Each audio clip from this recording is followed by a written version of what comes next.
do want to welcome Nehemiah Pence III, which is the chairman of the Commission of the Telecommunications Office. So Nehemiah is going to come and really ground us into the history of Austin as we look to move forward in the thinking. So Nehemiah, can you come up, please?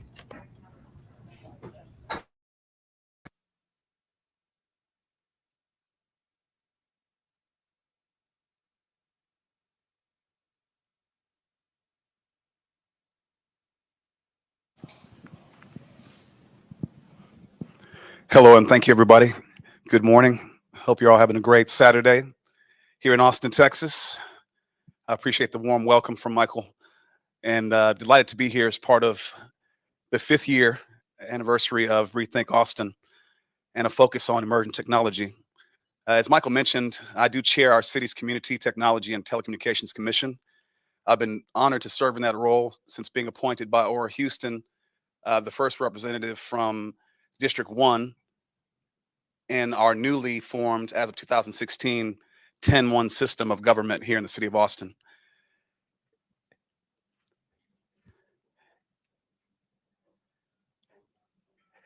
It's an important reference point because many of the things that we deal with here in the city,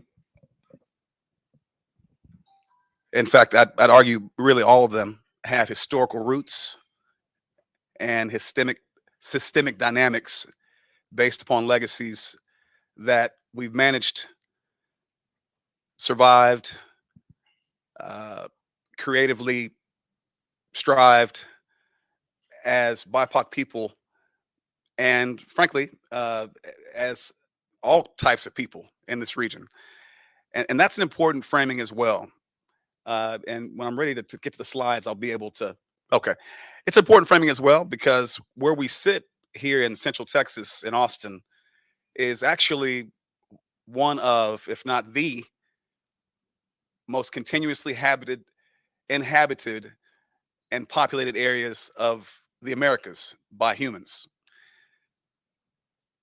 Down in San Marcos, arrowheads have been found dating back 14,000 years. And it lets you know just how deep the human footprint has been in this area. But it's an important framing, both in terms of the 10-1 system and in terms of that history, to rethink emergence and what it means to be an emergent city, and what it means really to focus on equity in terms of that from an emergent standpoint. My slides included a land acknowledgement giving respect to the Native Americans and indigenous peoples that populated this area, going back, as I mentioned, thousands of years. I'm proud to have Native ancestry on both sides of my family, which is not very uncommon for those who are descendant of African chattel slaves, as we were mixed in some of the most difficult circumstances that you can imagine, but yet still striving. When we think about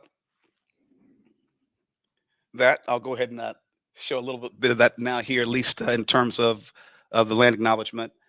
We'll go ahead and speak to some of the specifics here, right?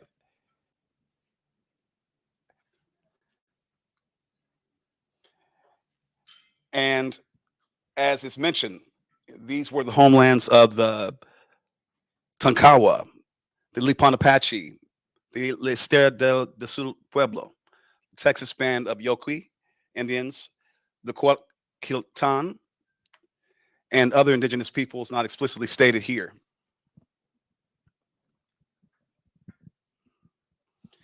This affects my personal journey and part of my personal story. Someone asked me earlier where I'm from, and I just kind of claim Central Texas, generally speaking. But my footprint goes back here many years. 3 of my grandparents attended the school for the deaf, dumb, and blind. It was called the Texas Deaf, Dumb, and Blind Institute for Colored Youths at that time. And there are obvious challenges with that.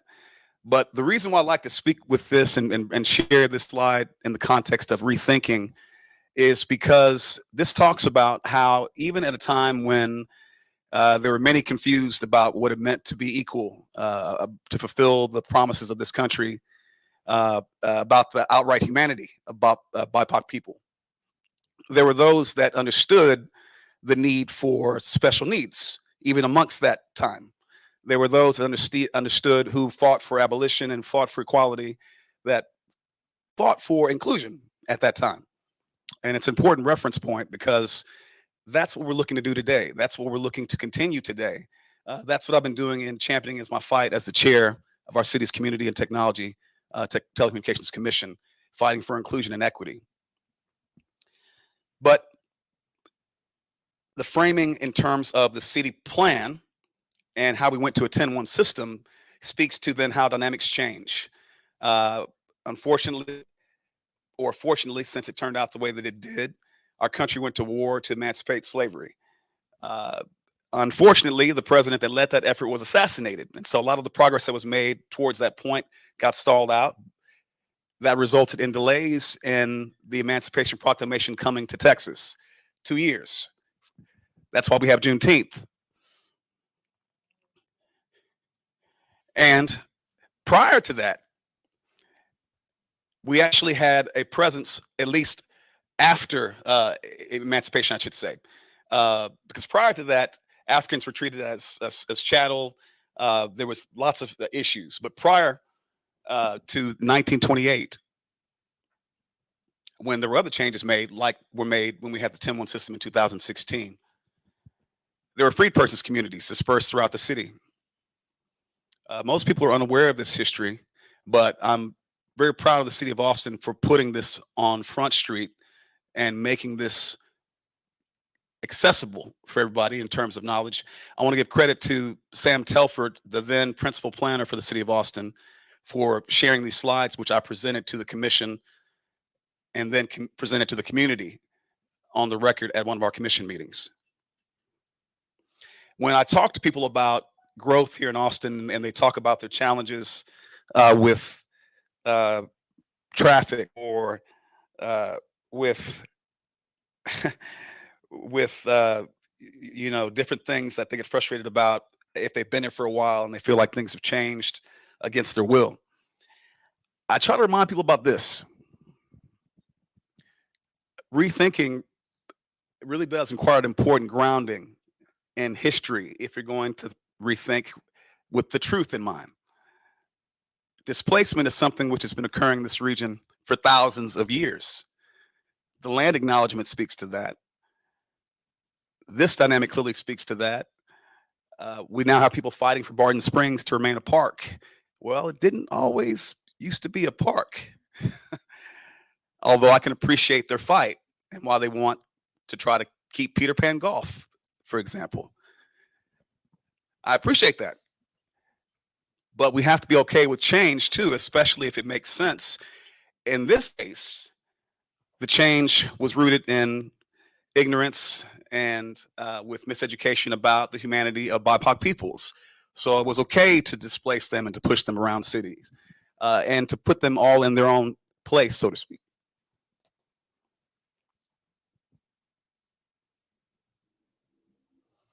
And that's what happened in 1928.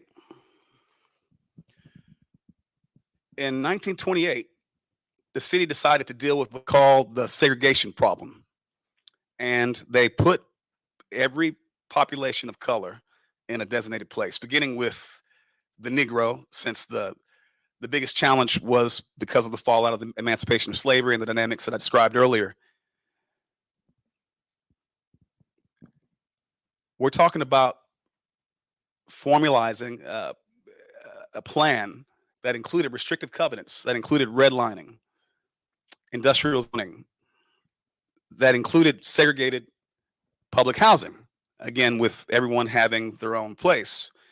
Well, what it also included was leaving the great west side of Austin open for expansion and development and to flourish. And what we're working toward today is challenging those disparities, rethinking that history, at least acknowledging the history, embracing the history, and then move forward so we can address them. In terms of technology, digital redlining is at the heart of this. The same dynamics are mirrored when it comes to access to technologies, the internet, devices. Michael limited my slide count, so I couldn't provide too many more slides here.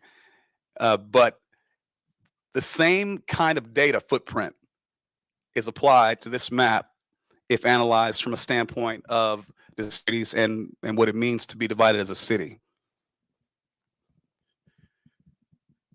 I-35 shoots through right here, and when you look on data analysis of health disparities, of education attainment, of public safety, you see patterns that are reflected. I'm pretty sure you'll see some of those kind of data points today. But if not, I'll be happy to share additional data after this presentation with you all. I wanted to thank Michael for this opportunity to present to you on these facts and to share this important information and to provide this framing for rethinking the conversation about emergent technology, because fundamentally what it's going to take in order for us to really be able to address these issues is to acknowledge what's happened to get us to this point, to then dig deeper about the root causes, to focus on the data so we can then avoid the pitfalls of who's to blame for what, since there's a challenge with that. Humans are pretty predictable. We don't like taking blame, and we don't like change necessarily. Well, that presents our challenge as leaders to embrace this opportunity to drive change, to rethink how we do that, to convene people together, to bring stakeholders together like we're doing today, to be able to address these issues, and to then be able to move forward with a systematic approach that includes intention, that includes looking at data objectively to be able to make sure that you remediate for challenges and things that have occurred in the past. We can all agree that the why behind these things is very important, but people can get caught up in their egos with defending their decisions, with old narratives. For example, somehow that slavery or genocide or displacement is good for people. The resilience of BIPOC populations and humans in general is not to be understated. We always find a way to get by. But it's very important to not confuse getting by with thriving. And this is where, again, rethinking becomes important. Systemically, people get themselves in pigeonholes, is the best way to put it, as systems tell them how to think about themselves, who they are, what they can achieve, start to impact them. Well, conversely, and that's what I appreciate most about the spirit of this event, an event focused on technology, entrepreneurship, community impact, diversity, equity, and inclusion, with emergent technology as the focus, is one getting people to rethink about those opportunities, to think about abundance as opposed to scarcity and only there being certain things they can achieve or do. Imagining the art of the possible, imagining what we can do together. And that might be our biggest challenge, because when it comes down to it, human nature is at the spirit of all of this. And when we get slighted, we remember those things. When we get hurt, we have trauma. We remember that pain. And I think the lessons of Mandela become important and helpful here when it comes down to it. These systems at play that affect us all, that create these dynamics, they affect us all. They affect us all in different ways, but we're all affected by the same dynamics. Treating equity as a health crisis or as a health issue, racism, which I think is being elevated to that status as it should be, as a health issue, will help to address that. Because it then makes it about the data and the outcomes, the fact that we should all be able to live, regardless of what zip code we live in, to a nice, healthy age. That we should all be able to access health facilities, healthy food, that we should all be able to experience a healthy environment, regardless of where we live. These are things that can get us past the distractions of who's to blame and why, and rethinking about how. So thank you all for this opportunity, and thank you, Michael and AUTMHQ, for putting on such a great event.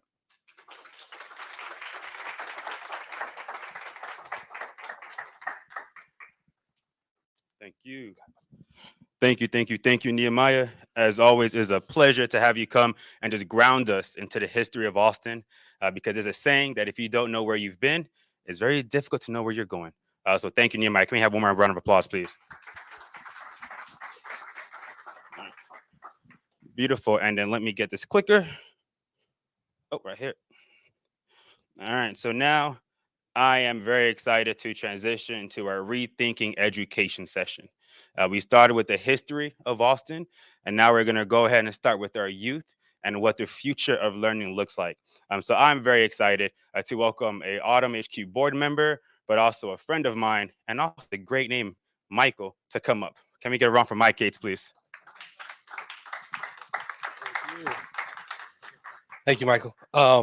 Yeah, first of all, I'm thankful that the Rethinking Education session is before lunch, so y'all haven't had any food. You have no reason to go to sleep. I gotta confess, I hate education conferences to the core. I go to a lot of them all the time. I don't go to any sessions except for the one I'm leading. I go to some, me and my friends, but I don't like them because what happens when you go to education conferences is people stand up on stage and they say, well, when I went to Yale, we wrote this paper. And when I went to Harvard, we did this research project. And I'm in the back like, I don't care, bro. Like, what students did you serve? What change did you make? Too often, like in academia, we get real caught up in the letters behind our name. And so my life is just spent as a contradiction, trying to break through those barriers. So what I would love for you to do is not make this a normal education session. So if you can, move up close, because in a minute, I'm probably going to sit down and we're going to be in this together. So I'm going to tell you something about myself. I work for what's called the Reinvention Lab. Have you heard of Teach for America? No, I couldn't. Have you heard of Teach for America? Okay, cool. So we're talking now. That's good. We're already rethinking the way conferences work. Okay, so chances are, we know at Teach for America, generally what people think of TFA in this city. It's not good. It's not good. I personally myself am very skeptical, and I have an axe to grind with Teach for America myself. That's why I'm a part of what's called the Reinvention Lab, which is our innovation unit. We're like a skunk works for TFA. We build new products to gut the system and change the way that it works from the inside. So I both love and hate Teach for America for all the reasons that you might as well, right? But that is what I spend my day doing. I spend my whole day, my professional career is spent rethinking how education should work, why it works that way, how we can make it work for Black and brown kids. That is my job. I've done some other things in the past. It's a surreal moment to stand on this stage, in this window, because in that building right there is where my education innovation career really started. On the very top floor of that building, I had this wild meeting. We started this crazy school that's down the street from here. So we might talk about that. But first, I'm going to take you to this building. This is the legacy that I get to stand in every day. This is Antioch Baptist Church in Houston, Texas. Has anybody ever heard? Is anybody from Houston? Hey, shout out to the Houstonians. I'm moving back home, y'all. I'm so happy. I've been away since I was 18, and I'm finally moving back home in 2 weeks. So I'm just my heart is really full for that reason. That is the first all-Black church in the state of Texas. It was started by a man named Jack Yates, who has a crazy story. Everybody who's written about him has sort of shortchanged the story because there's not enough pages. But long story short, he was in Virginia, slave. He was married. His wife was sold to Matagorda Bay, which is Galveston, and he convinced this plantation owner to go with her. And on the way in between Virginia and Galveston, he forged his own freedom papers. So when he got to Galveston, he was a free man before the Emancipation Proclamation.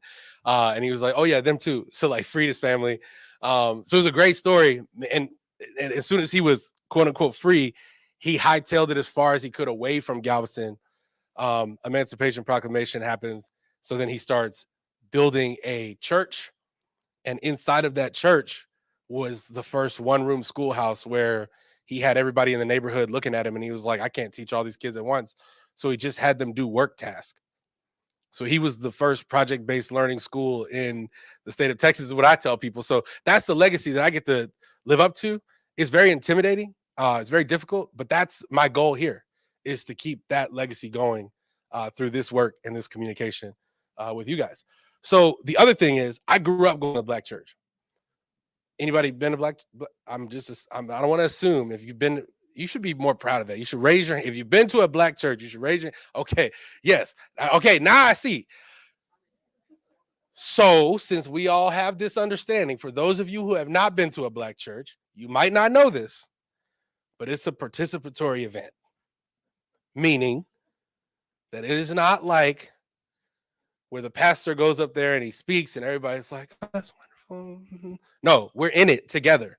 So my charge to you is that while I'm up here, the rest of the time is black church. Cool? Wait, I think we're getting there. Like, cool? Okay, yeah, cool. So rethinking education starts with this question. This is where we're going to start today. It starts with the question, what is school for? And I'm going to ask you, what is school for? To learn? To learn what? How to live in an industrial world? What else did we have? Learn who you are. Ooh. So that's different. Learn how to live in an industrial world, learn who you are. That's real different. It should be to learn who you are? Ooh.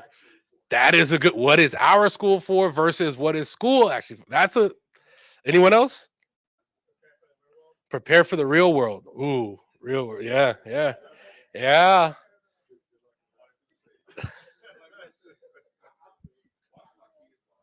Okay, there we go. Somebody telling the truth now. See, now we getting there. We getting the black church. Somebody has told the truth. Watch my kids while I go to work. Now, I'll tell you that question, I'm just going to bury the lead. That response is actually super real, because the truth is, as people found, everybody was on Front Street with COVID. When y'all kids was home, we saw what you were tweeting. We saw what you were putting on Facebook. We know you were tired of them being in the house, right? Like, whether that ought to be the case is not what I'm here to discuss, but the custodial aspect of school is really important. It's really important. And how schools navigate that is a really important question. So if you look at these pictures on the right-hand side of this slide, those are real schools. So Tacoma School of the Arts, they're answering this question in a totally different way. Their question, or their answer to this question, actually is, we want students to figure out who they are. So at Tacoma School of the Arts, they don't talk about college a whole lot. Right? They're in Tacoma, Washington. Their school is in downtown Tacoma, and they don't have one school building. They operate like a college campus. So you'll see like 15-year-olds like backpack over their shoulder, like, oh, I'm going to this coffee shop because that's where my history lecture is. Like, that's what Tacoma School of the Arts is. So they're like, we've simulated a college environment because we'd much rather you figure out love making sneakers or that you love playing music. And I've had a chance to talk to a lot of students from this school.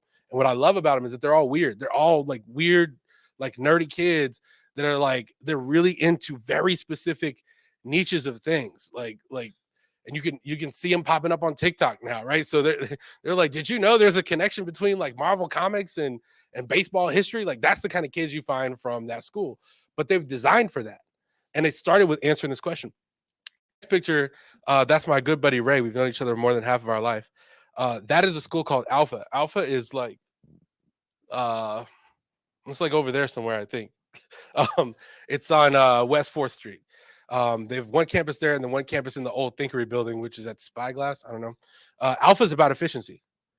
Alpha is about, we want to deliver academics in the most efficient way possible so that we can teach you life skills, because Alpha's answer to this question is that school to prepare you for the real world, right? So you will see students at that school that they just published this article that I'm just going to be on the record saying that it's not true. I'm writing a counter article, but the title of this article is Texas school replaces their teachers with AI. False. It's not true.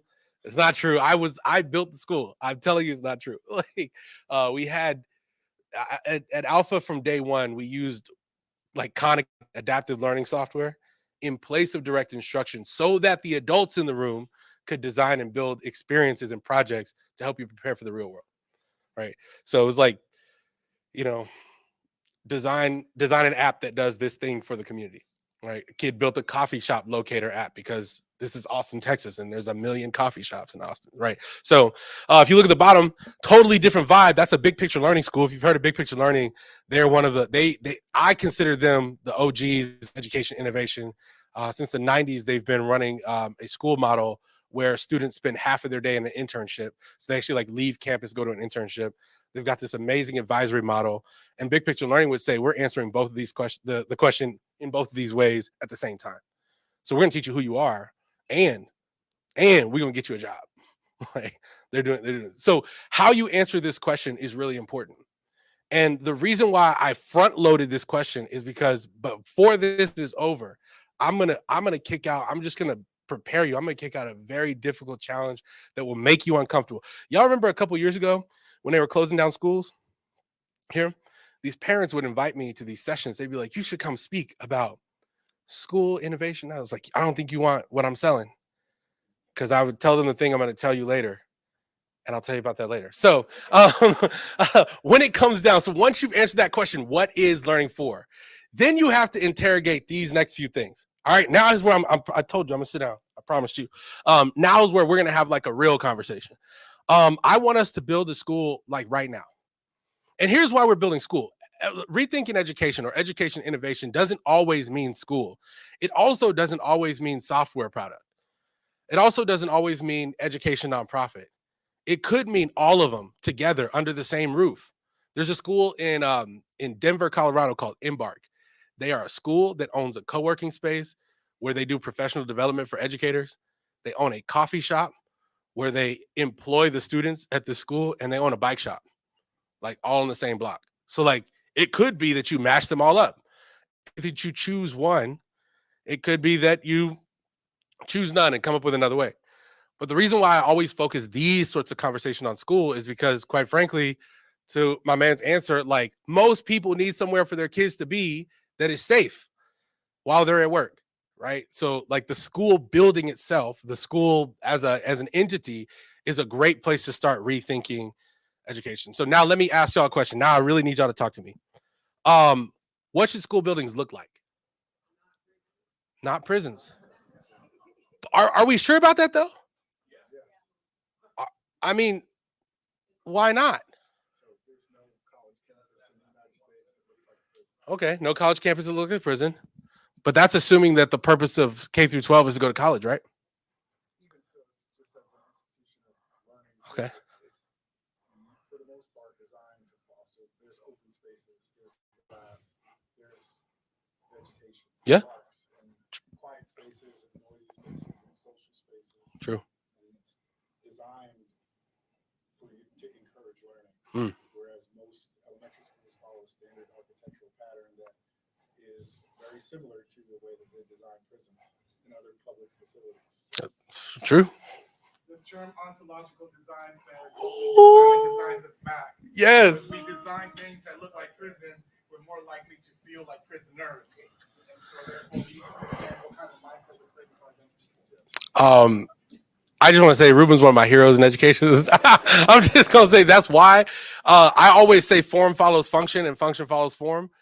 That is the theory behind this. Like whatever our look like, that's how we're gonna act, right? This is why people go to great lengths to find a house they love, right? Like we're buying and selling a house right now in the middle of a terrible housing market, and we're doing that because form follows function. Like, you know, so somebody else had their hand up.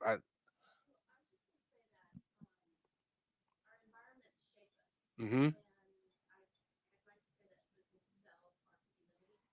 Yeah. I'm glad we're engaged there. One of the oh yeah, go ahead. Ooh. Okay. Schools look like an atrium. You know, I'm staying in the Domain and I was walking by the Apple store, which I lived here for 10 years. So I've been to the Domain so many times. And for some reason, that that's sticking in my mind because they put these two big trees in the middle of the Apple store. So you have these people that are like, I need my iPad fixed, but there's like real trees in the middle of the Apple store. And I was like, that's kind of dope. Like, I kind of wish that. I'm glad you said that. So here's one more thing I'd also like to just kill right now. People are starting to raise their hand. I really wanted all these tables in circle, or all these chairs in circles. You don't have to raise your hand. I don't believe in that. I don't believe in regular school. So you can just shout it out, whatever you gotta say. So I'm just saying. But I love these examples that are coming so far. I'm not gonna push any farther, even though the question that I do want you to think about is about safety. The Stanford D School, which is their like design, they're like the at Teach for America, we, the Reinvention Lab, we're the resident weirdos.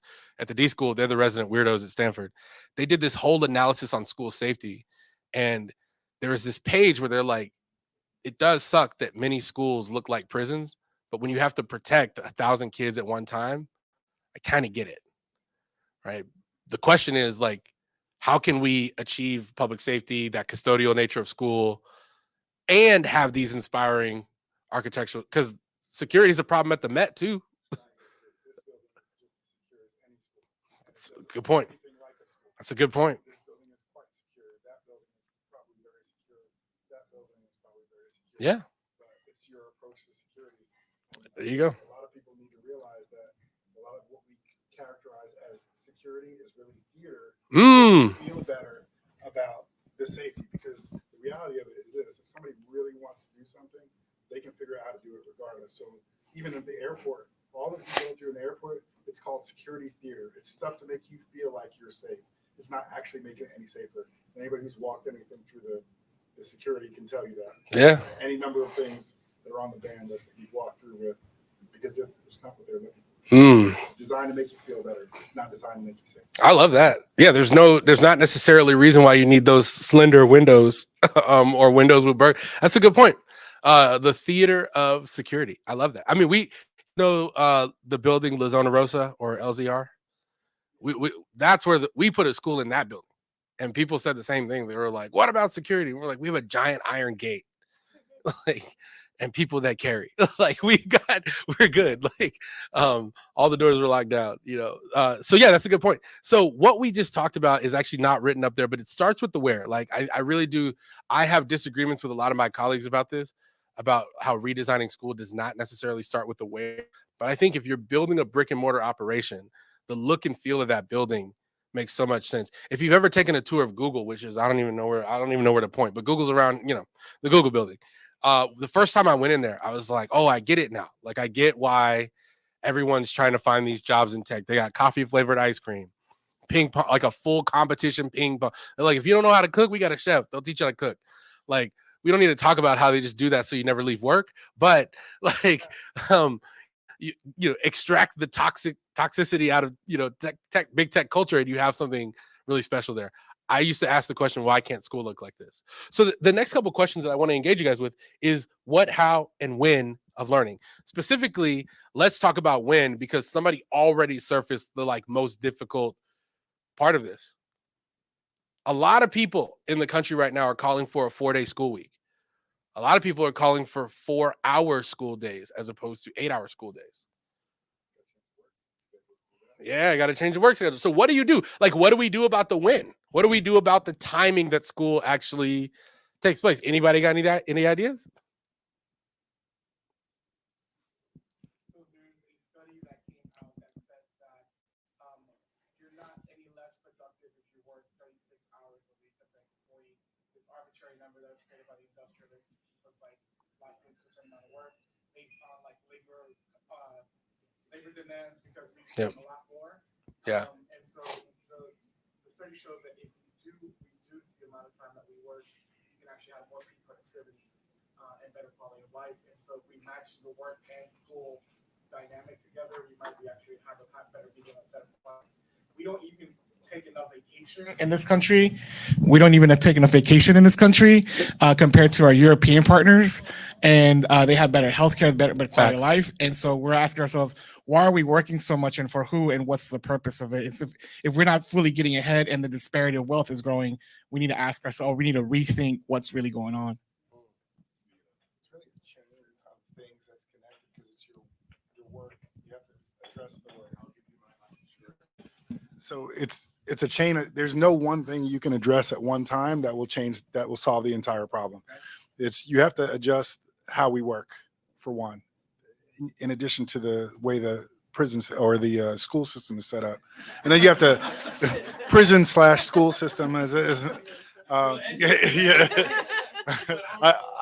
I could talk for 30 minutes about that, but also how our economy works, right? So why do you work so many hours? Why do you in the type of job that you're in to produce whatever it is that you're producing? So there's so many different things you have to approach and address to really, solve the problem. You can't just fix schools without fixing work, without fixing the economy, without fixing a lot of other things. And that's what makes it tough. Well, I was going to dovetail on what he was talking about in terms of our dynamic between work and school and raising our kids. My view on school is we are participatory parents. So if I am able to work while my kids are there, like they're learning, you know what I mean? So to me, there's an engagement that can happen outside of the hours that they're at a different location.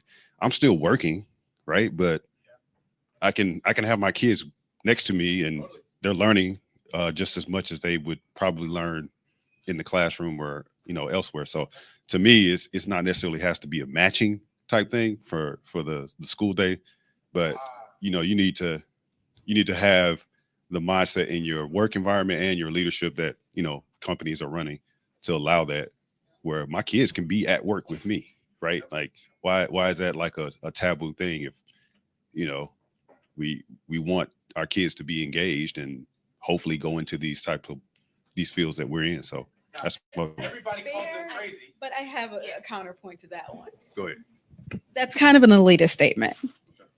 Many people do not have work environments in which their kids can be there, right?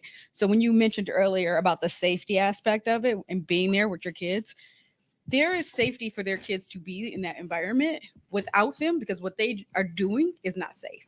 I work in chemicals. My kid's not coming. So there's tons of things that are happening in the world that it's not okay for kids to be there. I do want them to be engaged. I do want the school. I honestly want more school days. I don't necessarily want the same education system, but more. Oh, sorry. You said you want more what? More days at school. Oh. But I would say I just want more opportunity to have additional engagement, right? So like basically like granted that school doesn't suck anymore. Right. Yeah, without the sucking part. I would actually say like the schools to be a place that kids can go more often. Okay, you know what? I might surprise you guys. I agree. My kids are homeschooled. They go to school year round. Right. So also to add to your point, the question remains, how many people in different communities have the mental and emotional capacity to have their children with them for longer periods of time? And will it be efficient? Will it be effective? Will it be a healthy way of being with your children? I mean, we're so used to now for kids, we're used to kids being at school. We're used to having the freedom as adults to do what we need to do in the time that they're in school. And so how are we, and I imagine that different communities are going to have different individuals within different communities are going to have different capacities. Yeah. So for the sake of time, we got to move to the next question, but I'm gonna get one more response right here. I just wanted to say that for me, I really value logical equity of school. I feel like right now school is geared towards the left side logical part of our brain, and the arts are largely left out. And there's a lot of mental health and emotional health that we are overlooking because that's happening. And so a school that maybe it's not, I imagine school not being like an hour per period. Like kids can have free play for however many hours during the day. So yeah, Yeah, no. I'm glad you said that. I'm glad that I went to you because that gets into the what. That gets into what students are learning. So when you're able to answer all of these questions, where, how, what, when, then you start to see, as you can see, like there are patterns emerging in this room, right? So first I want to say before we move to the next thing, thank you guys for being engaged and like actually talking back. we've had like an actual real discussion and not just a lecture on school. How weird would it be if we were talking about rethinking education and a guy came up here and lectured you about school? Wouldn't that be weird? So what I have to tell this story now. At South by Southwest EDU, there was this guy with a lot of degrees behind his name. I don't remember who he was, but he was talking about like why you shouldn't lecture in school anymore. And other people on the panel on the stage, you could see them like realizing like, oh my gosh, we're lecturing the whole conference right now. And I was just in the back like cracking up, and I was like, I got to make sure that never happens to me ever in my life. So what I'm gonna ask for then as we move on, we're gonna move to the next slide, which is I actually want to see what we can build right now before this session ends. But there are some people who like haven't spoken, so you don't have to obviously, but I do want to encourage you. Like if you haven't spoken, I know you have a thought on this because school is it's one of the aspects of society where everybody has to have an opinion. And you have to have an opinion because you've either been to school or you have a child that is in school and you've been to school. So it is something that is inescapable here in the United States, right? So I love that we've had dissent in the room already, right? Like the difference in opinion is perfect. The reason why I love doing this particular presentation this way is because of this. Everyone in every city in America that I go to, you have camps in education. And there's a public school camp. And there's a private school camp, and there's a charter school camp, and there's an unschooling camp. And everybody in camp is like, everybody should go to public school because 1, 2, 3 reason. Everyone should go to private school because the public schools don't do this. Everyone should go to charter school. You assume that all of these school models look the same. Let me just give you something that might shatter your soul a little bit. Public, private, and charter school are all the same thing.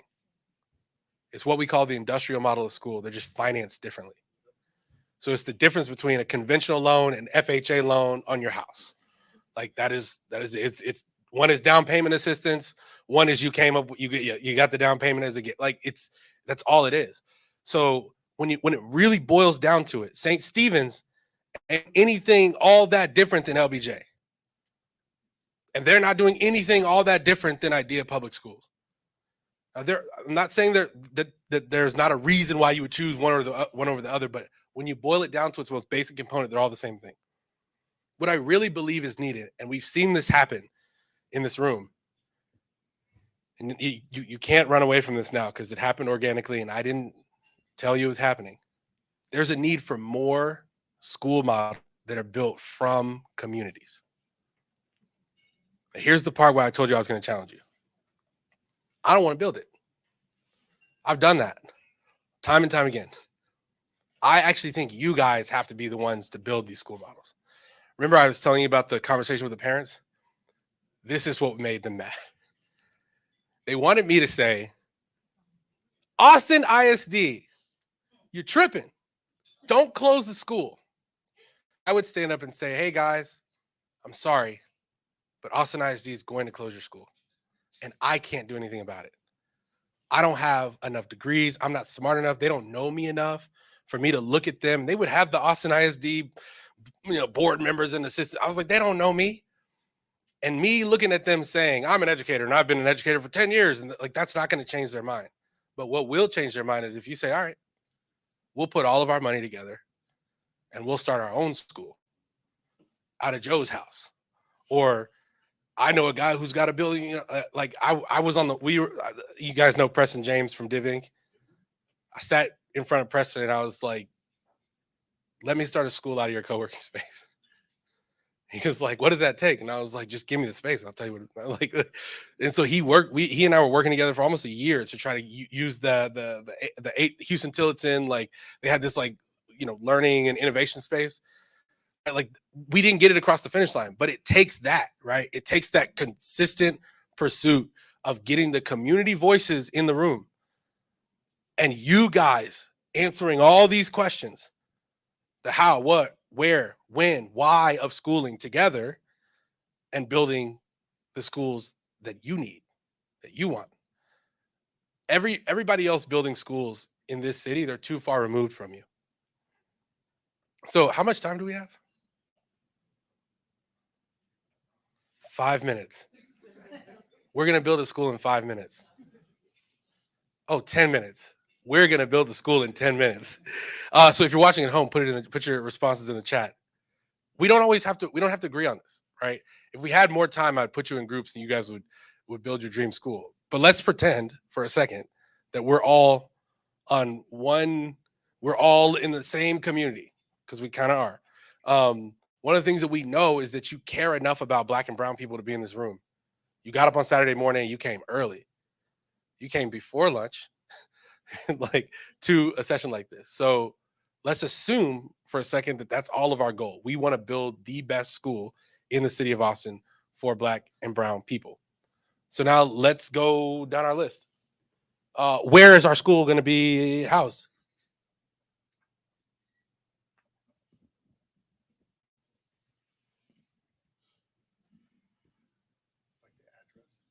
Yeah. Where should it be? There's a lot of places around here. There's libraries, there's coffee shops, there's the University of Texas. Like, I know Ruben has access to the University of Texas. It doesn't have to be in Austin. It could be virtual if you want it to be. Oh, okay. The Houstonian.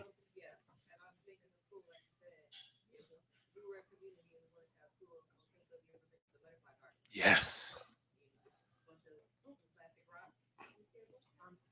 Oh. Okay. Okay.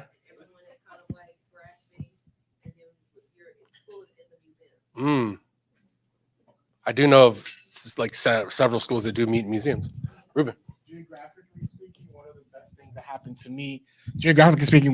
happened to me. Well, they closed Palm. That's where my mom went to school. But I went to Sanchez, and I grew up a block from Sanchez. So the fact that I had proximity to the school as a Black and brown kind of neighborhood, that's key. So geographically, it should be somewhere where it's walking-ish distance from the people we want to serve in the community.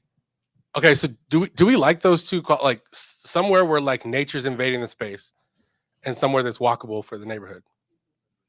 So it's interesting. I ended up on I don't know how I ended up on this call. I ended up on this call with a number of people. We were talking fixing school, and I was frustrated for the first hour because they were talking about sidewalks, and I was like, "Yo, why are we talking about sidewalks for an hour?" And then it clicked exactly what you're saying. If kids are literally getting hit by cars or getting beat up or getting like, there are very real realities in this country where like a wide sidewalk is actually a place where the kid is in plain sight, where you can park a security guard, where if there's neighborhood watch in the neighborhood, like they can see you on the sidewalk. Like, I didn't realize that until an hour in. And so I think that's such a big and good point. So we know whatever neighborhood this is going to be in is going to be walkable and inside of a building where nature is invading the inside of the building. No butterflies. Okay, that's cool. That's a start. Okay, how about the what? Are we just teaching regular academics? No? Oh, that was quick. No. Okay, what's the what? What are we focusing on? So really quick, we have a comment from someone watching online from Akinwande, and he said, in terms of structure, curriculum, and standards, relevant stakeholders must provide some sort of template. So if I think I understand the comment, the answer to that is actually no. If you do something that a lot of people are not willing to do, and that's build a school that is not accredited until you get to high school. Because the truth is that if you want to get kids into college, no university on planet Earth cares about what you made on that 6th grade math test. They don't care about your 8th grade US history class. So a way that a lot of schools of innovation get around this to be able to do not necessarily whatever they want, but be able to flex the boundaries more is they don't accredit themselves until high school. And even in high school, once you are accredited, there are ways to create a super flexible program. And that is called credit by examinations. So you can do whatever you need to do during the case of the year, but as long as you can pass that credit by examination, then you have a transcript that allows you to get into college. But this also takes us back to our first question, which is what is school for? Because we're so limited on time, we don't have time to debate that at this point. Like, because that would take the entire time if we had to debate that. You saw how many different answers there were. But if school is for the purposes of getting to college, there's like 25 workarounds for that. You know, there's a public school in northern Cass, North Dakota. They don't have any grades at all. And do you know what their acceptance rate is into college? 100%. Because North Dakota State partners with this school, and they basically accept a student's exhibition of learning, like whatever that exhibition is in their senior year, as automatic acceptance in North Dakota State, just because they know what these kids are doing from K to 12. The superintendent there, Corey Steiner, is an incredible guy. Like, also the state of North Dakota, all their superintendents met 5 years ago, and they defined what innovation meant for North Dakota, and they're all pursuing that together. So they all talk to each other every week.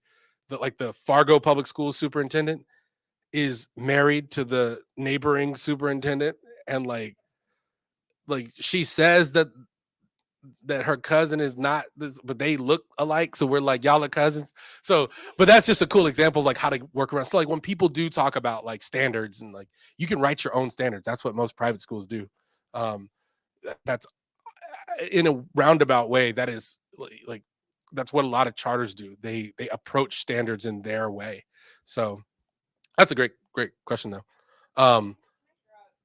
Yeah. We got 5 minutes. Wild is great. I love Wild. Throw out Wild.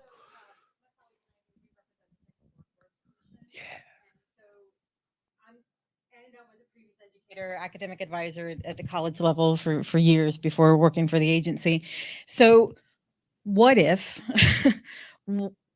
instead of a college first mentality on K through 12 campuses, we did career first? Mm-hmm. Yeah. One. And two, what if, I mean, we're in a city that's one of the fastest growing cities in the nation. And what if we required employers of a certain size to provide academic space? Ooh. And what if, I know we shot down virtual school immediately, but what if it was a citywide school where campuses are satellite spaces in employers and in industries, and it almost like a living day-to-day apprenticeship kind of thing where students can learn basic academics, but then also learn, I don't know, industry specific skills in industries that they're interested in. I think that's fascinating.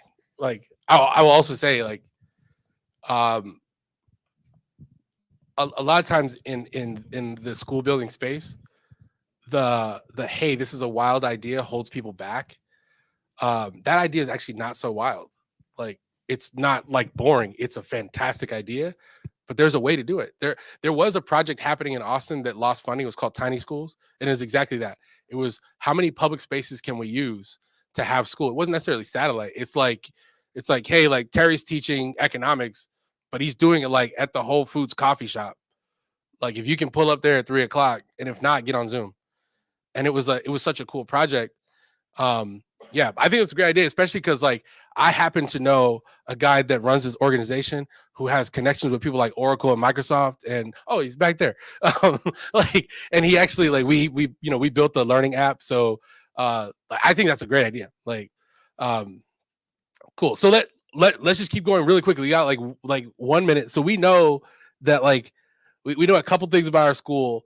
The last question is when is this going to happen? Are we keeping them in school all day? Are we going year long?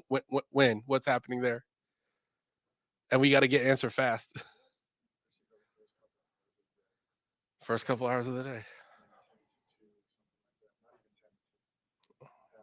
Okay, 10 to 12. 4 hours? I keep hearing 4. Yeah.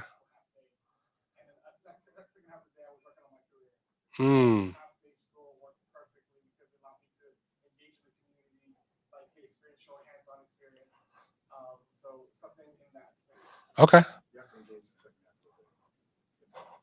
It has to be flexible enough where working parents don't have to worry about their kids. But for people who have a career in mind can do the other things. Okay. So to me, the amount of time needs to be enough for the parents to work and not worry about their kids, but the actual structure should be 2 to 4 hours. Okay, 2 to 4. So it sounds like the consensus in the room is that the day is shorter. We're talking 4 hours max, right? All right, so we're walkable. We're in a place where nature invades space. We could have multiple satellite campuses, and we 4 hours max, yo. Like,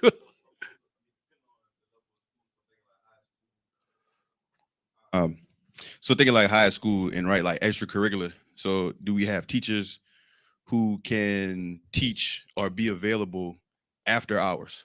okay. Because after school programs, it's a lot of school happening after school. Mhm. And we in the state of Texas, we ain't even start talking about athletics Right. and different things like that.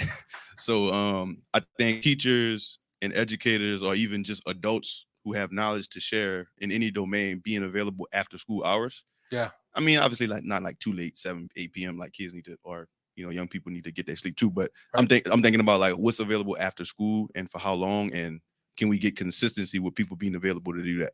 I see a lot of heads nodding. So it looks like flexibility as opposed to a certain hour count, right? So we got to finish. We got to wrap this up. But I just want you to see how far we came in just 1 hour. Like y'all are complete strangers. Like some of you know each other, some of you don't. But we had like an actual real discussion about what school could look like within an hour. And that's not me, that's y'all. You guys chose to engage. So first I'll say thank you. And now I'll challenge you. Like, don't let this be a theoretical exercise. The truth is, it's actually not as difficult and it's not as expensive to start a school as everybody thinks it is. Once you have that physical space figured out, everything else can flow from there. You don't need as many teachers as you think you need to start a school. You don't need individual. When you break away from the prison style industrial schools where it's like, we have these 4 walls, there's 100 classrooms, therefore we need 100 teachers, you can do amazing things. And so we all everybody sort of influence each other. The purpose of this session to change the way that you think about school. So hopefully we did that. Guys, thank you for the participation. And if you ever need any resources or people or funding, come find me and I'll try to hook you with the right people. I'll tell you, the billionaires and the professional athletes, they're getting into the school game. DeMario Davis, we just met with, he plays for the Saints. He's looking for a CEO to build a school. So that's happening. These things are happening. So thank you guys. Appreciate the time. And I'll see y'all around this ReThink.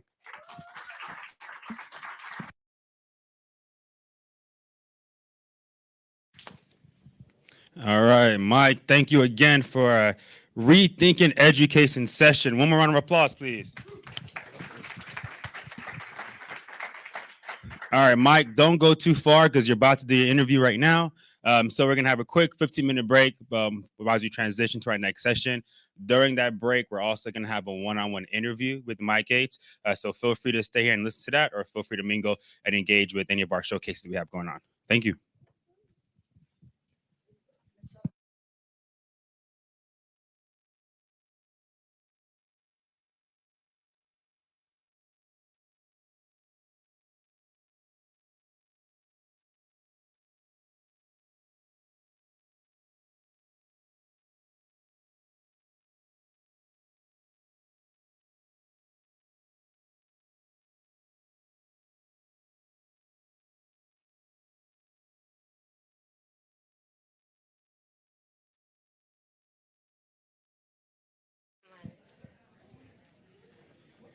We're doing it on camera. Do we just start?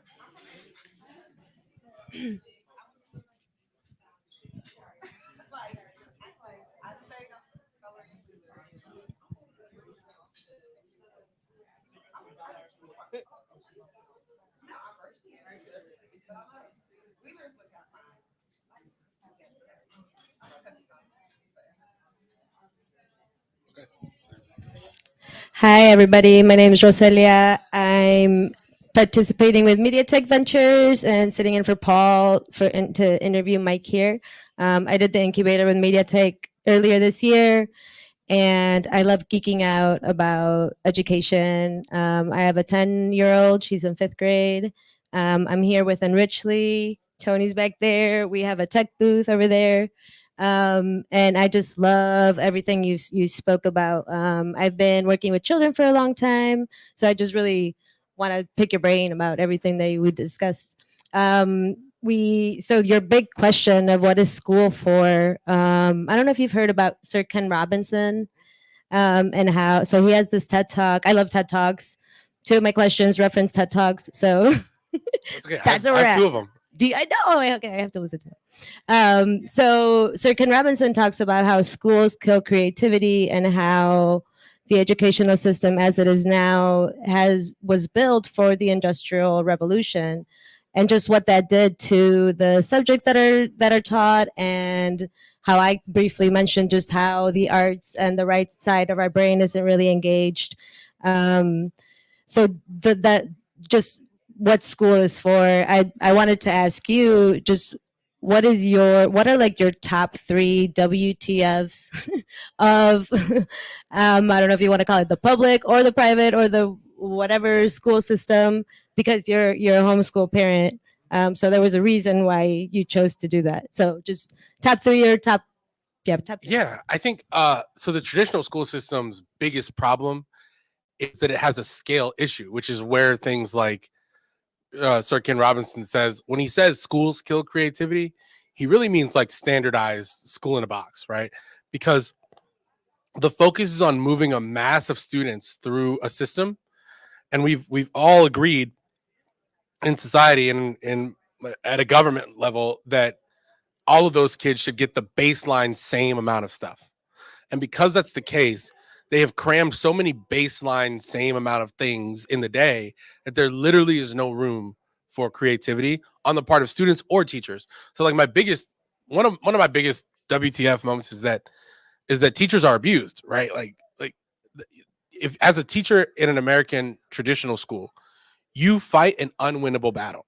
It is either that you completely break the rules and you risk being fired and you do something special for your students, or you fall in line and do what everybody else is doing, and you create an environment that students don't necessarily love. So I think that's one of them. The second one is honestly it's on the part of like teacher hiring and training. This is a really hot take that not a lot of people like, but it's the data speaks for itself. The vast majority of American teachers are average, and they are average because of a number of reasons. Some of them are the fault of the teachers themselves. Some of them are the system. So you're, quite frankly, as a teacher, you're a goldfish swimming in a dying pond, right? So a lot of the times, like if I'm going to upskill as a teacher, a lot of times that costs me more money than I actually make. I can't just go sign up for a coding boot camp because I don't get paid enough for that. And when am I going to actually do my mom has been a teacher for 35 years. I've been trying to convince her to retire, and she won't because she loves it. I was at her house, and at 3 a.m., she wakes up, and she's grading papers. And she's like, no, I got to be ready because, school starts at 8. And I'm like, that's the problem. Like, she gets to sleep for 4 hours, wake up, grade papers. What grade is she teaching? 8th grade. Yeah. Yeah. So 8th grade is a test. It's up, right? So all the eyes are on her, right? So I think like we have treated teachers so badly that we've created an average force of teachers. And that's unfortunate to say, but it is true. And if you really hold people's feet to the fire, they will agree. Even teachers themselves, phenomenal teachers, they do not and will not stay in that system for very long. They will go find another place to bring their brilliance and their creativity. And I think the third one is the college system itself. Colleges are holding education innovation back by the rein. I mean, they are choking it out.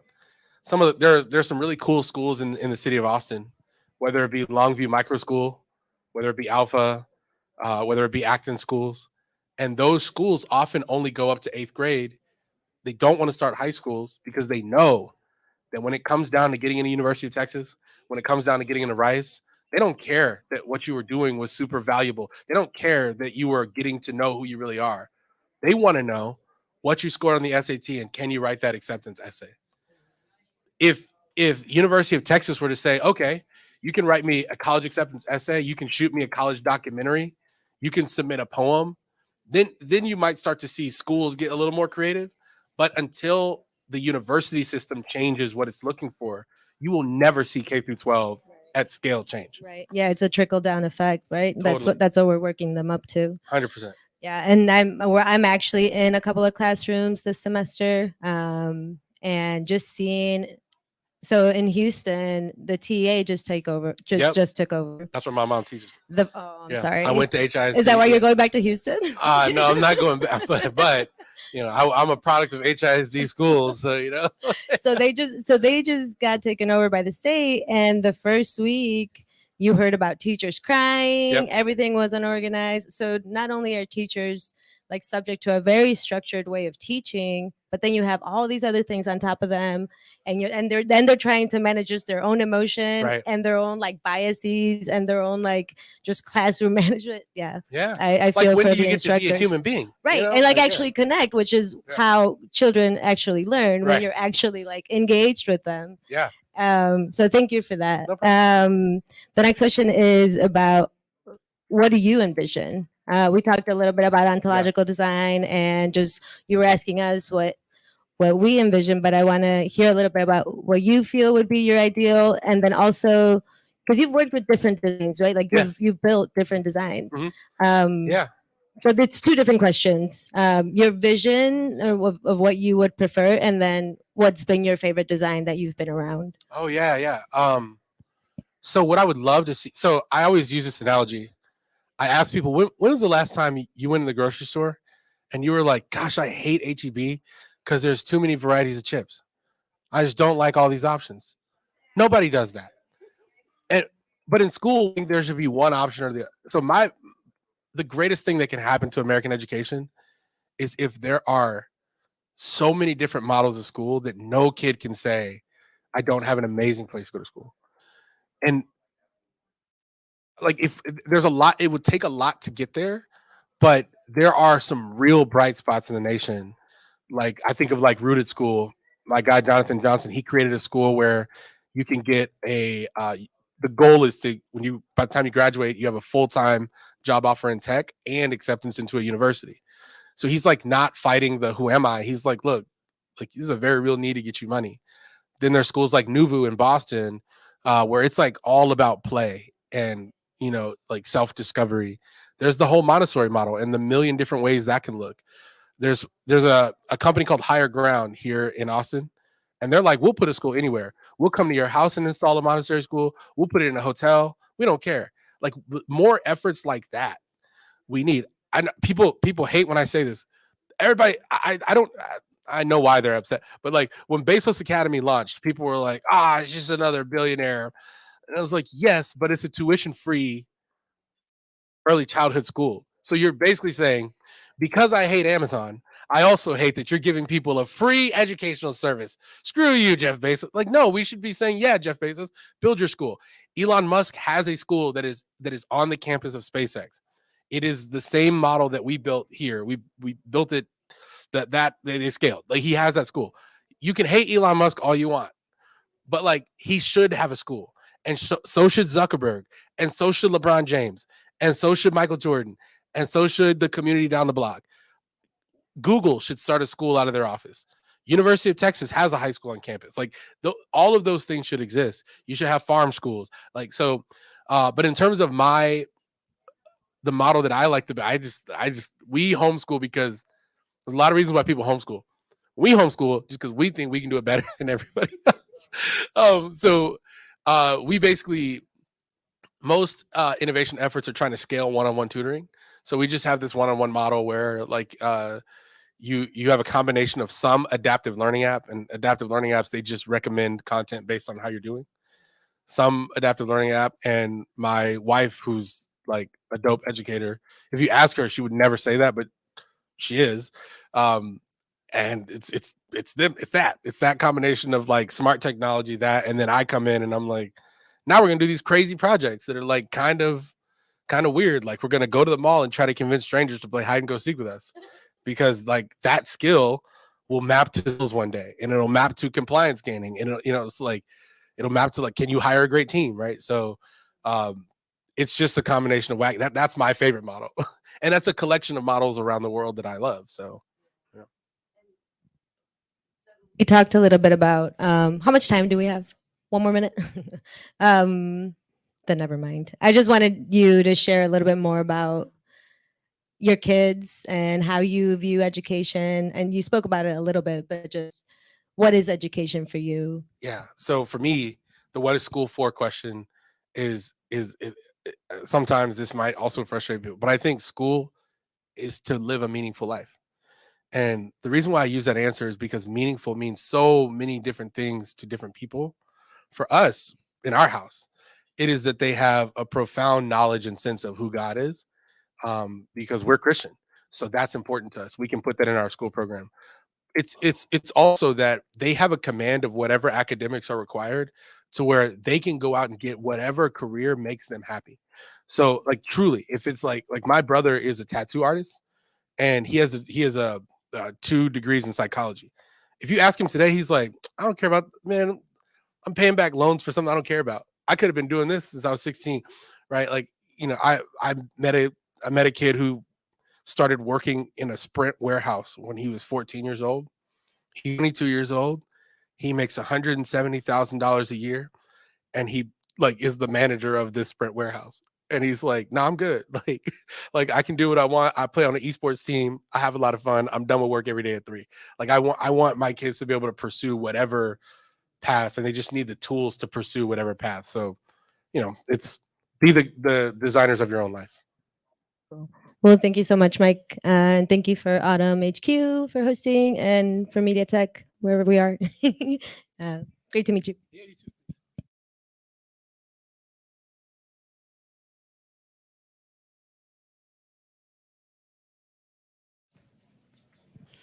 All right, Roselia and Mike, thank y'all so much for that fireside chat and one-on-one interview for us to dive deeper into Mike Yates and how we can rethink education together.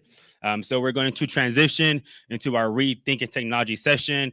So for those that are getting food, that are using the restroom, please make your way back to the main stage. And for those that are tuning online, we'll be with you in about 30 seconds.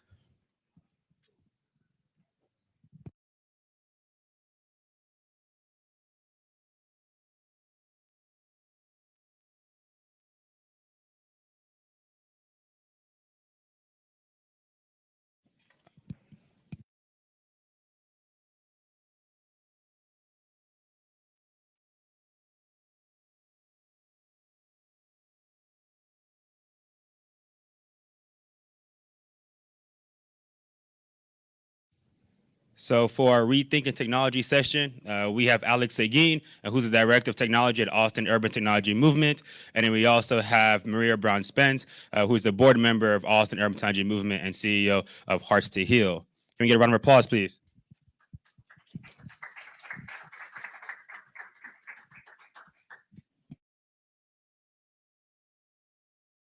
Hello, can y'all hear me? All right, good morning. Let's go ahead and give another round of applause for our last conversation and panel. Oh, no, we need to do that. Can we do that one more time, please? I know it's early. Woo, all right. Well, good morning. As Michael mentioned, my name is Maria Brown Spence, and I'm the founder and CEO of Hearts to Heal, which is a nonprofit working to change the way we talk about and support others while they navigate the grief and loss process. And also a proud board member of AUTMHQ. And today we are going to talk about AI and automation and the work that AUTMHQ is doing. So when you think of AI, what definition or what terms come to mind? Allen, that's a good one because I wasn't specific. Okay, Allen Iverson, but for the purpose of technology, what comes to mind when you think of AI? Chat GPT? Terminator. Okay, Terminator. What else? Overhype. Okay. A tool. Skynet. Okay. Okay. Job loss. Oh, that's yep, that too. Innovation. Opportunity. Okay. How many of you use AI? All right. How many of you use some type of automation tool? Okay. Well, AI is not my area of expertise, but I do have my friend Alex here, who is the technology director for AUTMHQ, and he's going to give a demonstration on how AUTMHQ is using AI and automation. So we'll go ahead and kick off with Alex. Then after, we'll ask him a few questions and then open it up to the audience. So go ahead, Alex, take it over. All right, everyone. First, I want to ask everyone who can sit in the seats here. We're blocking the view for the people in back. Also, we have a Google poll we're going to run as well. So take your phones out, scan the QR code. It's on the next few slides, and answer the question. We'll come back to that later. So to begin with, Alex Seguin, Technology Director. I have a background in the U.S. Air Force as a veteran. I've worked at companies such as Shield AI doing autonomous aircraft for defense, FLIR Systems that does thermal imaging camera systems as well, and Honeywell and other companies. So I actually got started on my journey in 2020 on AI. Started my startup after a big Teledyne acquisition, the company I was at, FLIR, for $8 billion. So I was like, might as well startup company that will help fuel education to provide job opportunities and actually fuel education as early as high school to actually do real world job applications. So first thing, I run this thing called Excel AI. It's an initiative around EdTech, but we have to remember that human intelligence is most critical in all of this. So if you think about human intelligence, what does that mean for us? We can do the things we want. We can co-create. We can work with partners and friends and family to do things in the real world. And get rid of the mundane tasks that we don't want to do. Spreadsheet analysis, preparing everything and just copy and pasting data left and right, right? So we'll go do a demo on that as well. Now, we also have to remember spiritual intelligence. I say this just because I want to keep the intelligence at the last word here, but ethical AI is key because there are fears around Terminator. There are fears of losing our jobs as well. So it's key and critical that we take the mindset of grounding ourselves in some divinity or some kind of source or God or whatever works for you. We think about how we're going to apply this because it's very easy, I'll show in a second, to get rid of our own jobs in this process. And I'll go through that demo as well. So ultimately, we're here to prepare AI to serve the future of humanity. That's our vision statement for the small startup I run. But the accelerating human intelligence should be our goal, right? How do we 10x everyone's output so we can 10 times the pay for everybody by outcome-based solutions? I'd rather work in a world where I can work 2 weeks on, take 2 weeks off for the rest of my life. And I don't care if that's 80-hour weeks for 2 weeks, right? Why can't we get paid on outcomes, not hourly pay? So I'll start here. I like this visual here because it really balances. If you think like Lord of the Rings and balancing the rings of power, you know, how do you balance AI with spiritual intelligence, human intelligence, but also in the AI space, take that, blow it up. How do we make things real world, hands-on, outcome-based? This here is the Excel AI initiative I launched back in 2020. We actually did a hands-on collaborative Brooklyn program in 2021, high school. In one day, they're doing AI models. In 20 hours at the first week in Brooklyn, we had students doing their own AI models on themselves. And after 3 weeks, they're doing self-autonomous driving cars that were recognizing symbols around the room. These cars would navigate left, right, turn by themselves, right? It's not impossible to teach basically master's level content to high school students. Well, why do you want to do that? Who wants to go to 4 years degree, another 2 years, spend, let's just say $150,000 just to get into a space where you want to do something exciting, right? And who also wants to actually apply some of these tool sets? I don't care if it's social media and someone wants to be a YouTube entity and be an influencer.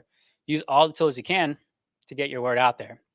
And so, for instance, you can use AI, ChatGPT, automatic interfacing with data analytics for your website, right? Automate as much as you can so you can be more productive as an entity, small business, nonprofit. All right. So I'm going to go into a use of technology here with a survey tool called Mentimeter. But first, I'm going to go into just the high level job board posts example. And I'm going to discuss, doing something manually with data entry. How long does that take, right? Hours, exactly. In one job right out of school, I was doing a business report daily, bookings and billings report. I still remember 40 product managers and salespeople, 6 hours a day. 6 hours a day. Imagine a college kid coming out of school and being like, that's what I signed up for, right? I took a course in New York City on access, database management, and I got that report down to 10 minutes a day with a standalone computer of running automation sequences just because I took a course, right? And with all that free time, I got to be on a management team doing like chief of staff skills for the whole business of $1 billion business in New Jersey. We want to free up your time to do more valuable stuff, right? So right now, before I started, we basically had this job board post. We scrubbed the City of Austin website, and it takes about 7 minutes. And I say, you know, plus or minus 2 minutes, because if you go to the restroom or someone distracts you in the middle of the day, it could be 9 minutes, right? You can also do it in 5. If you start looking at automation in your workplace, one of the key things we have to be aware of is how much does that cost? One post that's 9 minutes, let's say, is $4 a post, right? So if I told a high school student, I'm going to give you $4 for every time you post a job, you should see these kids. They will go make it 20 minutes of their day and be like, I'm done, right? They just got $100. And that's how we should think about a lot of this automation type of capabilities, which is, if we think about it, reducing the pay of people, we're literally getting rid of our own jobs. I had a blind volunteer helping us out with this task. He took 15 minutes to do this every day for each post. Eventually got to 9 and eventually 6 minutes, blind. Completely data scrubbing, blind, right? What a cool example, because that was without any automation, any kind of skill sets. And with the tools he had at his disposal, it's like, it really opens up the doors. Like, well, what do you want? He's like, I just want to interact with my computer without a keyboard and mouse. It's like, why don't we have a Jarvis? Like Iron Man Jarvis. Seriously, why are we interacting with keyboard and mouse these days when technology is nearly good enough with voice to text, interfaces, hand gestures? Like, we should be looking at gaming mentality around gaming and voice gesture and for feedback for our voice and hand gestures to see if we can actually do it in gaming and apply it to education, to see if we can actually create something that we just tell the computer what to do and it comes up with options, right? So with that, I will open up Mentimeter real quick. And I'm going to ask everyone to get their phones out. So this is our interact session here. And we're going to present this guy. And this is just really to get your thoughts. Like, don't worry about work. If you could do one thing every morning and have something done for you, right? If you could wake up each morning with 3 personal tasks complete, what would they be? So we're going to see this hopefully open online with responses. You can also go to menti.com, enter that code. But this is a really good example of using technology for interactive presentations and getting feedback live from the crowd. So let me know if someone has actually put in a response. It should pop up, but I might have to hit refresh on my side. There it is. Cleaning the kitchen, cooking home-cooked meals, making the bed. So let's be honest. Who grew up in the day of Jetsons? Anyone? Raise your hand. Yes. I forgot the robot name. Was it Dorothy? No. Rosie. Yes. So, like, who wouldn't want a robot, even if it was just to pick up the dishes and take them to your sink? Granted, we have to teach our kids responsibility, right? But doing basic tasks, or even just cleaning up the house. Laundry, cooking, cleaning, making the bed again. So I like the walking dog example. So I worked on a integration for Boston Dynamics Spot robot, and that's a little yellow walking dog. Put 2 sensors on that guy, and some of these technologies, that's a $70,000 platform. You could have it walk your dog. You could have it go around your neighborhood and looking for people at night. You could have on your front porch and just like on Halloween, just like scanning if anyone's in your driveway, right? But the technologies are so good now. If you think about where Tesla's at with detection, AI detection, lane navigation, self-driving, apply those to a basic house, apply it to even a school for security, we mentioned earlier, and we have those technologies. We could pop with cameras in a school right now and tell if there's a weapon on campus. You know, why are we doing stuff like that, or teaching the kids to build their own tools for security in the school place? I'm going to go into, let's see, shower. Yeah.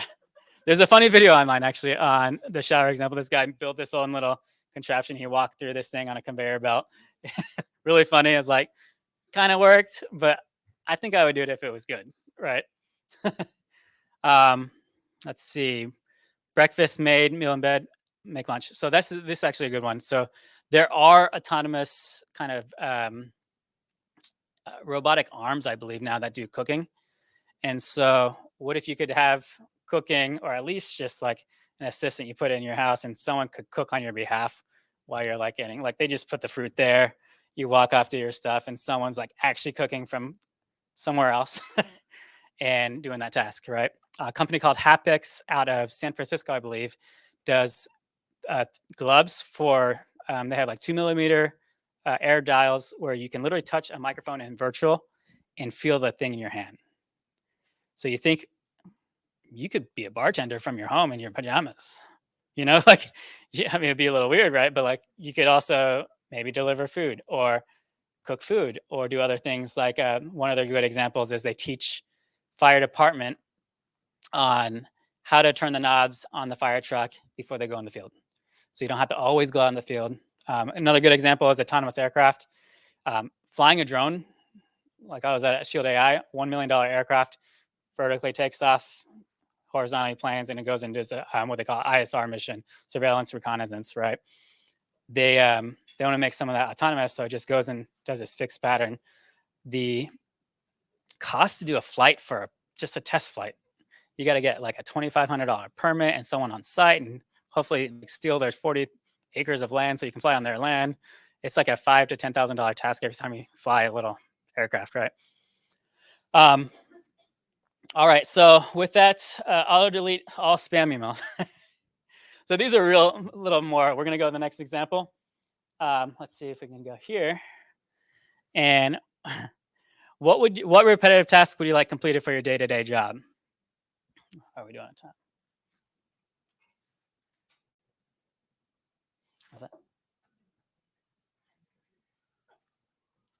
Follow emails. I'll discuss this one because a lot of times I draft an email. Probably 80% of the time I'm using ChatGPT and I'm styling it a certain way every time because I don't have to worry about messing up, you know, sensitivity towards other people, all these other things. So I'll just like say, here's what I want to accomplish. Here what we're doing. AI is actually pretty good on the follow-up emails. Data entry, I'm going to show that example in a second. We got scheduling meetings, social media. A lot of companies actually, there's a few out there that are doing literally social media. So if anyone's done ChatGPT, you can actually say, I have a company that does X, design a social media campaign. Jasmine, you're here. We did this other day just to test it out.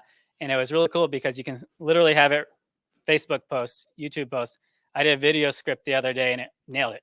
And I just verbatim read the video script thoughts, and I literally took all the ideas around what to show on the screen, and I copied and edited my own video. And I was like, that was 3-4 hours of work versus 16.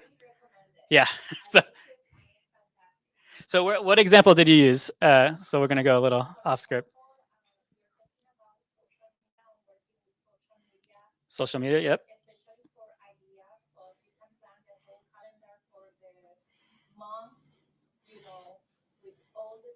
Yep. So hashtags, icons, everything else. So if anyone's who's done a product launch, has anyone done a product launch in this room? I've done like 15 or something.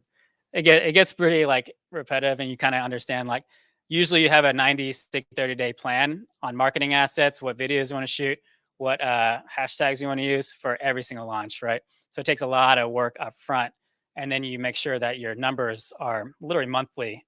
If I want a number in 3 months, let's say $1 million of revenue, well, I got to target $3 million. And I have to have this many leads in order to get to $3 million. So your front end funnel is 3 million, and you get out back end 1 million 6 weeks to 8 weeks before. So 2 million events. So you got to lay all the metrics in advance. ChatGPT can literally walk you through how to set this up for one example. All right. See other ideas here. Let's see if I can go down here. Addressing irrelevant emails, prioritizing key tasks. This is something I'll mention. I haven't seen one good tool on doing priority like we all know about Jira boards and all these drag and drop boards, but it's very hard to do. Like, I have a strategy for 10 tasks, and boil that down to a one-page summary. You got to take Jira board number 1, Miro number 2, Planner number 3 from Microsoft, try to marry it into one view. So a lot of people spend a lot of time literally transferring over data and simplifying it. And this is one example in AI I want to figure out how to do with decision support, what I call it. But we could use AI to summarize one whole dashboard into a opportunity, right? So your summary dashboard for executive management, CEOs, etc., are literally bubbled by AI. So no one has to do that repetitive work of going from small team to medium-sized team to a director to the CEO. That whole bubbling escalation process should take from the lowest level, and you just check the outputs along the way, right? All right. So those are some examples. Now I'm going to explain what we're going to do here. So is anyone familiar with Python in here? Raise your hands. You got about 50%. This is all Python free knowledge. I'll explain the example that we got. Again, our blind volunteer, myself, and a few others to do. But basically, what we're doing in AUTMHQ is we're taking a City of Austin job post and scrubbing it for certain information. And anyone who knows anything about data infrastructure, we got one in the back of the UT, right? We have an RSS feed in this example on this main page.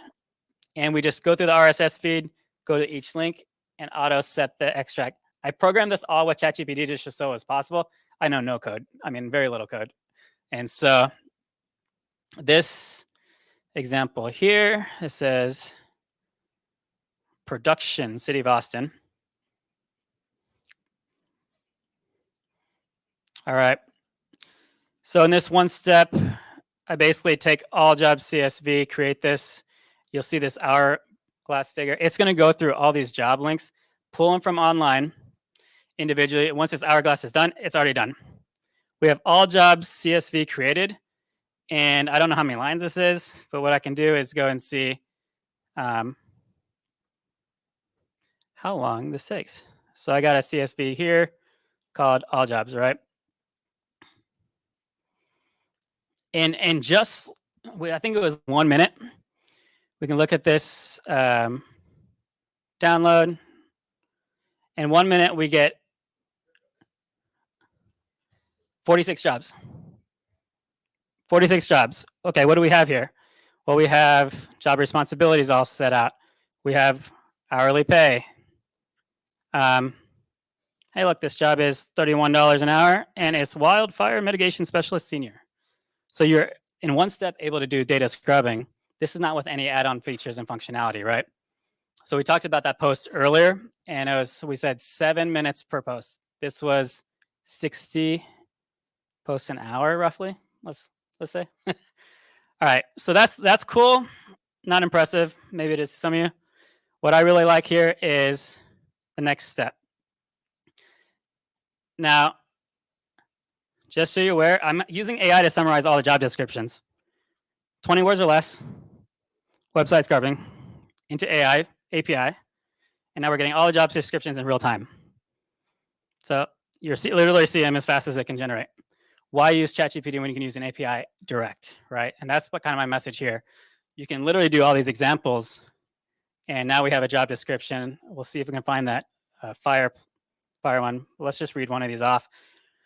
Number 19, research, analyze, write reports, legal documents, and other correspondence while providing assistance representing city in public forums and meetings, right? That was probably a 2-cent query for all this, maybe 5. We're talking about 5 cents. I've never hit more than $3 on ChatGPT, and I demo a lot, right? You can write code with it. You can literally have it go pull the internet. You can do a lot of cool stuff. All right, so it looks like that step is done. We're going to see how many jobs. So this will say there's 46. We got this final step. And then the next few steps are just merging into the final format I used to upload into a Wix server. Wix lets us, from AUTMHQ, literally upload the contents online so it appears on our website directly in seconds. So this process used to take 3 hours to 4 hours. And now I'll show you the final output. This upload to Wix file.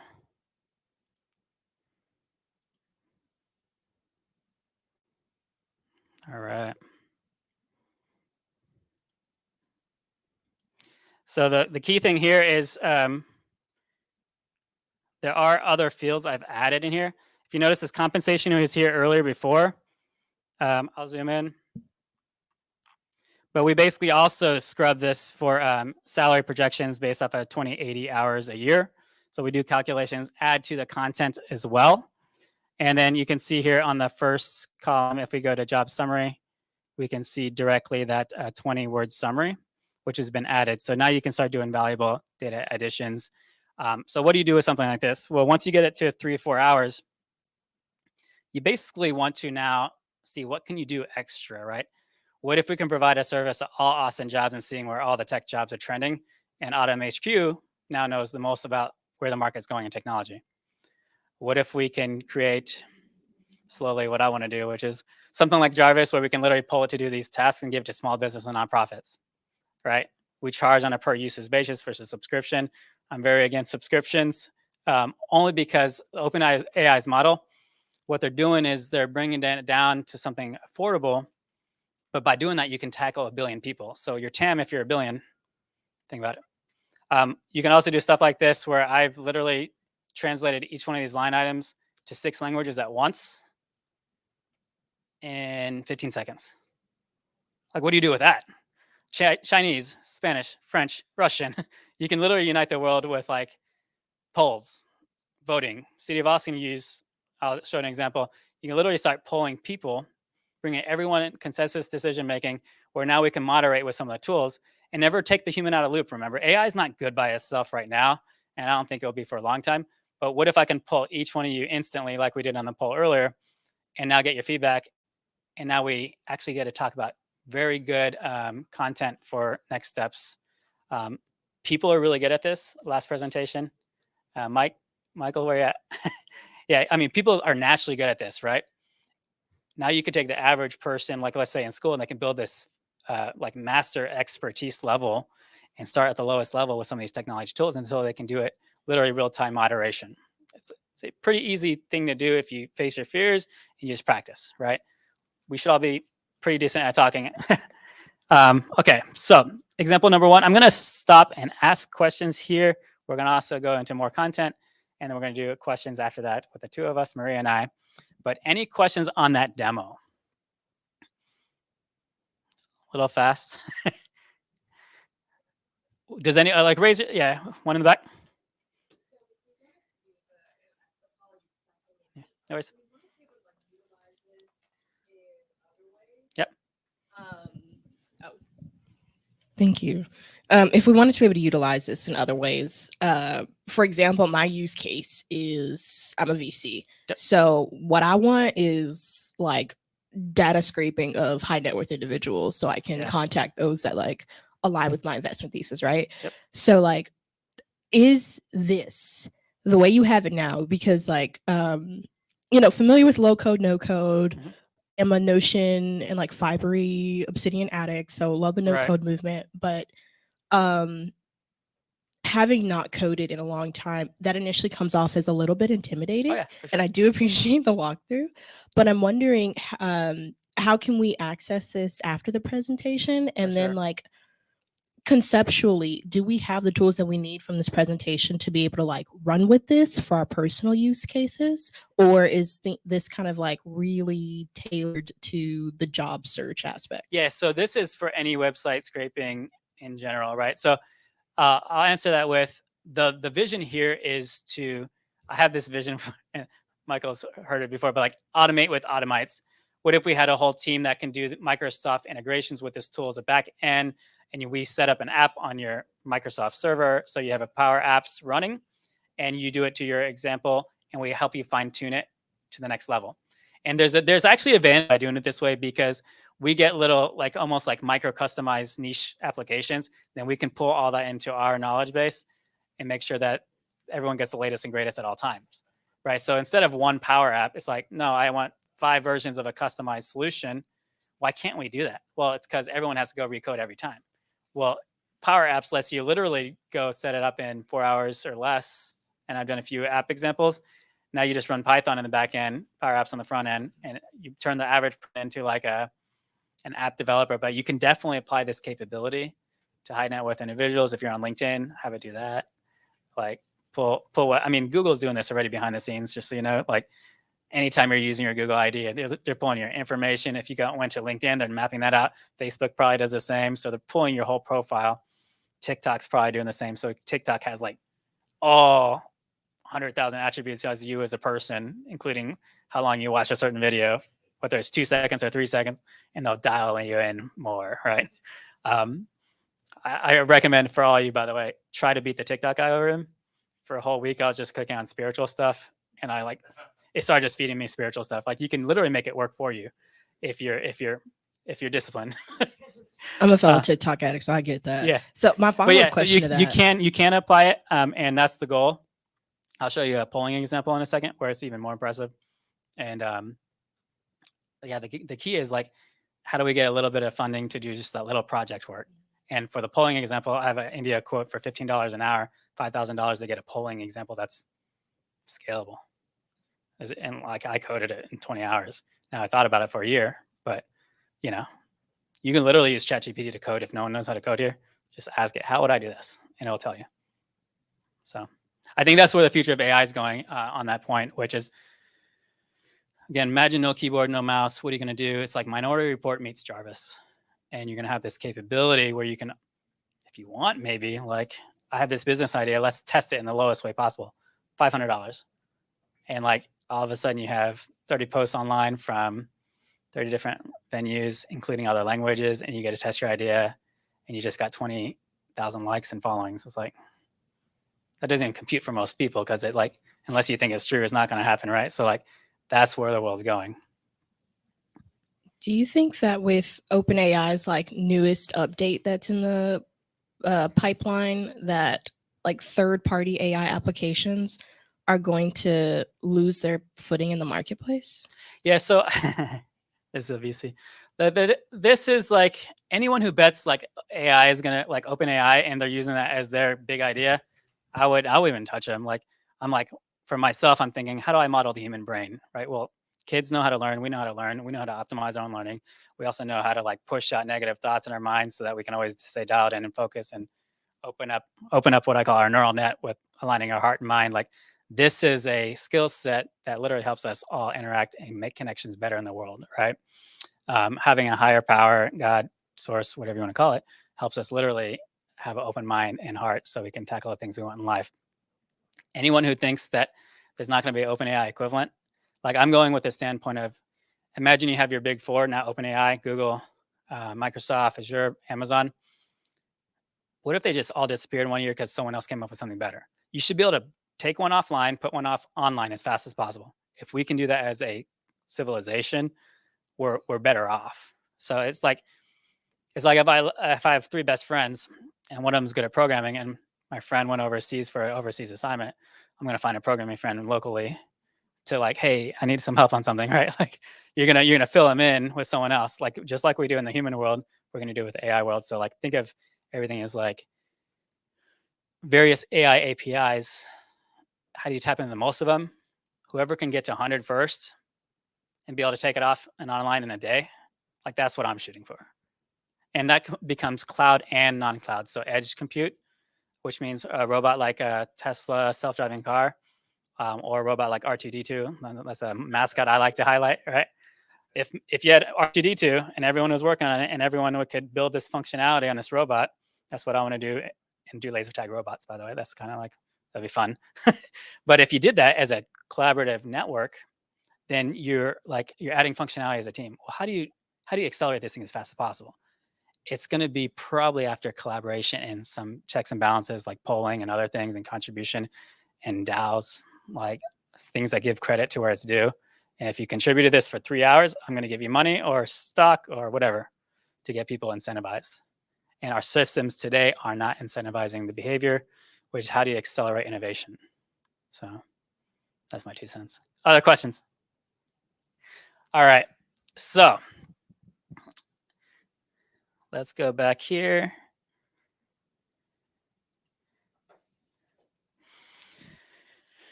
There you go.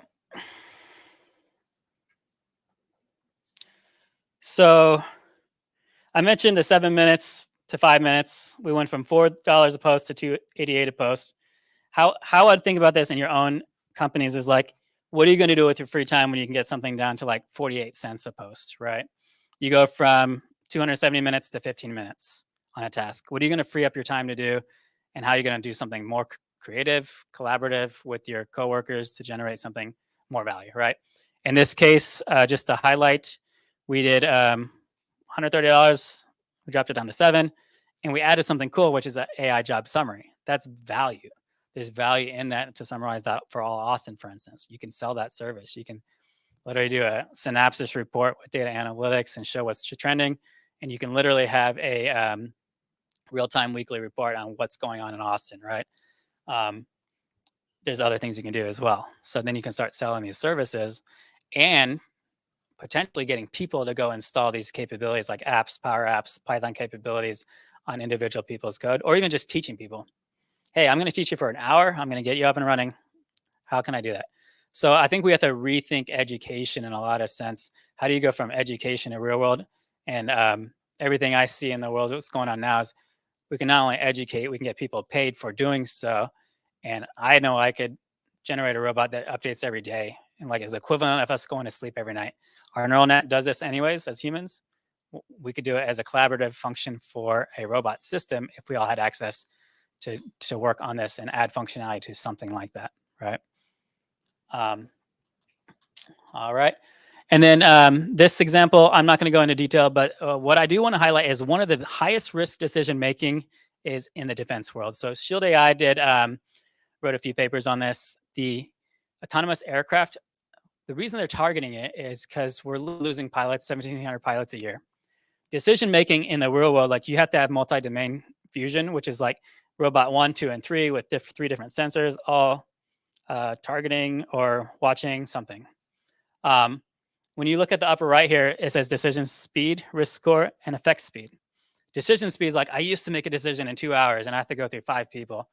Well, can we get that to 1 hour and 2 people, right? There is a benefit of seeing something before and after with AI. And if you can get an effect or an actual action, like it's one thing you make a decision, how long does it take to implement? We should be thinking that everywhere we go. Outcomes is key, right? Results are key. So how do we go to decision to action as fast as possible? How do we go in the innovation world from thought to actual prototype as fast as possible, right? If you can innovate at the speed of thought, what does that do? I mean, really think about that one. You can come up with a concept and be like I want to build a submarine that wraps my Tesla and can go underwater and do all this cool stuff, and I can simulate it in seconds. Or if a 6-year-old can go design a house because they have AI tool sets, and I want a 3,000 square foot house with 1 floor, and they say, oh, I want to do 3 stories, and it just does it in front of them. They can move stuff around. Do you think our architects will have jobs? Probably. But we'll be able to go through 20 iterations versus 3 when designing a house, which is kind of cool. So I think that's where the world's going, which is like very fast paced. So imagine you can have AI in the loop with human in the loop and get to the bottom right, which is like acceleration of actual decision making with the human in the loop, with the risk identified, and options on delivering an effect or making a decision. And with that, I will go into, I'm not going to show the code because it's a little much, but I will show the output. And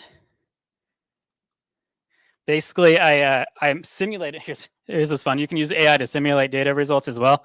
I simulated results of like, is AI good or bad, like I asked you earlier. And I auto-theme this into risk and concerns with AI and supporting comments. So basically, you get a positive, negative. From there, I can risk or put everything into a secondary theme. So everything in risk gets assigned job displacement, ethical dilemma, or manipulative AI. And with that, you basically get to see,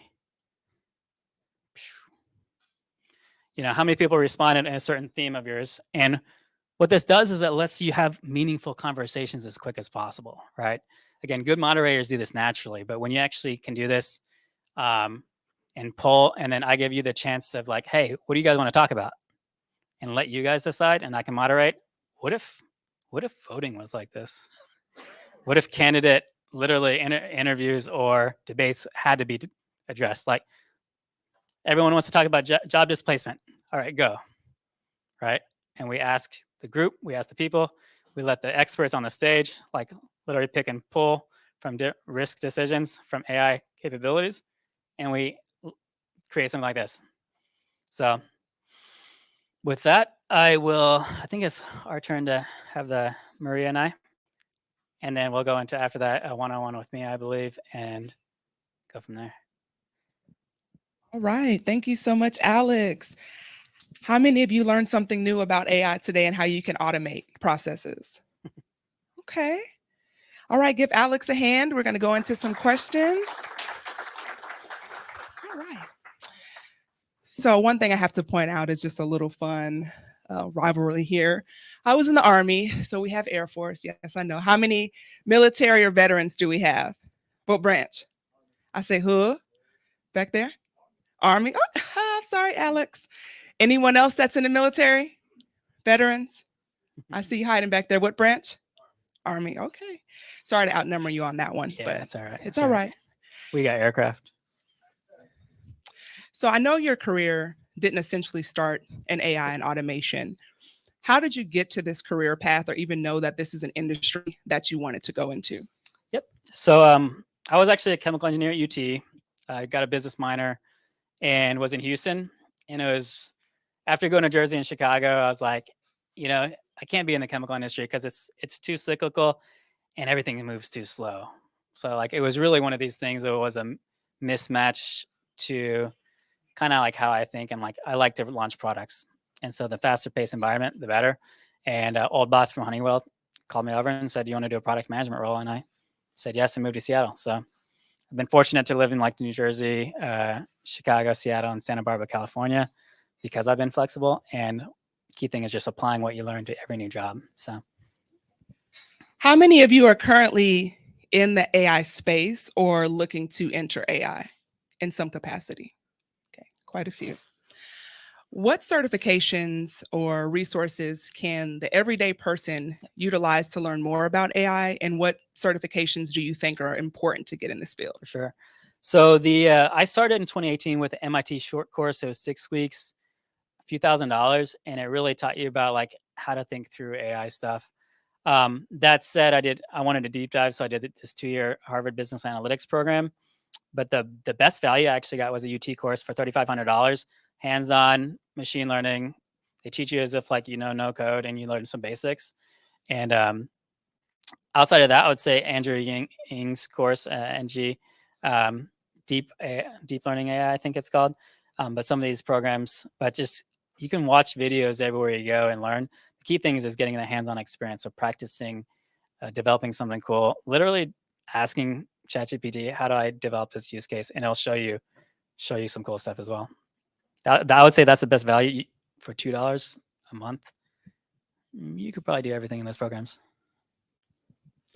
And AUTMHQ does have programs available. So if you're looking to enter a certification, check out their website. You can find free resources there as well.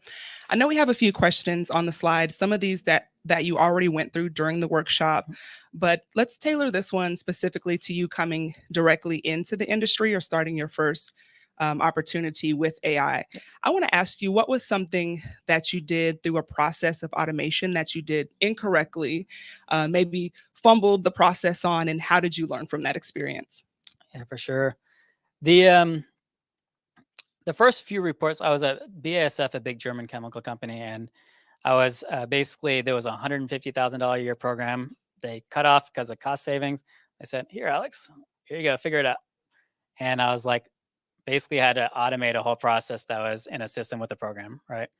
And I think it was like for 3 months we were figuring out as a team. Someone I took it over from, myself, and then the marketing manager. We were going through and basic things like duplicate records. Like, hey, we're going through these 6 steps and we found duplicate records. People were getting bonuses for incorrect reporting. And I was like, once we realized, I was like, well, this can't be our source of truth if it's not foolproof, right? And so you think about like errors can cause good and bad for some people, but like a lot of erroneous reports, literally someone's getting a bonus that I shouldn't have. I mean, that's crazy. Bonuses away. I don't know how they Exactly. liked you in that position after that. We think about AI and how people say it could be disruptive for human beings and cause more harm. What are some of the questions that you ask yourself when you're using AI or working towards automation to make sure that the human capacity is For sure. incorporated? So this actually comes from an AI example. I basically asked a lot of questions, but one of the things, if you think about grounding an ethical or spiritual side and human intelligence, like again, that ring of three, equally balancing forces is like, I basically threw AI the question, like, out of all these spiritual constructs, Baha'i faith, all these other ones, Christianity, like, name three things that they all have in common, right?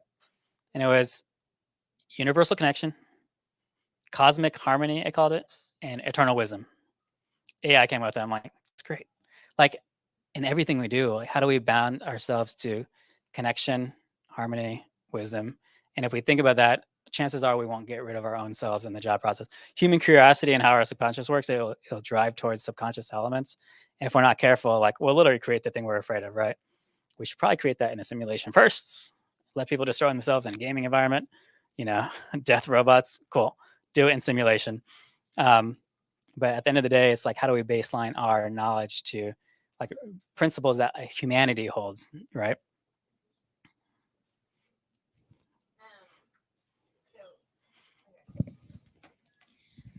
I'm just starting with ChatGPT, Yeah. but I feel so basic. Like I want to take it to the next level. There's so much inefficiencies that I see on my day to day. For How sure. could I take it to the next level? Because ChatGPT, I'm just using it as like a Google that's more personalized, or to copyright, For sure. or for quick answers on how to tutor my child. But I want to. Yeah, so I would say like even just But I don't want to take a UT course and learn but how to do that. like, let's just say I taught you for $25 an hour because I believe in that. Like, what if you can teach the next person for $25? Like, what if we can create this program where like hands-on, collaborative, in person, 1 hour time literally pays the next person forward, and then like we can create these opportunities. At the end of the day, it's finding someone who knows more than you and like finding a way to partner with them, exchanging value through a value exchange or just cash. And the key thing here is like choose an example that's challenging and then see what's online as well. But a lot of times it's literally working with someone who's done more. There are people making $300,000 a year. I think I last saw on prompt experts. It's like, you just need to know that's a question and all you test is the output. Very similar how AI training works. You just test the output and that's kind of crazy. There could be a high schooler making $200,000, $300,000 a year by knowing what questions to ask. Right. So just partnering with someone. And that's the model I think we take at AUTMHQ, which is in an ideal world, we want to pilot like me teaching someone else teaching someone in the community, and just literally getting this proliferation effect of knowledge in Austin to a higher level. Clearly, we all want to know about AI and how we can utilize it. What are the top 3 tasks that you can automate just for the everyday person, the everyday business, something that's pretty generic to automation? Yeah, I think like summarization. So like if you were to read a website or an article, like how do you boil it down to a 1-sentence summary, a 3-bullet summary? That's one of the examples I do a lot in emails. So emails, even just here's a response. I've been even testing out like, how do I write a legal response? And I've fooled people into thinking like, did a lawyer write that? I'm like, no. Like I put these rules, I asked about certain question, I responded with the legalese. Cool. So just using it in your day-to-day on both emails, summarization, and then I'll say the next one is just like you can do some cool things on data analytics, but just learning. Like ask ChatGPT, how do I learn this thing? It'll draft a lesson plan for you and nail it. I mean, high school SAT prep, passing you name it. Like you can generate an article. I wrote a 132-page book the other day for fun. Like it's not hard. And that was just to get ideas out. But if you think you can get your ideas out and edit that version, why not? The audience, does anyone here currently have any processes that they automate within their organization or utilize just for themselves? Don't be shy. Anyone using a spam bot to delete all those spams? That was something that came up. Nothing? Just gonna leave me hanging here? So in Oh, my organization, City of Austin, we do a lot of automation. It's not using AI, but it's using the enterprise service bus. Yep. So it automates the movement of records from one system to another, which saves us tens of thousands of hours of manual record movement from one system to another and keeping the systems in sync. thank you, Omar. And what industry are you in? Or I work for the City of Austin. Okay. So it's the IT sector of the City of Austin. I'm in central IT. And we're definitely looking at using AI to add additional efficiencies within our organization. So things like translation and health bots and doing predictive analytics and analysis. So I really enjoyed what you demoed for us with pulling the information from the website. That's actually one of the areas we're looking at as well, which is doing RAG, retrieval augmented generation, by pulling information from our website as well as our document stores and allowing and using that to power a large language model powered digital assistant so that people can have more access. And for me, what's really important about this conference is the role I'm in, it's important to me that I'm working with the AI technology in a way that is going to be accessible to all the relevant demographics. And that's actually one of the areas I'm curious about is when you're looking at AI technology or emerging technology, where would you focus your energy if part of the goal is to ensure that we are serving demographics that are usually underrepresented or underserved? Yep. So I'm actually working with a Honduras group right now and someone that speaks French, Spanish, and English. And one of our ideas is like, how do you run a multi-language poll or even just classroom content where everyone can dial into the language and get an output for everybody? ChatGPT is actually, in my opinion, better than Google Translate because it uses the whole internet, 160 billion parameters to train. You can go into any language in 2 seconds or less for everything. So just like right off the bat, if everything was translated into the language, why aren't we posting all of our websites in the top 3 languages, right?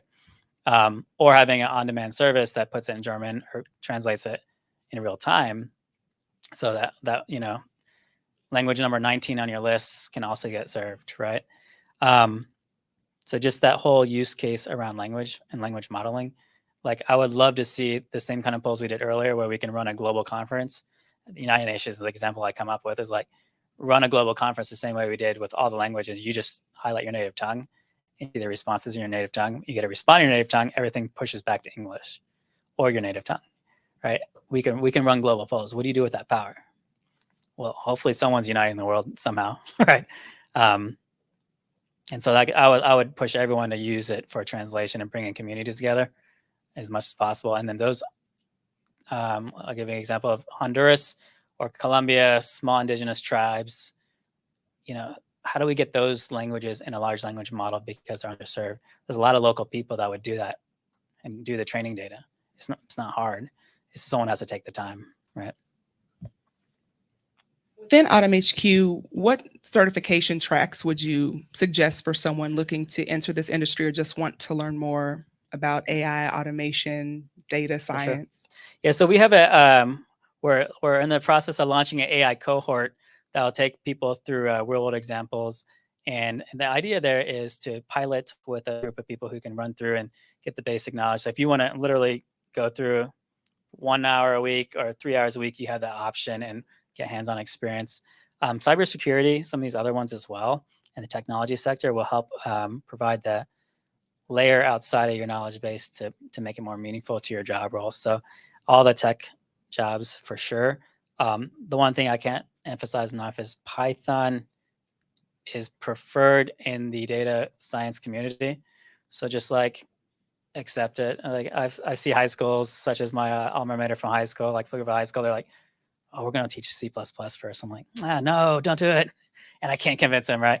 But, having the ability to learn Python first, that way when you learn your second language, third language, fourth language, you actually have a richer background is key. about 5 minutes, so I did want to take some audience questions, and I saw your hand go up first. We're prepared.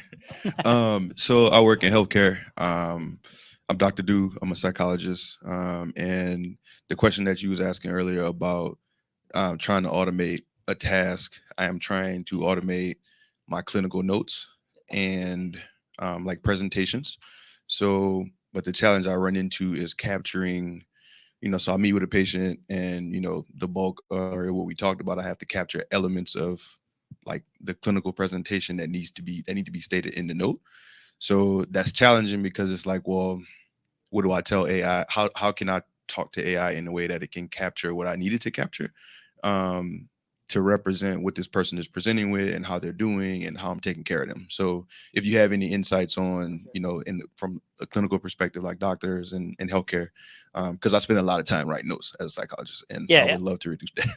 So there was a period like for 3 months, I was driving Uber, testing a lot of ideas. So you get free like tech expertise when you're driving Uber. So like I was doing this prototype a lot. I would just voice to text on my phone, a message, and email myself. And auto service would send me the full transcription of all the voiceover with the summary and bullets as well as action items, right? And that capability is 2 APIs. One for Google speech to text, a second one for the OpenAI query. You basically have a service that will take your full transcript of what you say verbatim, 100% translation, and copy it, and then also give you a notes version. And you can also scrub it for like removing personal information as well. So you can go through the 3-step process and pretty easily just voice to text notes. And so the use case here, a lot of my Harvard friends were like, well, how do we do this in the doctor world? It's like, how do we get a doctor, like something while they're walking from point A to B productive? Like, can I have a phone or a little earpiece so they can actually talk, voice over their notes while they're walking, or even just close their eyes, think about everything they just did, and get that on voice so they can instantly go into the notes. And that's what I highly recommend. And then there's all the HIPAA API requirements as well, which are pretty easy. A lot of companies do that naturally, and just tying that as well. Does that adjust for accents? Google Translate is really good. Google test it on Google Translate, just the microphone. It's a free service, but Google's pretty good for their model. They basically take like 20 to 60 GPUs and add them all in real time and like try to dial in your accent, everything else, and push it to the latest transcription service for your voice type. So I'd say it's pretty good. Gotcha. Appreciate it. Thank you. No problem. Yep. Well, if you're doing Zoom, there's like these plugins like Firefly that does all that. Yeah. That you said. It just transcribes, then it does bullet points, and then it tells you follow up. I mean, it's super useful for sales. Question back. Hello, thank you. This week I've been testing some of the AIs that are available for general public, and I wonder if there is a way to train an AI with my knowledge and experience and contacts and everything that I have accomplished professionally, and have it help me find new businesses, find opportunities. That's one question.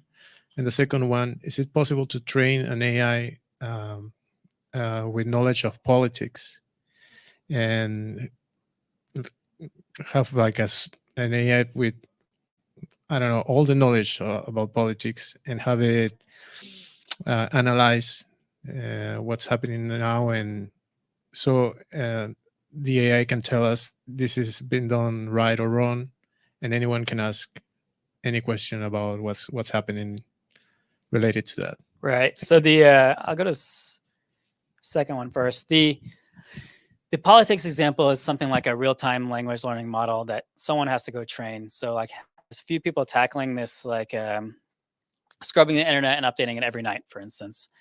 Something like OpenAI, I think that the price of that model, if you like, it's probably $10 to $20 million to run that model once. Think about it. I mean, like the whole internet once, and to get everything fine-tuned with the human in the loop annotator. So that it's possible, but you need like a team of AI large language model engineers like working with you in the right data to feed it. So first thing is just scrubbing it to your knowledge base, or your use case for politics, like throw it all in one bucket. And how would you structure that? So thinking through the structured data is key. And this kind of applies to the other example as well. Yes, you could, but who has the time to take all the knowledge and put it into structured data? You know. I have 2 questions left. Yeah. We're going to go here, and then we're going to break for lunch, which will be perfect because Alex will be around if you want to ask additional questions. Yes, sir. So I'm actually a student at UT. Obviously, I was in the military also. I'm in a program called Product Party Institute. This is my professor, Ruben Canto. Yep. There you go. And so with one of the projects that I'm actually working on, I have zero technical background. But one of the things that I'm actually trying to work on is a smart wearables brand that's incorporating AI and machine learning for injury prevention, performance, game strategy, and sport betting on the back end. So how I've been told to only focus on one thing by several companies, but obviously with AI, it changes the landscape. So how would you go about trying to pursue all these different things strategically from somebody who has no Right. background? Yeah, for sure. So I'll put my product manager on from a technology sensor background as well. The thing is, like, think about pain points, then your needs, and then like outcomes you can possibly deliver. And if you can put dollars to that, like what's the easiest data to collect? What's going to add the most value so someone will really pay me for it? And I say value, it could be time savings, or it could be like, oh, that's going to help me. Like if my car could drive around Austin, pick people up, I could probably make $300 a day, not Uber, right? Like what's going to add the most value to your use case for those people to make decisions on their situation. So start there and think about value, and then go from there. Good. All right. Hi. Question. What suggestion would you have to someone who wants to use AI but wants to be secure? Because I know that using OpenAI and things like that, other people can read your prompts. They can read things. That's where they have that disclaimer about not putting in sensitive things. So what suggestions would you have if someone wants to make sure that they're being secure, they're protecting their data, things like that? Yeah, so I would say run it through an API, or go to Microsoft's ecosystem, and there's already an OpenAI plugin, and just run everything inside the Teams ecosystem, if you can, if you're in a small business or somewhat medium to large size business, and that way your information is not getting out there. And remember, like, none of us know what OpenAI is doing with our data when it comes like making the model better, but just assume they're using your data to make it better, right? Trying to sound more human, everything else. So just one disclosure is like, are you getting paid for that training data? Probably not. Is Tesla getting its users money when they're doing self-driving and making all the drivers' data, making it better for self-driving? No. So this is just one of the things we accept, but there could be a world where we actually pay people for the training. Thank you. All right, so that is our time. We are going to move into lunch, but everyone give Alex another round of applause again. And Michael, I believe you have something as well. Well, I actually just wanted to expound on that before we transition, Alex, because someone did have a question kind of on the secure side, but more so how confidential is it, right? So more so just keeping that privacy and make sure no one else can tap in. Can you just expound on that before we fully transition? Yes. So in the ChatGPT ecosystem, I mean, you have to look at the policy, but like for the most part, they have to protect their user data, right? You can do this thing where you share your prompts and everything else to an individual, but they're making the model better, which means they're taking prompts and everything else, and the chances are there's no way for them to actually see your private question, right? They would lose customers that way. So everything's super secure. There is actually an OpenAI Enterprise Edition that has higher level of security. They've launched probably in the last few months, but they also have that extra level of security. But at the end of the day, it's, pushing the boundaries with OpenAI, Google. How much do you trust them? Like, they have to keep their customer base, Microsoft, all these others. And then the key things to watch out for is like, okay, at what point do those rules get broken? I guarantee, national security, someone's going to be able to you anyways. So like they'll go through all the rules if you're doing nefarious stuff. Thank you. All right. Thanks, everyone. Right. Now it's lunchtime, networking. Alex will still be here, so feel free to ask him as many questions as you like. So thank you.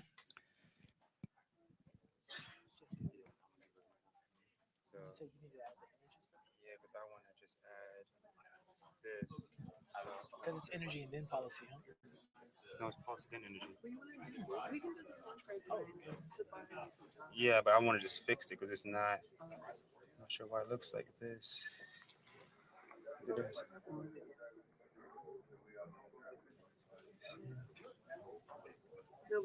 Good. Hi. I'm Corinne Stewart. I'm with G Code. Yeah, there. I'm Korean. I know Korean. Hi. Oh, Good how to you see you in doing? person. Good to see you too. Beautiful. I didn't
All right, all right, all right. Well, everybody, thank y'all so much for staying with us as we continue with ReThink Austin.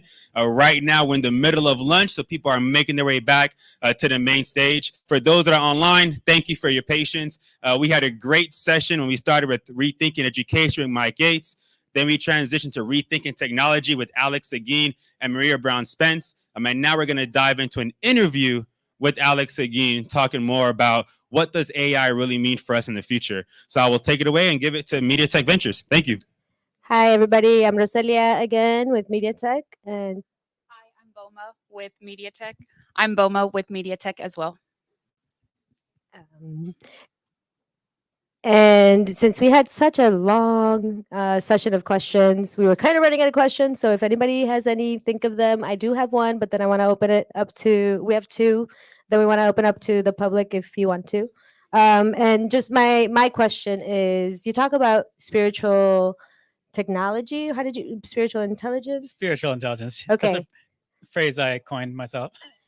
I've never heard it and I appreciate it. I live in Houston, and ever since I moved there and realized that it was a hub for trafficking, and me having a 10-year-old daughter, I started going down the rabbit holes of how technology is used in that realm. So when we talk about spiritual intelligence, and I heard you say grounding your work in like a spiritual intelligence. Like I love that you phrased that, and I just want you to expand a little more about that. Yeah, for sure. So when I started Excel AI, it was accelerating artificial intelligence, and I realized really quickly when you start thinking, worst case scenarios of what's going to happen, as well as best case scenarios of what's going to happen, really takes like a spiritual grounding in the sense of, okay, what principles do we want to abide by, both ethically for humanity? And so I coined this thing as like, okay, human intelligence should be prime one. Our goal is to free up our time, do things we want to do, create more as a community in areas that we want to impact, right? And so with that comes a lot of responsibility. It's like, well, AI could, you can get probably AI to crash into a building if you wanted to, right? Like that's not good for anyone.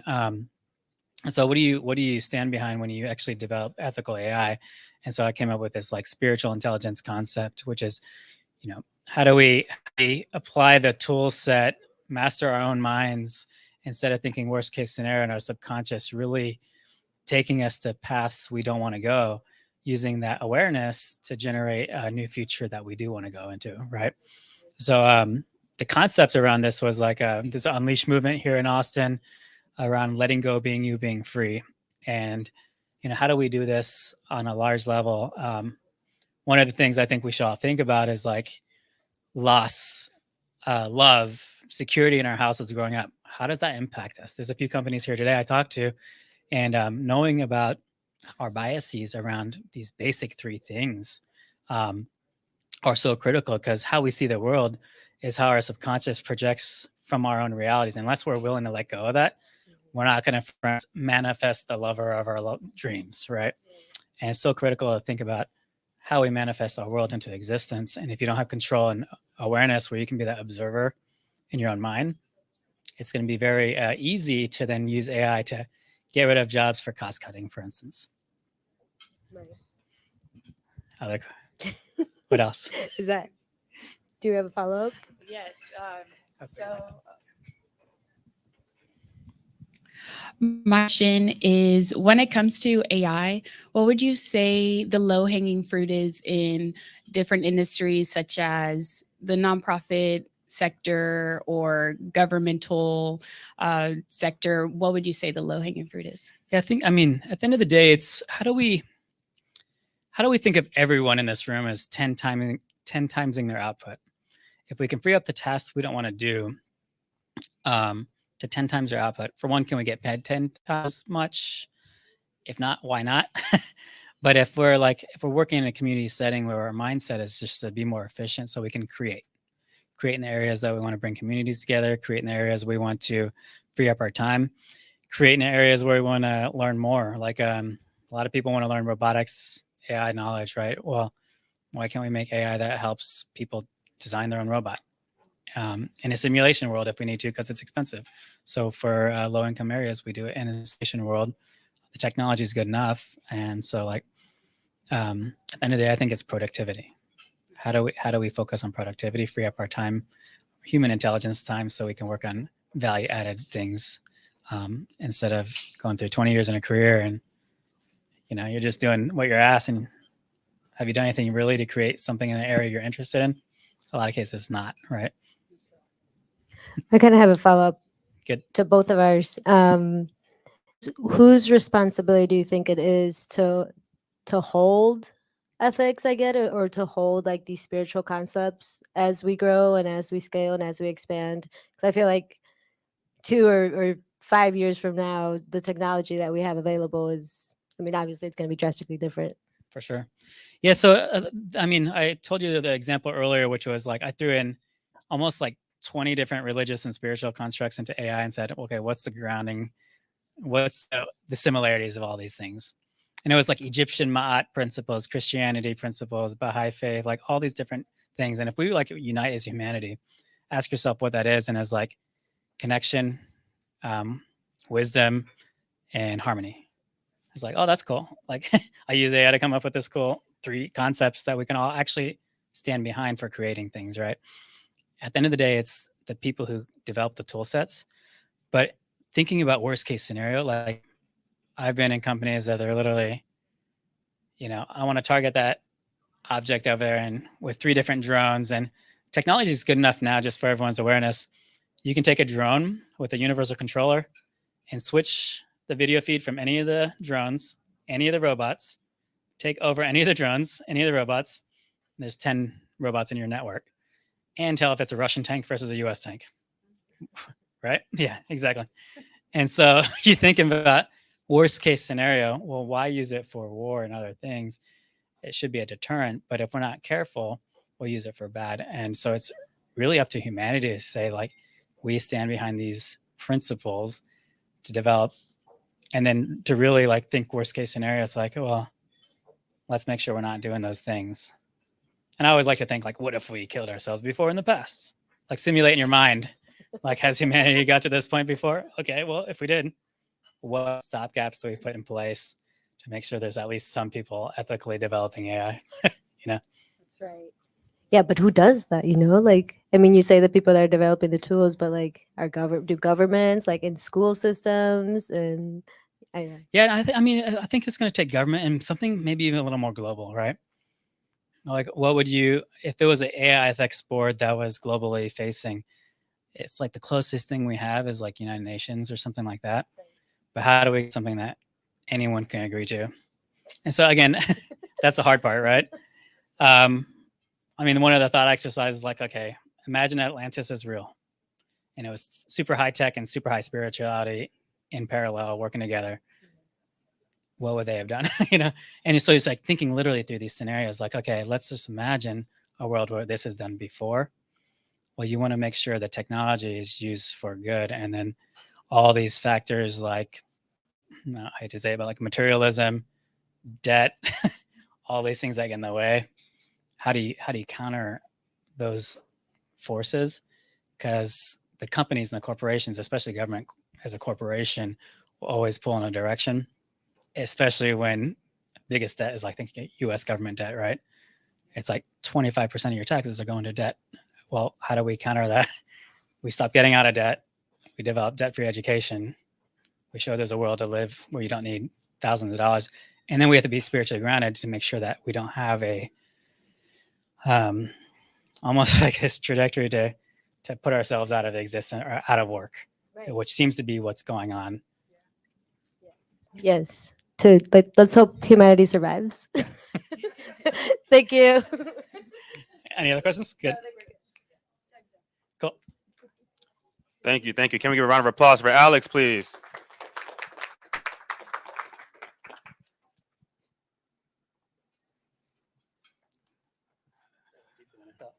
All right. All right.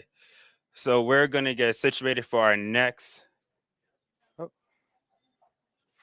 session.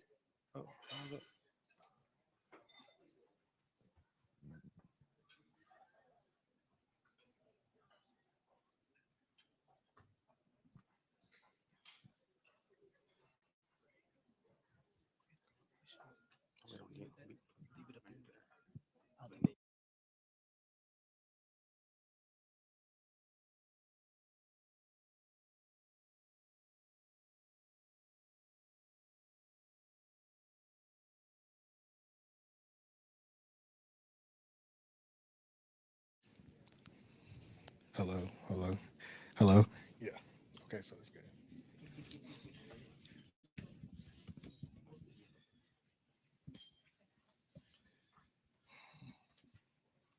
All right, perfect. So I will hand it off to Stefan, who's with the Hip Hop Caucus. So very excited to have them here because they, of course, are a ReThink Austin sponsor. But what I did like about my time working with Stefan is just persistence, because we've been talking for a while. All right, and things have changed, things has moved, but he stayed committed to be here today. So definitely shout out to Stefan and for this lovely, lovely panel, because this conversation is about to be exciting. So Stefan, I'll give it to you. Hello, everybody. How y'all doing today? All right. Thank you all for being here. So I'm just really excited to be able to have this conversation and engage in this conversation about navigating the digital frontier of banking, right?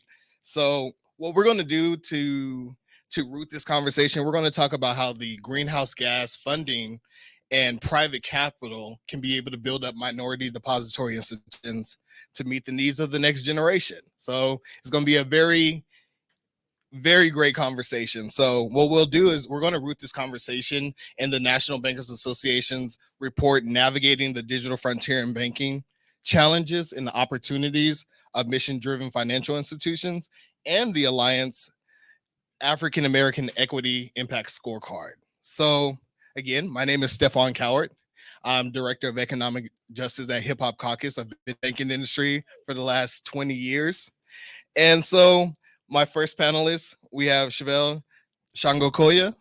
She's the Vice President of Program and Initiatives at the African American Alliance of CDFI CEOs. It's a organization that is membership driven, that aims to build the capacity and member community development financial institutions, bridges the gap, builds bridges to economic stability and wealth in Black communities, builds power in Black communities by challenging and influencing financial sectors to operate more equitably. Chevelle is responsible for the direction and management of portfolios of 3 signature initiatives that address race, gender inequalities and within the financial sector, and 5 capacity building programs for certified and aspiring CDFIs. So during our tenure, the programs and strategic initiative of portfolio served over 60 member CDFIs, providing grant capital, technical assistance, and industry connections and in-kind support. So give it up for Chevelle.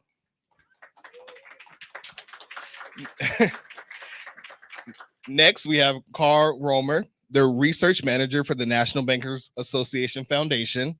Carl, where he works, he's responsible for research topics relating to financial access and income mobility. Prior to his role, Carl held research positions at the California Policy Lab, Brookings Institutions, Organization for Economic Cooperation and Development, and Economic Policy Institute. He's evaluated workforce training and unemployment insurance systems and explored topics around student and medical debt, economic development, and labor market outcomes through social equity lens. After completing his BA in economics at Howard University, he was awarded a Fulbright scholarship to the London School of Economics and Political Science, where he earned his master's in economics and philosophy. Give it up for Carl. And we have Kiana Meeks. She is a climate tech investor and impact investor.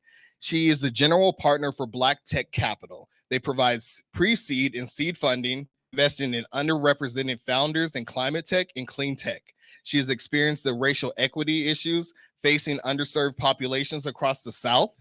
Her mission is closing the racial wealth gap by directing capital, mentorship, and resources to diverse founders and often overlooked ecosystems. Kiana builds partnerships to fund innovative minority founders solving sustainability challenges. She provides startup advising and enables scaling for solutions for diverse change makers. Her investment experience on the ground entrepreneurial work strengthens the pipeline for minority founders in climate tech. Give it up for Kiana. For all the panelists, can you look behind you? You should also have a microphone as well behind you. Can we please use that as well in addition to your clip-on, please? Thank you. And if you don't have one, please just share. Thank you. And now I'll pass the mic. Okay. So what we want to do is root this conversation and talk about setting the table, right? So we've seen how the pandemic has changed how we work, learn, connect, and shop. And shortly after the pandemic, McKinsey surveyed a lot of executives and found that they recognize that technology and strategic importance and a critical component of business, and not just like how do we be more efficient, right? So digital adoption has taken this huge leap at both organizational and industry levels. During the pandemic, consumers have moved dramatically towards online channels, and companies and industries have responded in turn. So there was this one thing that this report that came out by Hank and from EY, Ernst & Young Global Vice Chair, and he said basically 2020 became 2025 on the digital acceleration timeline. And so the banking industry is no exception to the rule. And that's what we're here to discuss today. So what I want to do is like start with the first question, right? So we saw that the PPP came out and many Black and Hispanic communities did not have the technological infrastructure in place to be able to take advantage of capital opportunities. And now that we have something new, the greenhouse gas reduction funding is available, and we do need communities to miss out. We do not want this to be another technological barrier. So Chevelle, could you explain to us and help educate the audience on understanding what is the greenhouse gas reduction funding? Yeah, absolutely. Hello, everyone. Good afternoon. Again, I'm Chevelle Shungakoya from the Alliance. I'm happy to share more about the Greenhouse Gas Reduction Fund. So the Greenhouse Gas Reduction Fund is a national program that was created through the Inflation Reduction Act. And it was created because technologies exist to reduce energy costs, to reduce air pollution, to really create a clean and green economy, but communities aren't really participating yet in that economy or using those technologies because of lack of capital. So what the Greenhouse Gas Reduction Fund does is it invests $27 billion into financing the green economy, the creation of green economy, and the reduction of greenhouse gas emissions. The funds will be deployed to fund clean energy projects, retrofitting homes, electric vehicles, for example, but it will be funded to other financial institutions and nonprofits so that they can then deploy those billions of dollars into the communities that they serve. The program has a specific focus on low income and marginalized communities. It's aligned with the White House's Justice 40 initiative. Some of you may be familiar with it, but it says that 40% of certain types of government programs must actually reach low income and disadvantaged communities. So essentially, it's $27 billion that is geared to kind of accelerate and start to leverage additional dollars and really boost the US's green economy.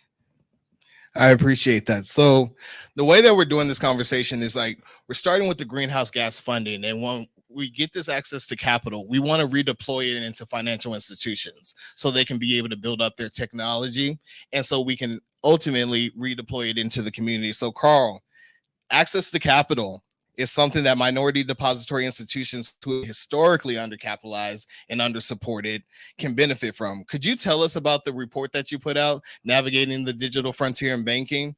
And like, what was the reasoning behind wanting to put out a report like that? Sure. Thanks again for having us, Stefan. Thank you to ReThink, and thank you to the Hip Hop Caucus for the invitation. So the National Bankers Association Foundation put out a report about digitalization, and there is kind of two different ways that we want to think about digitalization. We want to think about digitalization for the consumer, for getting consumers, like you said, really in 2020 jumped from 2020 to 2025 in terms of that digitalization on the consumer side. So thinking about mobile deposits, online banking, those sorts of basic things. But there's so much more to digitalization just on the consumer side than than just banking, mobile banking, and mobile deposits. We're also thinking about specific customization for individuals, helping them with financial literacy, giving them access digitally, and then also embedded finance. So thinking about banking as a service. So the paradigmatic example would be in China's WeChat, right? So you have ability to purchase things, you have ability to send money to your friends, all within an embedded app on different websites. So we're thinking about that on the consumer side. And then on the other side, we're also thinking about digitalization in terms of reporting. So having clear data for where our loans are going, where deposits are coming from, and then being able to show, as you said, with the Greenhouse Gas Reduction Fund, being able to say, okay, we are giving these loans to these communities for these purposes, and so therefore we ought to have access to the EPA's financial dollars. So there's kind of two sides to this digitalization that are really important. I love that. I appreciate that. And so, Carl, you and I had like a conversation about the next generation focused on digital, right? Like, could you talk about that and share why it's important for these MDIs to lead the way when it comes to the next generation in this digital frontier? Sure. So it's often discussed as though Gen Z, millennials, Gen X, boomers, and the silent generation all kind of want different things from banking and from online and digital banking.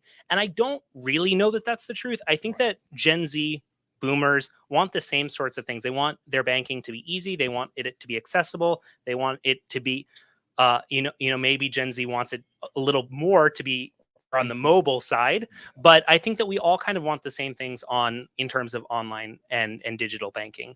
But to that point, Gen Z is unwilling and millennials are unwilling in a certain way to go into a physical location in a way that I think older generations have a long history experience in doing. And so Gen Z, being digital natives, are really accustomed to having access to things without having to physically present themselves. So it is really important as Gen Z, millennials are growing their income, growing their wealth, that banks are serving the mobile desires of these communities. So I think I lost my you're good. Because what I was going to ask is, I just want to ask the audience, how many of you, if you raise your hand, if you still go into the branch to do your banking? Okay, a good number of it. A good number. Okay, that's what I was just curious about. But as we can see, like, people do. Well, how many of you use online banking for everything?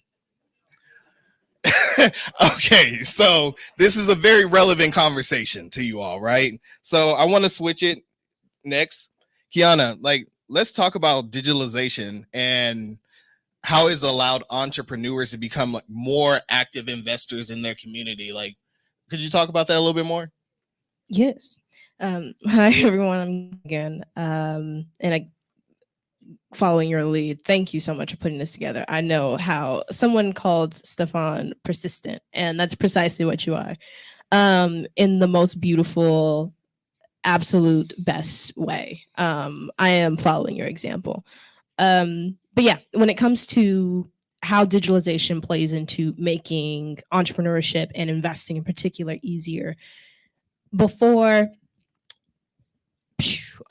the numbers aren't coming to me, but let's say for sure, like 2018, your options for investing in businesses were limited. Whereas now we have platforms like Honeycomb Credit and WeFunder and Republic that allow you to make investments in startups and small businesses for as little as $100, which is really amazing and awesome. But I think what comes along with that, there's a danger to that urgency and to that speed that I definitely want to touch on, in that I've been in this industry now since 2020. And I've noticed that, it's like move fast, break things, which like feels really energizing. It's like, yeah, let's move quickly. Let's figure out what doesn't work, iterate, move on, learn, apply to the next thing, like, because that's what life is. It's as I love to tell, as my friends and I will talk about, like, when you're learning different life lessons, it'll feel like I'm learning the same thing over and over again. What the hell is wrong with me? But nothing, because every time you learn a lesson again, you have a different perspective. It happens in a different context, and so you're getting a nuance that iteration is allowing you to acquire as you go through those cycles. But when it comes to investing in startups and small businesses, which I want to think is so powerful, because when we talk about building intergenerational, yes, minority, but Black wealth, it's important that we're building on real value, real metrics. We've seen so much BS come out of Silicon Valley in the last 20 years. And when the Fed started raising interest rates, all of a sudden it was like, oh, we gotta, are you profitable? A lot of these businesses that we use all the time and take for granted actually aren't. And they're almost like ticking time bombs. It's like, how many more funding rounds are you gonna get if you're not profitable? And we obviously already know that when it comes to Black startups and Black entrepreneurs, they're not getting access to that funding in the same way that Tim is. Jamal has to fight 10 times as hard to get what John. Have y'all seen that statistic that's like there are more John CEOs than there are women CEOs? Crack. Ridiculous. But like, the point there is that these Black entrepreneurs, and why I so believe investing in Black and underrepresented entrepreneurs, period, is because they have had to fight to get where they are. You're not going to catch Black entrepreneurs limping around with nonprofits for years and years and years on end and still being able to raise 10 million, 20 million, 50 million rounds. It's not going to happen. Nobody's going to give him that money. And it's almost a blessing and a curse, because the blessing is that those entrepreneurs are scrappy because they have to be. They know how to take their very small family and friends round and grow based off of revenue. They know how to position themselves, or they have to learn, and they go and learn how to position themselves to be ready for debt funding from CDFIs and institutions that lend more rigorously to minorities. So these entrepreneurs end up having to be, because of the conditions that we've been put in, better entrepreneurs, which is beautiful. And now with the digitalization of things, we as a community and our community now have the opportunity to also invest in us. But I must caution against repeating the mistakes of the past and going back to move fast, break things. No, move carefully, have conversation, do your due diligence, and then move with intelligence, move with intention and precision. Money's not cheap anymore, like it was 2020 when everybody was just, you get $1 million, you get $1 million. It is now, you want how much? So our entrepreneurs have already been conditioned to be profitable, to be focused on traction and revenue as opposed to hype, but it's also really, really important that with the digitalization of things and making that investment more accessible to us and our allies, that we don't move too fast, because it is completely plausible that we will find ourselves in the same situations that we have seen happen over the last 20 years when it comes to startup and small business investing. Really important that with these amazing new tools that are necessary and absolute, that we still are able to take the time. It's so important to take the time to actually understand what we're getting ourselves into. And I also strongly encourage, if you are interested in small business and startup investing, that you do a serious amount of learning how businesses work, because you don't want to invest in the next dream. You want to invest in a company that makes money so you can make money. Like that's what we're doing. And when you prioritize that in your investor journey, you do yourself and your community a favor, because we have the opportunity to build, or rather to continue to build, and at, you know, more at higher numbers, communities of entrepreneurs that are building companies that last. Yeah. There's no reason to be burning through cash in 1, 2, 3, 4, 5 years when we can have profitable, sustainable, revenue-driven businesses.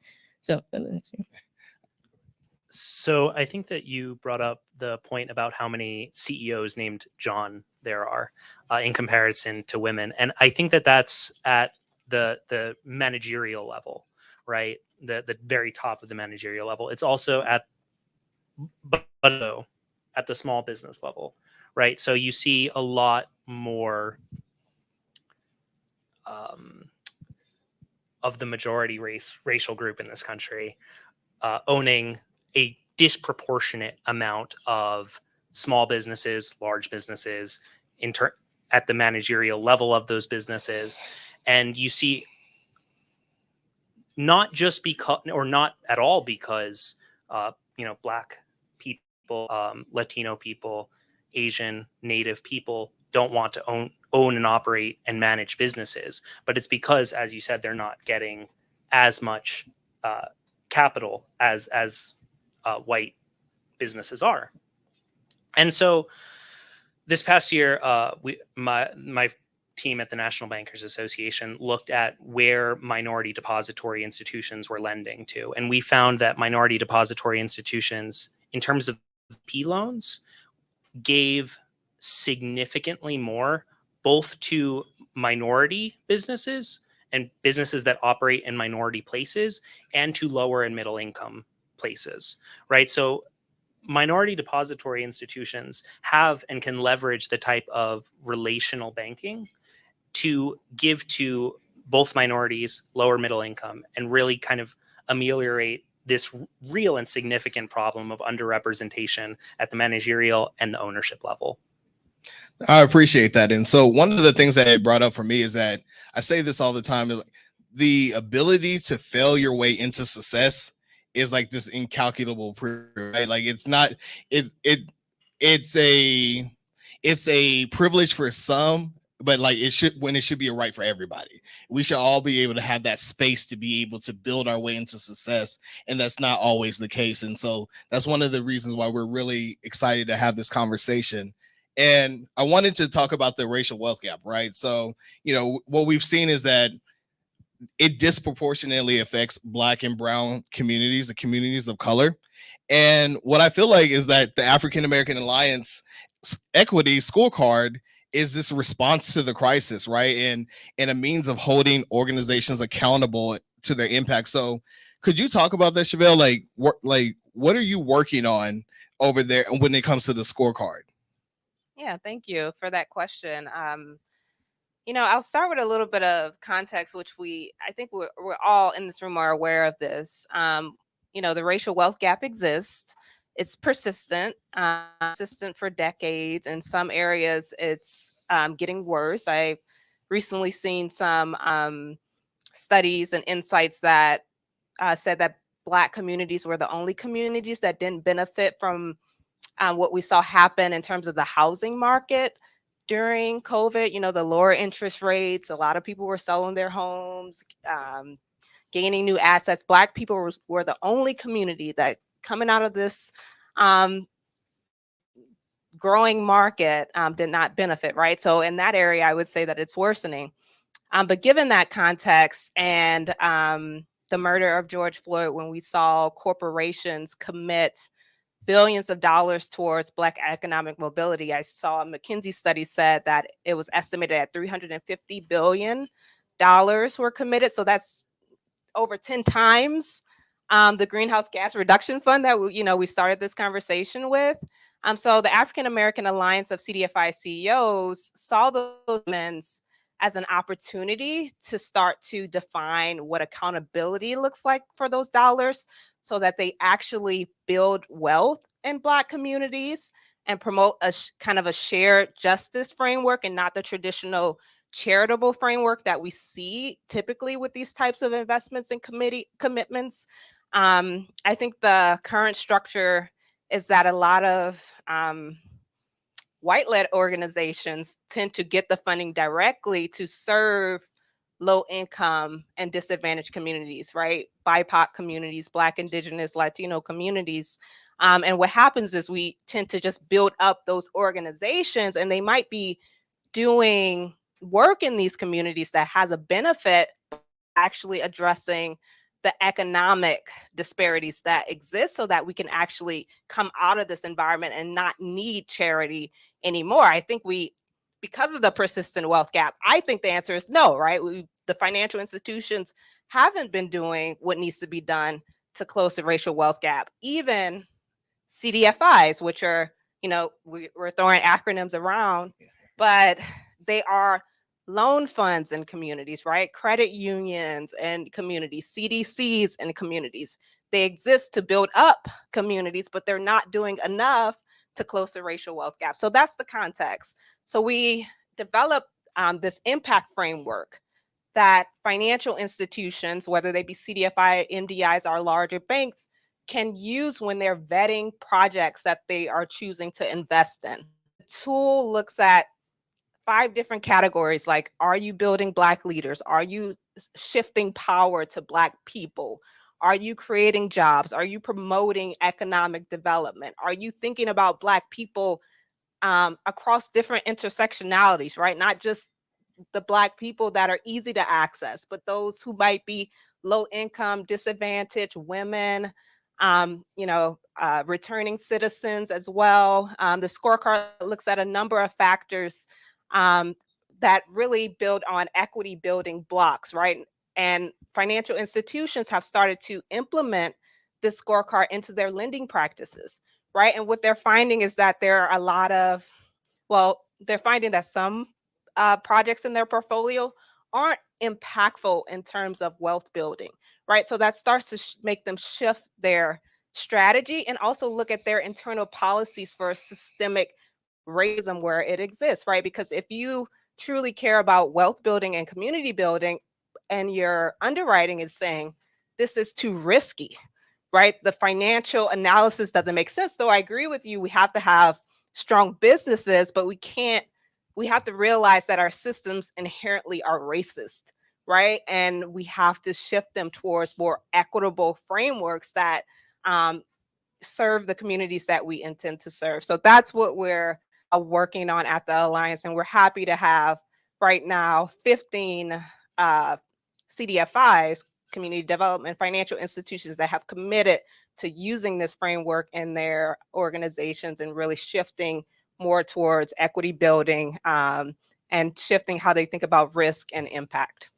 I appreciate that. And a couple of things that came up for me. One, I think we can all agree that progress for our community shouldn't have to come at the expense of Black brown bodies, right? People shouldn't have to be murdered or die for corporations and institutions to care, right? Like, I think that that should be a baseline, right?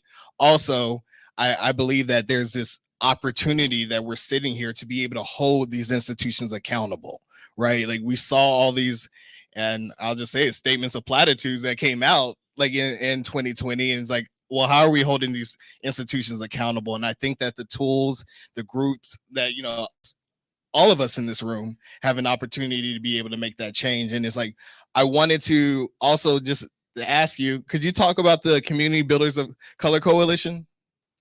Absolutely. So kind of along these same lines that we're speaking to about just ensuring that capital flows to the communities that need them the most. The Community Builders of Color Coalition is a national network that was established truly for that purpose. The Greenhouse Gas Reduction Fund that I mentioned earlier, the $27 billion that EPA will be administering, when the Inflation Reduction Act was first, passed, there were people who had been advocating for a long time, lobbying in some sense, that all 27 billion should go to one organization, and that one organization will figure out what to do with the 27 billion from there. Like, it had been they had been lobbying for years to even get that pot of money, right? So they were ready and preparing for the moment, and then advocating that they were the experts on how to mobilize this capital to reduce air pollutants, but then also get the 40% to low income and marginalized communities. So what the president of the alliance said, alongside, the president of National Bank Association, Hip Hop Caucus is also a part of this coalition. National Association of Latino Community Asset Builders is a part of this coalition. What they said is that no, trickle down economics doesn't work. You don't have relationships with low income and disadvantaged communities. Like Carl said, MDIs, credit unions, these small loan funds, though they're doing great work, they are small in the communities. They have the relationship. So why should we trust you to get all of the money and then charge us interest to get the money from you, and then we have to then deploy it in the communities? No, we want the grant dollars. We want the free money from the government as well. We don't want it marked up so that you could profit off of the relationships we've already established. No. So that's why the Community Builders of Color Coalition was established as a network of 18 national organizations that are really focused on community building. They're primarily Black, Latino, Indigenous-led organizations as well. They've successfully advocated so that EPA, they have 3 buckets of money, but across those buckets, we'll be, giving several allocations of this funding out to multiple organizations, and won't be funding just one organization. So far, the advocacy has been effective, and the Community Builders of Color Coalition has applied directly for this funding through the establishment of the Justice Climate Fund, which is the vehicle by which we aim to receive the funding from EPA and then deploy it to the communities where our organizations are already serving. That part. Yeah. So I just wanted to help with like some terminology, right? You heard us talk about MDIs, right? So those are minority depository institutions, to where over 50% of their leadership, their board, are somebody who is from a minority community. So I just wanted to be able to share that as well. So talking about partners in purpose, right? Like your president, like I love when he says that, like he was like, we're not partners in crime, we're partners in purpose. And I think that, words do matter, right? What all of us up here, we're partners in purpose of not only the Community Builders of Color Coalition, but we're working together on what Hip Hop Caucus is launching, Bank Black and Green. And yes. So Bank Black and Green is an opportunity to where we can get our minority depository institutions, our Black-owned banks, to be able to sign a pledge to say that they will not finance the fossil fuel industry or mass incarceration. And one of the beautiful things about it, many of them don't, do that at all. But what we see is that if we can get them to sign this pledge, what we'll do is we'll link them with impact investors, people with access to capital, so we can be able to help further capitalize these institutions so they can do the things, invest in their technology, so they can be able to build themselves up in a way so we can redeploy that capital into the community. And it's a multi-year campaign that we're incredibly excited about. So we would love for you to stay in touch with us and go to Hip Hop Caucus to be able to learn more about that. But one of the big things about that, right, is let's talk about what we can do. Like, one of the things that make me really happy about this Bank Black and Green campaign is that we have the opportunity to invest in the public health and public safety of our community, right? We're talking about flowing capital into frontline communities who have, through innovative financial solutions, to do what we call this reparative work that needs to be done. Like these extractive industries like mass incarceration and the fossil fuel industry, they extract and take so much from our community, trying to replenish it. And so We want to focus on what can we do. Like we have the conversation about reparations. Like this is like there's many avenues here, and I feel like this is one of those many avenues to talk about creating and helping our institutions create this reparative, climate-friendly infrastructure projects, right? And so, Kiana, like you have this quote that I just had. I love it, so I have to say it verbatim. When it comes to climate change, we're officially in an all hands on deck situation. Problem is, Black and brown founders have consistently been overlooked in receiving the funds for climate tech solutions, despite being a part of the communities who bear the brunt of the climate crisis. It's time that we change that on a systemic level, right? And so I think about this new access to capital from the greenhouse gas funding. It could be a win for founders that you invest in. Could you tell us a little bit more about like the minority communities, what they stand to gain for like leading climate tech and clean energy companies, and what's the opportunity here? Absolutely. I really I'm grateful that you said the quote. I might get in trouble for this, but whatever. He made it a little cute. What I said on the call was what I said was, we've officially exited the fuck around portion. We are in the find outs part of the game. Okay. So additional context, I am from the South. I grew up I actually grew up I'm not great with directions, but I'm assuming a couple hours north of here in Dallas Fort Worth, and as well as Louisiana. And now I live in Birmingham, Alabama. Appreciate you. So when I say I am of the South, like I mean it. Funnily enough, I was born in Wisconsin, but like the point there is, especially when I was choosing, and I'm speaking present tense.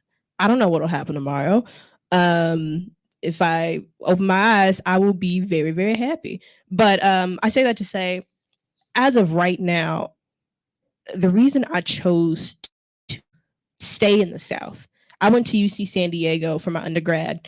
And, sometimes when people hear that, they go, why didn't you stay? There are Black people in San Diego, but we're here. We are here.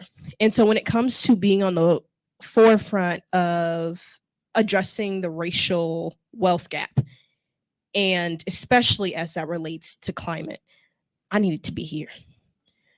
And so something I definitely want to touch on, as well as your question, is, Carl, when you mentioned, because you had mentioned this earlier, and I just wanted to reiterate because I thought it was such a good point. This is about relationships. You mentioned it as well. We've been talking about this. We were talking about this backstage. Relationships.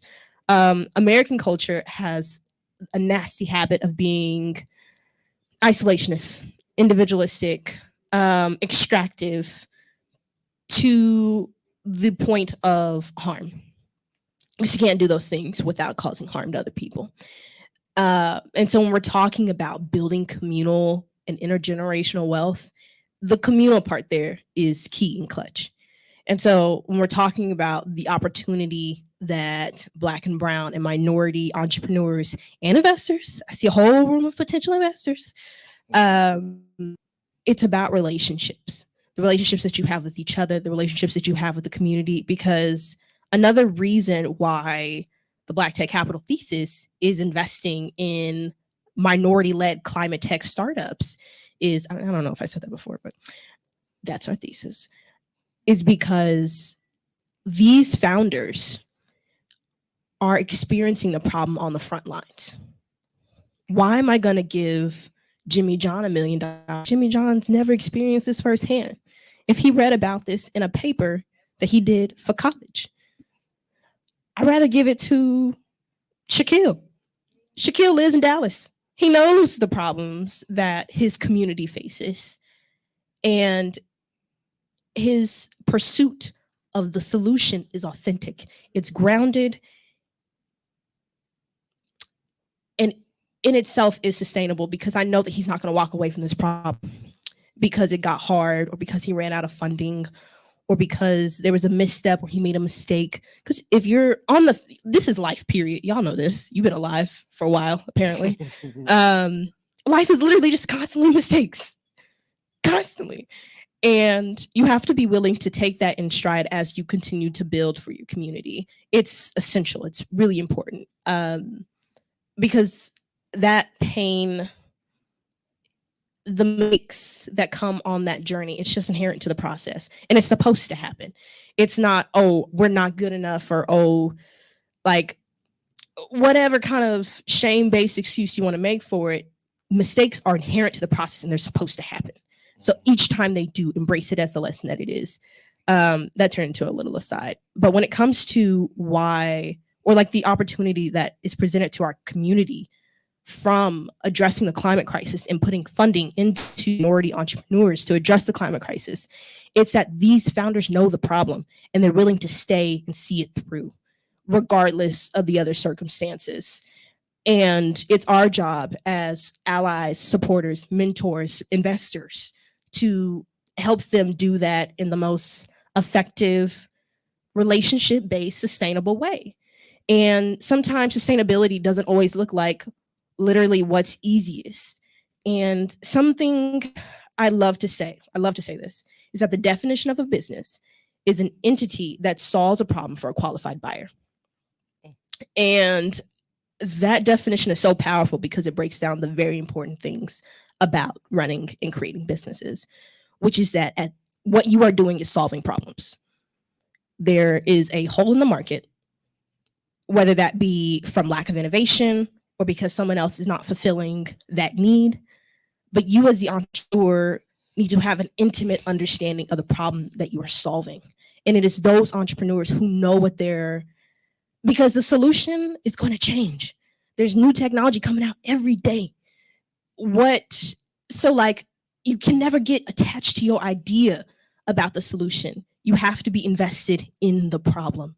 And our minority founders, when it comes to climate, they are invested in the problem because it's their problem. And that is powerfully important when we're looking at the kind of companies that we want to invest in, the kind of companies that are relationship based. And it can't be overlooked. So when it comes to what we have to gain everything. Yeah. Because this problem left unchecked is simply going to spiral exponentially.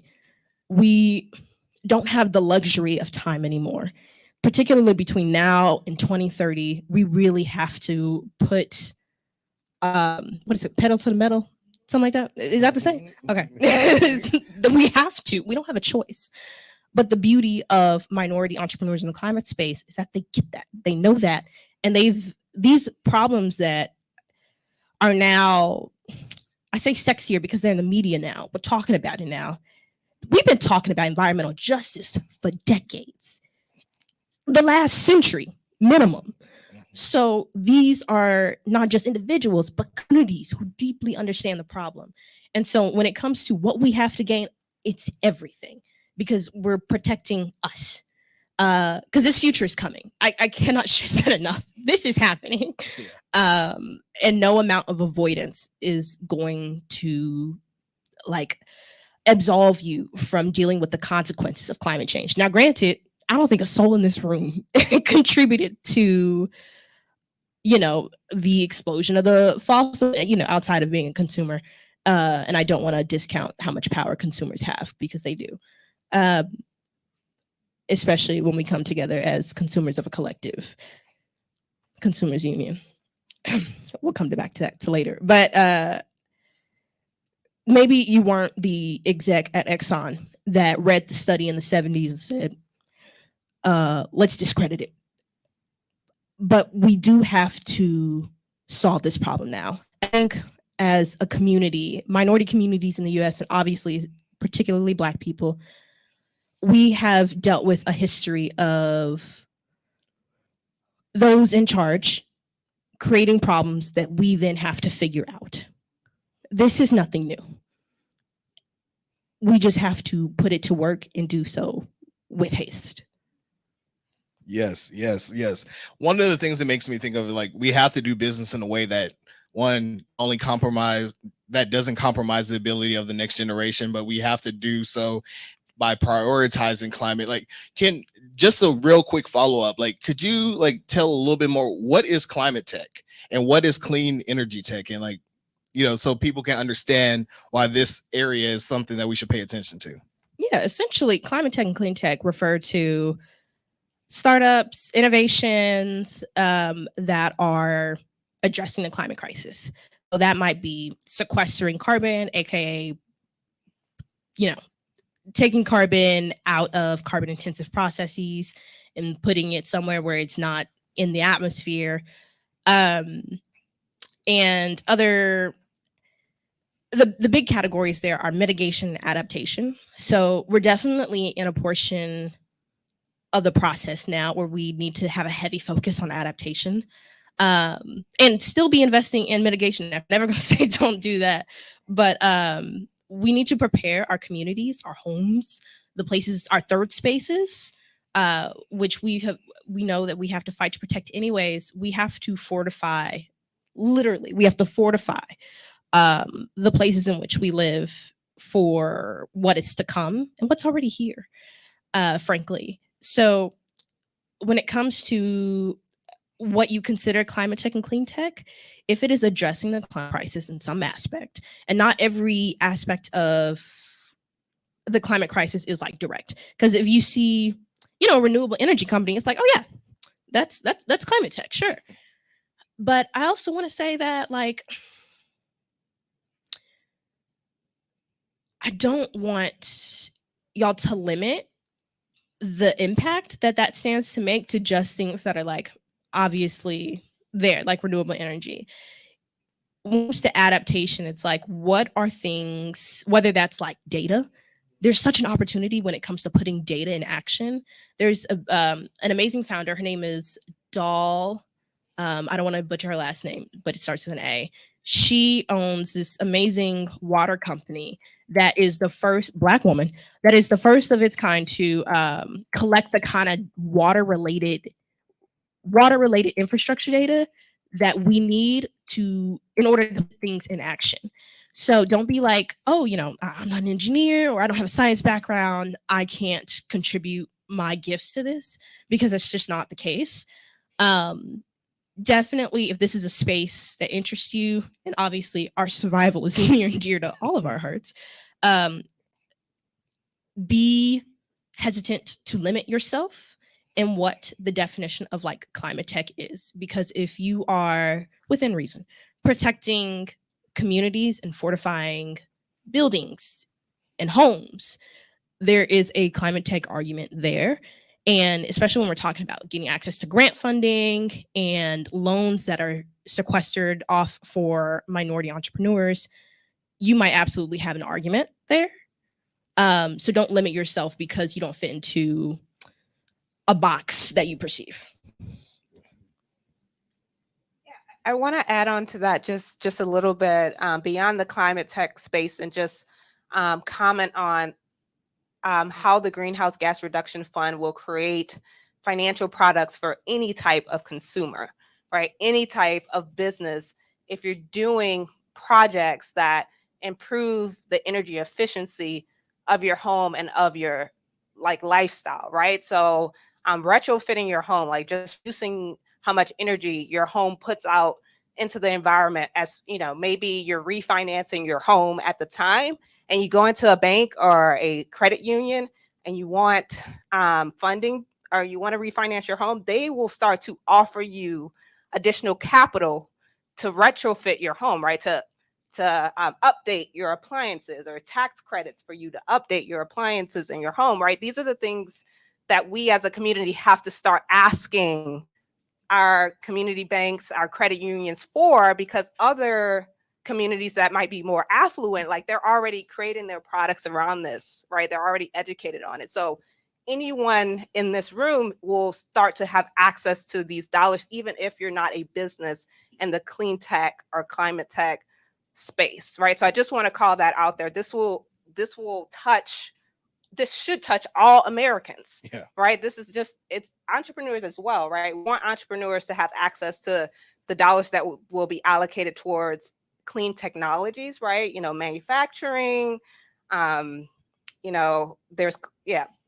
a whole lot on like the production side, the technology side, but as consumers, we should also have access to this funding, right? So if you're getting a new car, do you want an electric vehicle, right? There's rebates and tax credits to purchase an electric vehicles, and the financial institutions that you bank with should be offering products specifically for these things.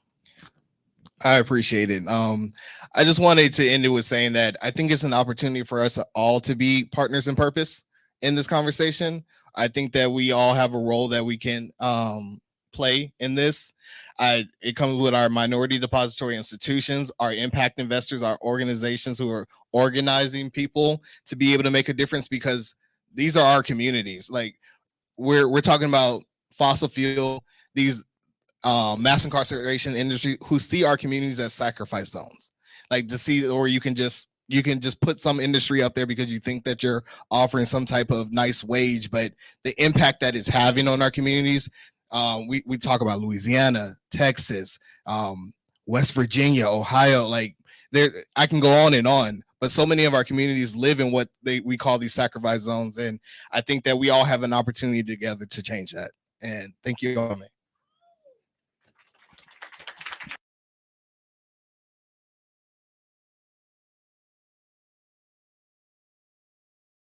Any questions? All right, go ahead.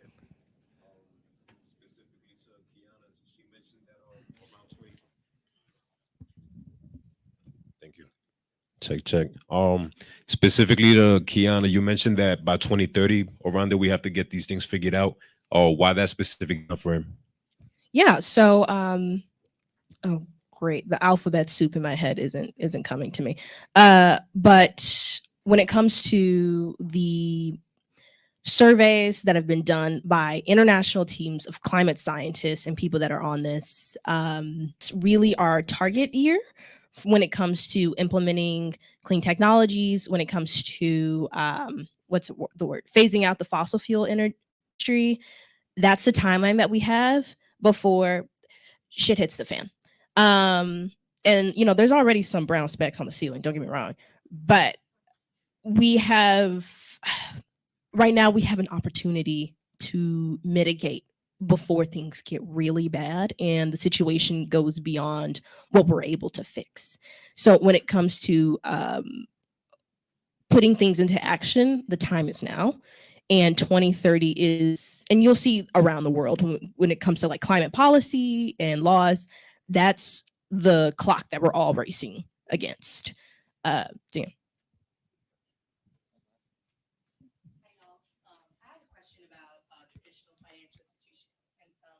The emerging technologies coming out. Sorry, I'll happily project, but this works too. Specifically with blockchain technology and digital assets, just curious if you guys have been thinking about that and how that might impact how y'all do business, banking systems, and also because digital assets are majority owned by Black and Brown users. So kind of curious how y'all have been thinking about that. Thank you.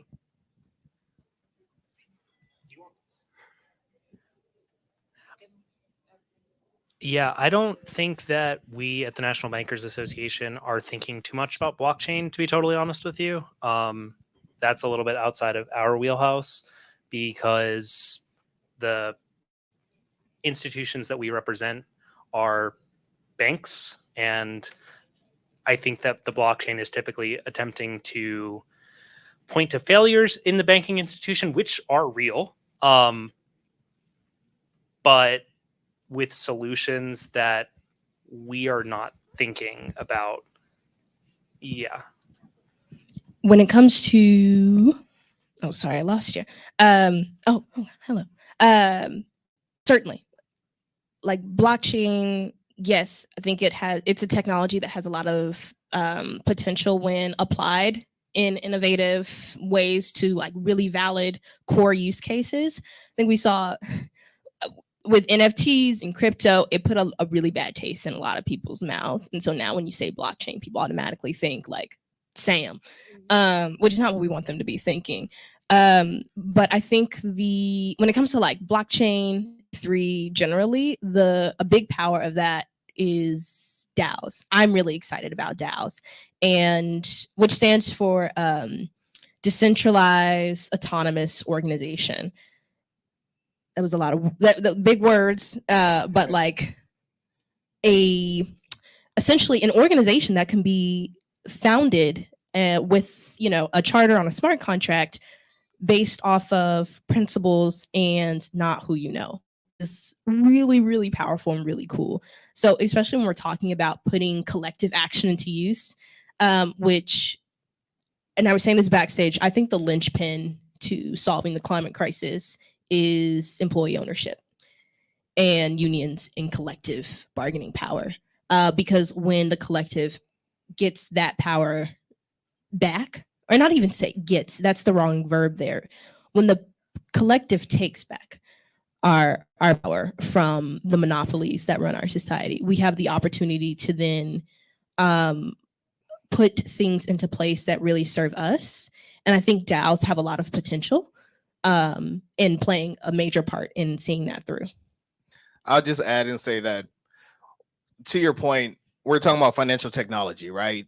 And how do we utilize that to be able to make a difference? And I say that we've seen how financial technology has disrupted the banking industry, and it's pushing in these institutions to say that we can do more. Let's not go the way of Polaroid, or and by not being innovative. I think there's opportunity there.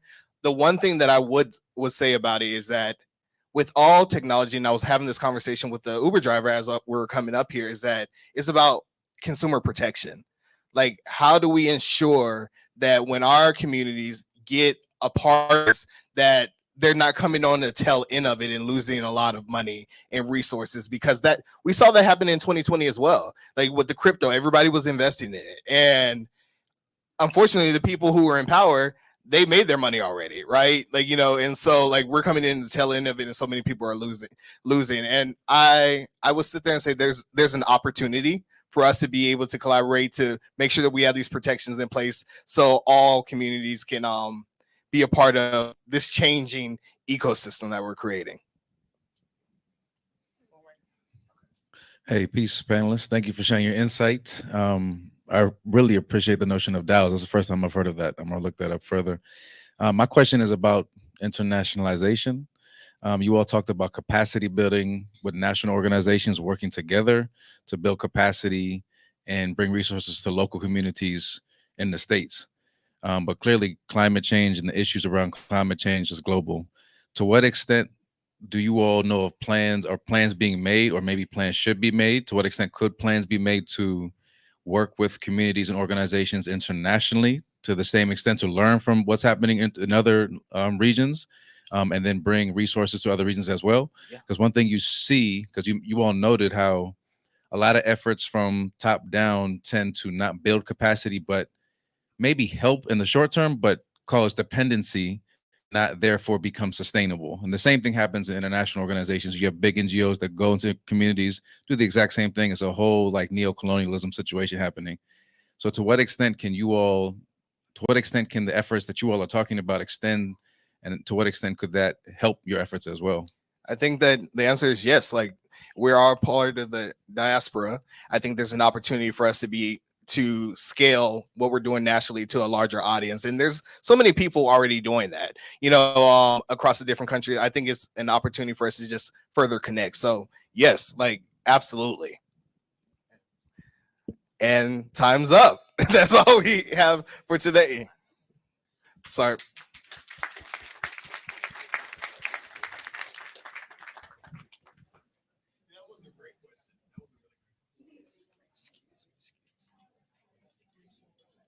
Sorry.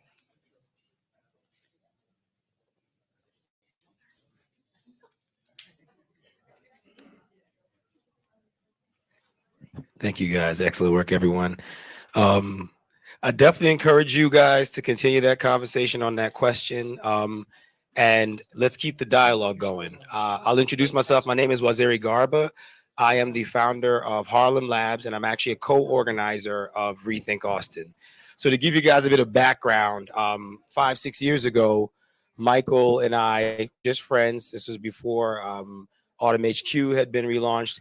And we talked during South by Southwest about the need for the information around these markets and these issues, for those dialogues to happen in rooms that look like us. Now, if you've been here during South by Southwest or several other organizational events, we don't get together like this. And so the ethos was to have this room. And I'm in love with what we're seeing, because 5 years later, big kudos to Michael Ward, big kudos to the AUTMHQ team for like keeping this going. And on my behalf, it's about cultivating dialogue, cultivating conversations so that we don't get blindsided, so that we're not the last ones to the table on the mortgage market or on blockchain. We're always the last ones getting suckered in. And to the point that was brought up, Isaac Newton, he gave us calculus, he figured out gravity, he lost millions of dollars, right, in something not that different from the social phenomenon. And so if you're in the right group, or if you're in the know, things work out. Oftentimes, if you're not in the know, it's because you don't have opportunities to share information with one another like this. And so very grateful for you all being here. I'd like to introduce up to the stage Boma from Media Ventures for the interview. Or Boma? Yes. All right, come on. Because I'm looking at you like, that's not Boma, that's Justin.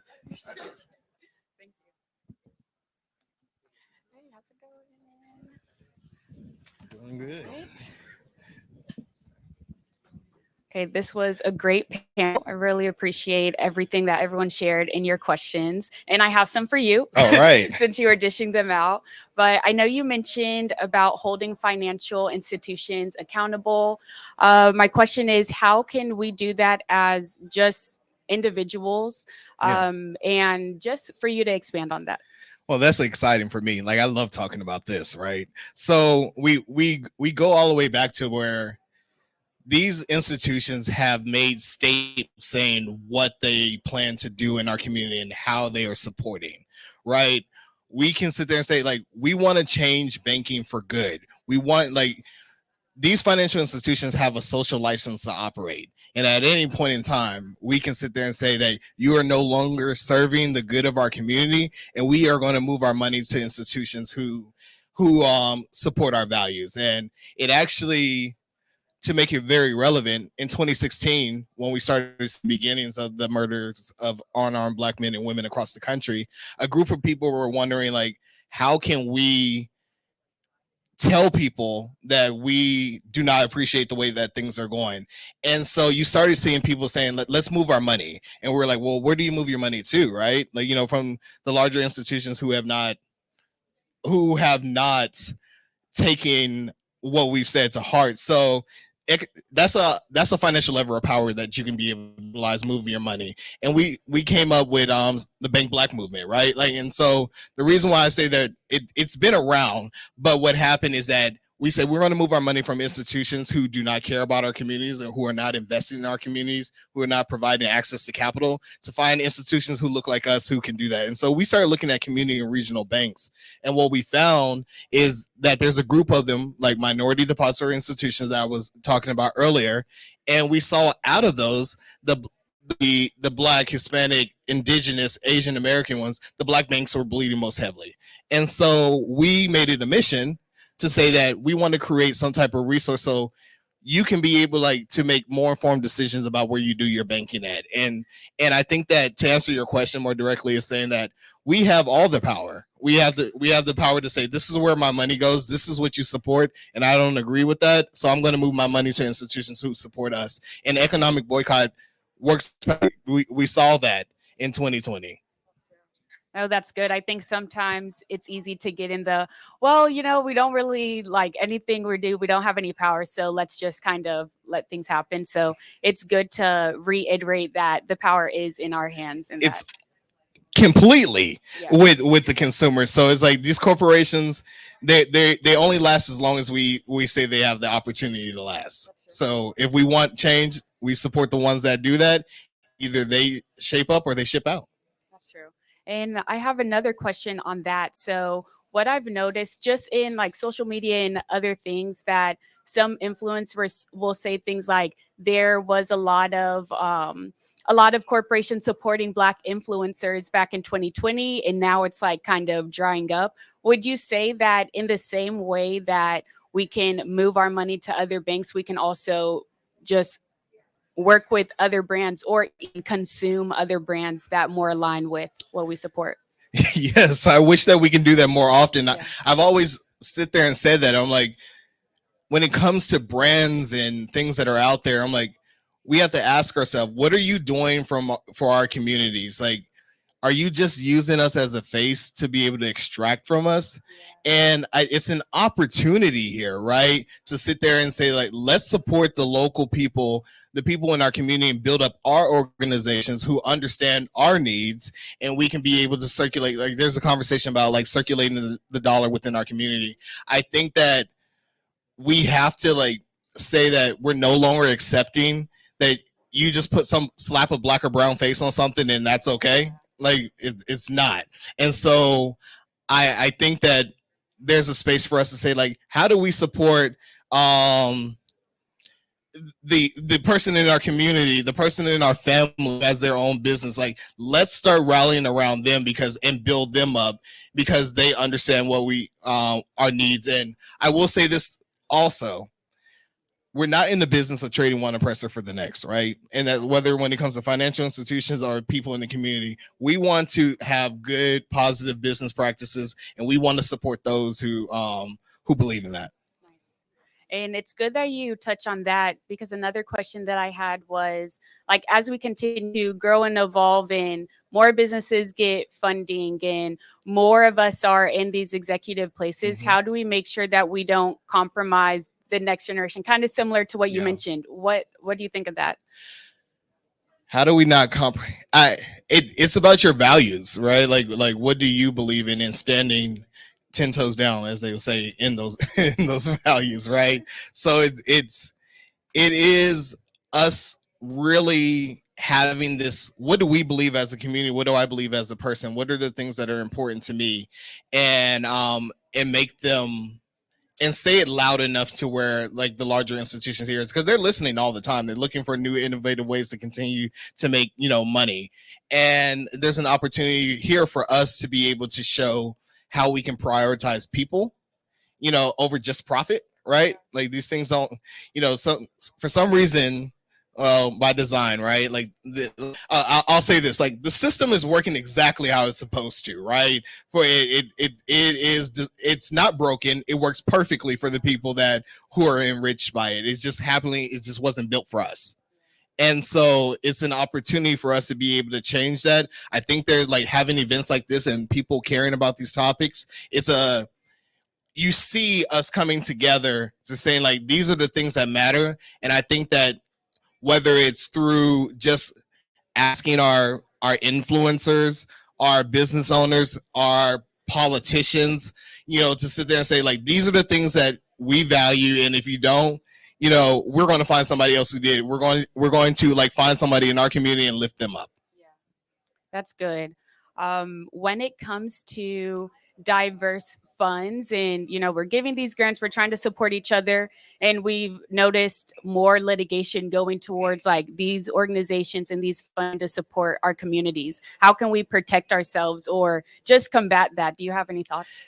As you see, the system is working as designed, right?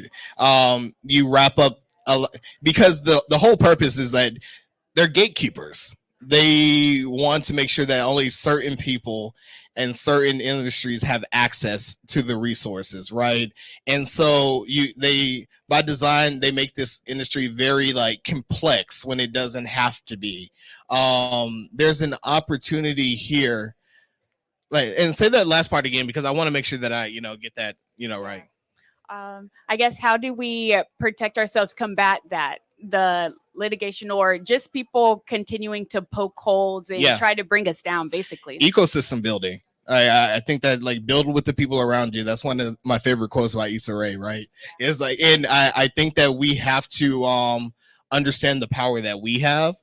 We need to be able to become even more well-versed into what the industry is. And honestly, more importantly, we need to start designing the infrastructure, the community that we want to be able to see. That's how we protect ourselves, by collaborating and building what we want to see and showing them that what we're not supporting.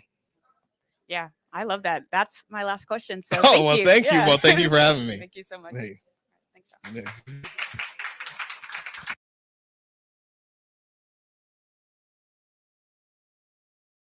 Thank you. Thank you very much for that. The next up, I believe we're going to have Tasha, who is a VP of Project Engineering with RWE and also a AUTMHQ board member. We're going to be having her interviewed by Media Tech Ventures. So Tasha, can you please make your way to the stage?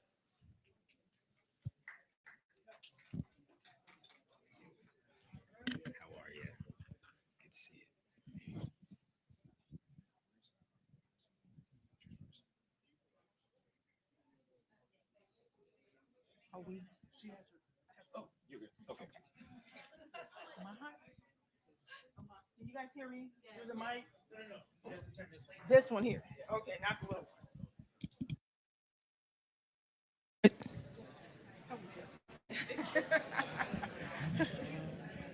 Try this one. All right, all right. There we got some hot mics here. All right. So first of all, thank you guys for being here. A lot of work and effort has gone on to put this showcase together. I think this is the 5th year that Austin Urban Tech Movement HQ has done ReThink Austin. And prior to the pandemic, I attended my first one. I'm like, wow, I got to be a part of that. So I'm excited to be here. I'm excited to be here as a board member of Austin HQ. And I'm really excited to come and bring this content to you. So today we're going to talk about rethinking energy. And to a certain degree, you've heard some of the content around the Justice 40 initiative, but we're going to get more practical. We're going to talk about energy. So we got a slide.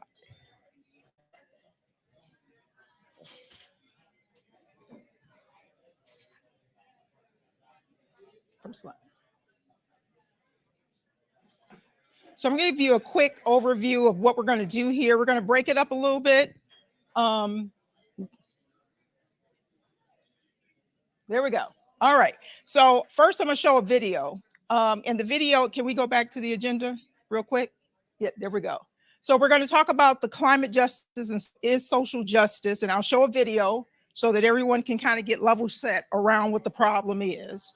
And then we're going to have one of my colleagues, Timay Sanubi, come up and talk about how we're transitioning from our traditional energy sources to more renewable energy sources. And so he'll get up and talk about that. And then the last half of this session, we're going to do a panel, and we'll have a few folks come to the table and talk about practical application of how to engage with the industry. So first up, we're going to invite my panelists to sit down so that we don't lose time, because we only have 1 hour.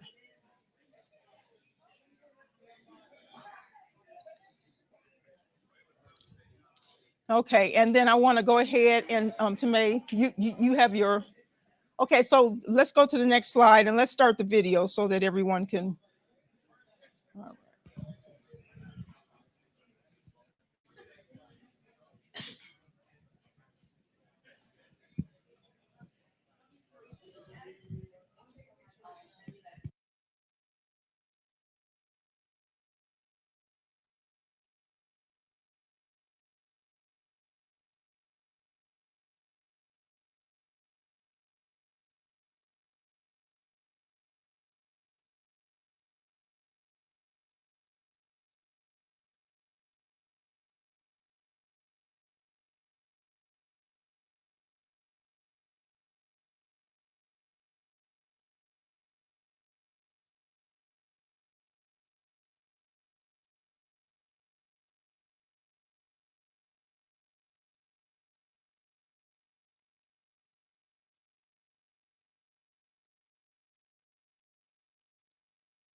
No one can escape the climate crisis.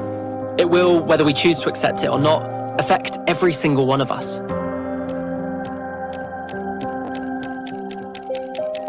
But climate change and its impacts are anything but equal. In fact, the cruel reality is that those who are the least responsible are already suffering the consequences. But how has this injustice come about?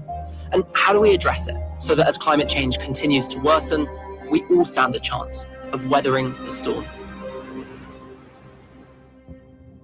The world is a pretty overwhelming place right now. A global pandemic, Increased social inequality, political polarization, and that ever-present thorn in our side, climate change. climate change, extreme weather, levels are rising. Biodiversity is reportedly declining and have left the world in a climate emergency. In this series, we'll explore how we got here, where we're headed, and what we can do to make a difference. This is The Breakdown. In the game of economic progress, some of us haven't been playing fair. A small elite have been stealing from the bank while the other players aren't looking.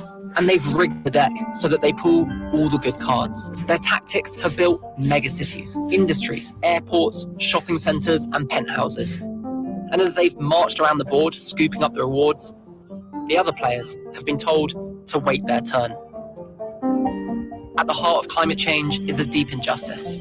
It is people of colour, women and indigenous communities, the players left behind, who are on the front lines and who are most at risk. To understand the extent of this injustice, it helps to look at these two maps. Look at the red in this one. It shows countries who've created the most carbon emissions, and in other words, contributed the most to climate change. Now look at the other map. Here the red shows countries that are the most vulnerable to the effects of climate change. You can see they're almost directly inverted. A lot of the success and sort of development of the global north has come at the fate of the global south. We have literally dug up resources, exploited those communities to build ourselves kingdoms in the north. And that has contributed to climate change. And now what we've left the global south with is runaway climate change without the resources to tackle it and without the resources to save their communities. Our biosphere is being sacrificed so that rich people in countries like mine can live in luxury. It is the sufferings of the many which pay for the luxuries of the few. So how do we end up with such an unequal society? To scratch the surface of this complicated issue, we have to look at the past, the present, and the future. So in the past, you can't get the climate crisis without the Industrial Revolution. You can't get the Industrial Revolution without oil and gas. You can't get oil and gas without colonialism and slavery. That's a lot to take in. To summarize, colonialism provided access to countries where oil and gas were present. Slavery helped finance the Industrial Revolution, which in turn contributed to creating the climate crisis. Sadly, we can't yet consign these injustices to the dustbin of history, because, well, they're still being played out today. In the present, you see it in terms of where oil and gas infrastructure is sited, and is sited in Black and brown communities and indigenous communities. Climate injustice is placing pipelines underneath Black schools, placing pipelines through the heart of unceded Native American indigenous territories. So the past is riddled with systemic injustices, and the present isn't looking too good either. But what about the future? Climate change is often thought of as this great equalizer in terms of it will make all of us suffer the same consequences, but that is just simply not true. Because if you are already living on the margins, if you're already on the edge, and then you bring something in that just destabilizes everybody, you're the first to go. The truth is that across the equatorial band of the planet and the global south, those nations are already dealing with quite dramatic impacts today, and they're going to get much, much worse in the decades ahead, such that the share of punishing brutal global impacts are almost all concentrated in countries that are the least well prepared to deal with them and have done the least to create the problem. The climate crisis has triggered what may be the largest migration of humans in our planet's history, and a new term has been added to our dictionaries: climate refugees. The UN projects that there'll be up to 1 billion migrants by the year 2050. It's no coincidence that at the same time, a wave of nationalism is sweeping across the globe as countries who had it good start to close their doors and tighten their borders. For me, one of the scariest aspects of this whole story is that we will see climate change exacerbating global inequality in a very dramatic way, and see countries that have the capacity to help all around the world instead turning away from the needs of people living elsewhere and focusing on the well-being of their citizens in a sort of nationalistic, narrow-minded way. If we're to resolve this injustice, we have to address this uncomfortable history, make amends, and commit to creating a fairer future for both people and planet. This is called climate justice, a human-centered approach to tackling climate change whilst addressing the many intersecting social issues that created it. Climate justice recognizes that climate change is a result of and has emerged from interlocking systems of capitalism, resource extraction, labor exploitation, and the commodification of nature, and that the people who are hardest hit are the people who have been least responsible. As members of the human family, we are standing up together to protect what's sacred.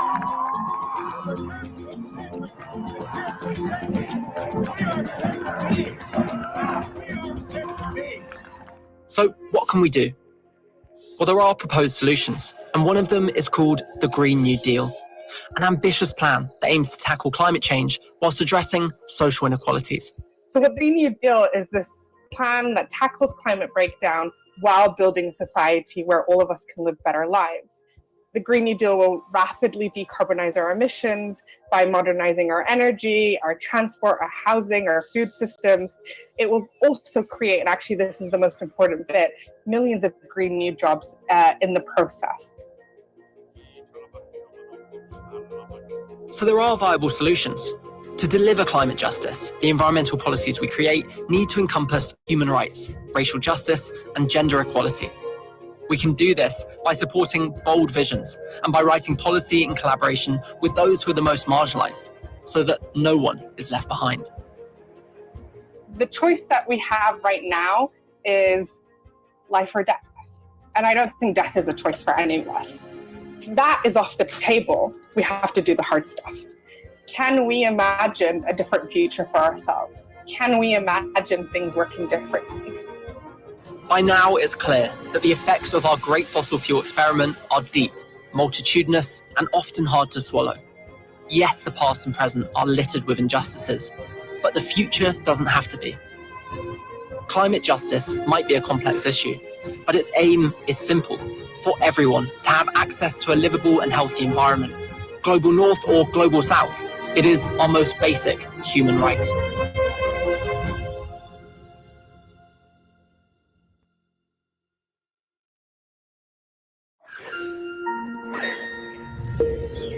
Right.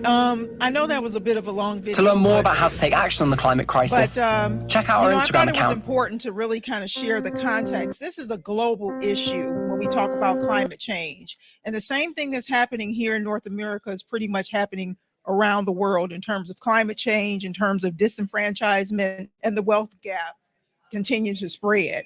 And so this here kind of framed just the issue from a global perspective. And now we're going to have Temay come up. He's going to talk about the North America energy transition to make it more real for us here in North America. So Temay, please.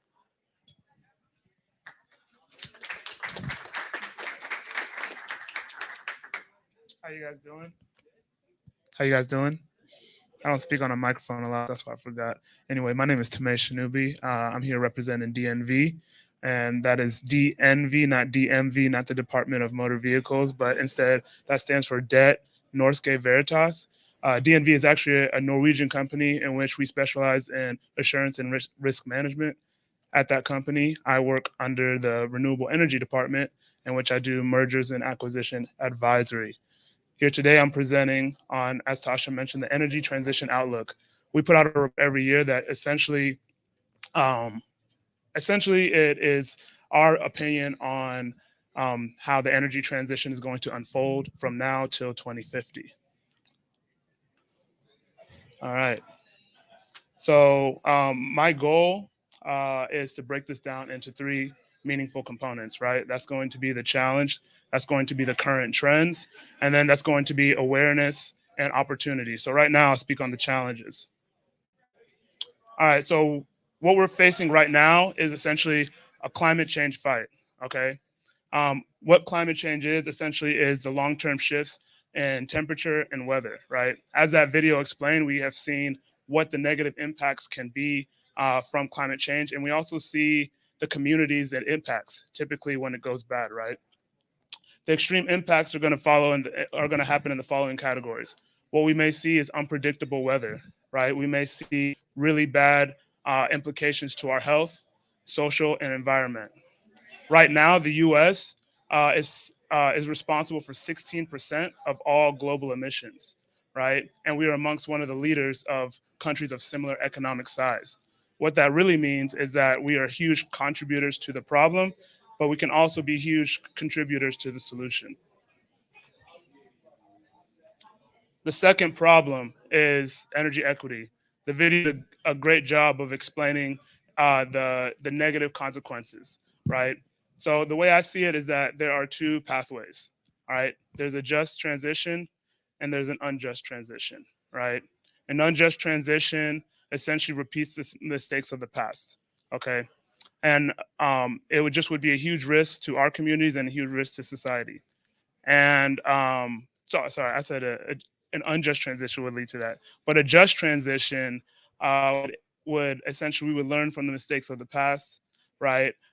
We would accelerate the transition, and we would have agency and good inputs into what it means to have a just transition, right?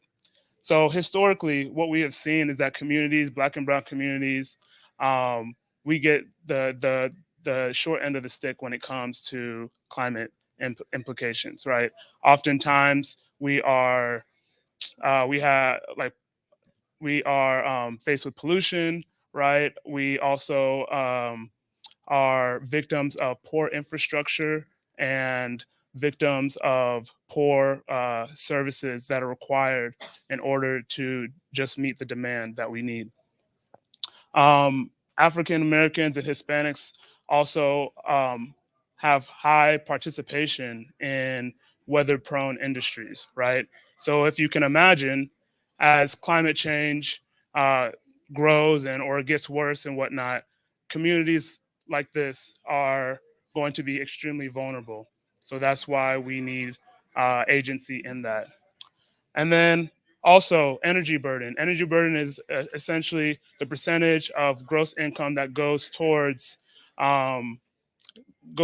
energy, right? Your energy expenditure, right? Communities of color oftentimes have a higher energy burden than other communities.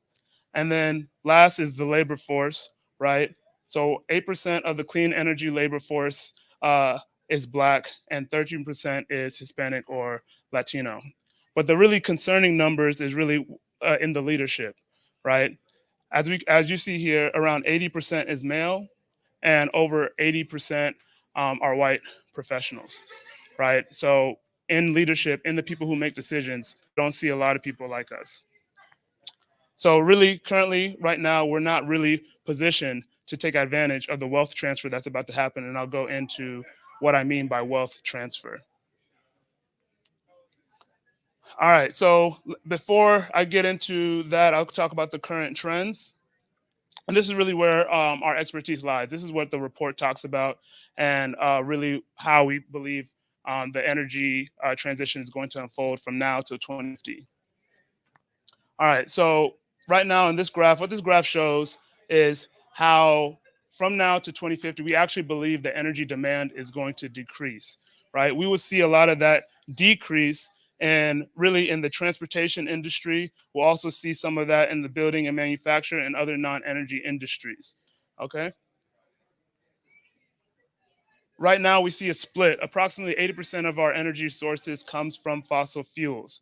The other 20% comes from non-fossil fuel sources. But from now to 2050, we see a dramatic increase from wind and solar power, right? and therefore, and then by 2050, we believe that it's going to flip. So by 2050, we believe that our source of energy will come 40% from fossil fuels, but then flip, and we will have about 60% from non-fossil fuel sources, and that is good news. Some other good news is that we also believe that household expenditure will drop approximately 50% by 2050. And I know that's good news. That's good news for everybody here. So how does that happen? Electrification is really the key to that, right? Electrification, when we electrify everything, we're essentially creating a more efficient society, right? So we have over here, this graph shows primary energy and useful energy, right? So what is happening when we have a more efficient energy cycle? We are using less primary energy to fuel more useful energy. And that essentially is going to create a more efficient society and allow us to reduce our carbon emissions and meet our energy goals. So lastly, I want to talk about awareness and opportunities that this transition will bring. Okay. Right now, the government has issued what is called the Inflation Reduction Act. I know in previous presentations, they have touched on this a little bit. The Inflation Reduction Act, or the IRA, essentially is the government's biggest wealth transfer since the 1920 New Deal, right?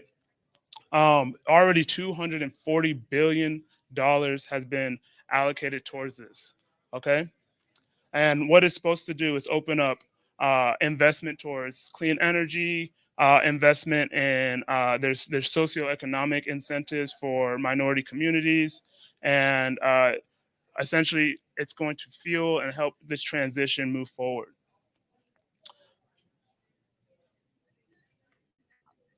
All right, so currently what's already in place, certain speakers have already touched on the Justice 40 a little bit, but the Justice 40 is intended in order to drive these dollars into minority communities and initiatives that are going to help disenfranchised communities.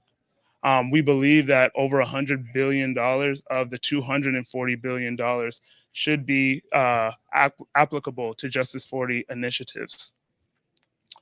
And what we're going to see also, as far as opportunities goes, we're going to see thousands of oil and gas jobs move to various other industries, right, or clean energy industries.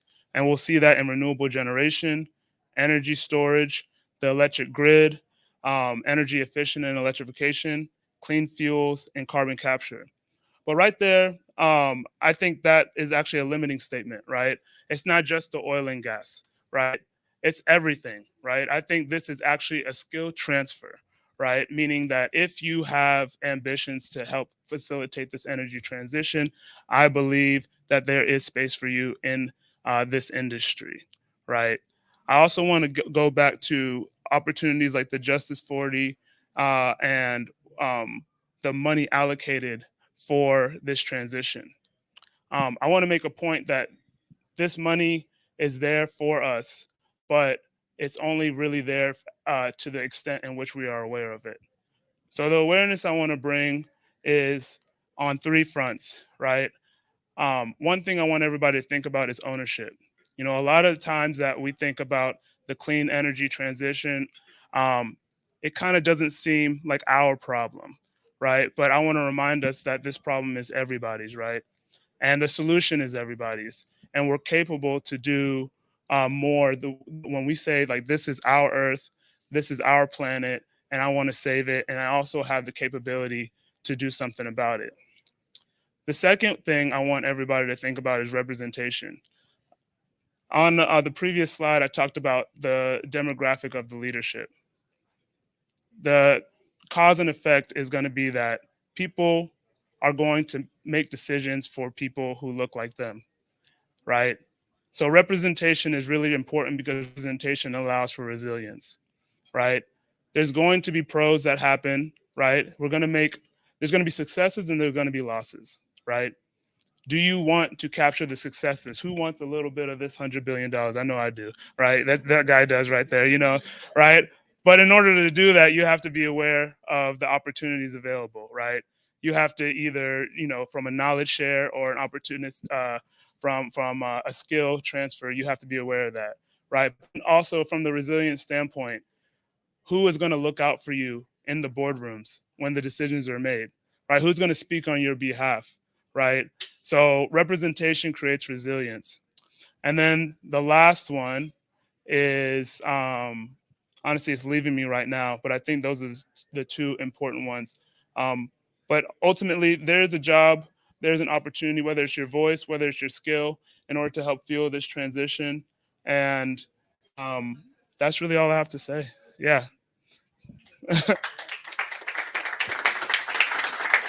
All right. Yeah, thank you, Tomei, for sharing that. Again, this first half of this session is primarily around kind of sharing and level setting everyone around the issue, around where we're headed as a nation. So we approached it from a macro perspective, kind of drilled down to a micro, more focused on the North America transition. And now we're going to have a panel where we're talking about where the opportunities are and potential solutions. If you have any specific questions, we want this to be a dialogue. We don't want this to be a force feeding, you know, content to you guys. So if you have any questions as we go through this conversation, please jump in. If you have any insights that maybe we've not brought to bear, please do add. We want this to be a dialogue here. So I am going to put this mic down. Do I get a new mic or I keep this one? Okay. All right. And I'm going to join the panel.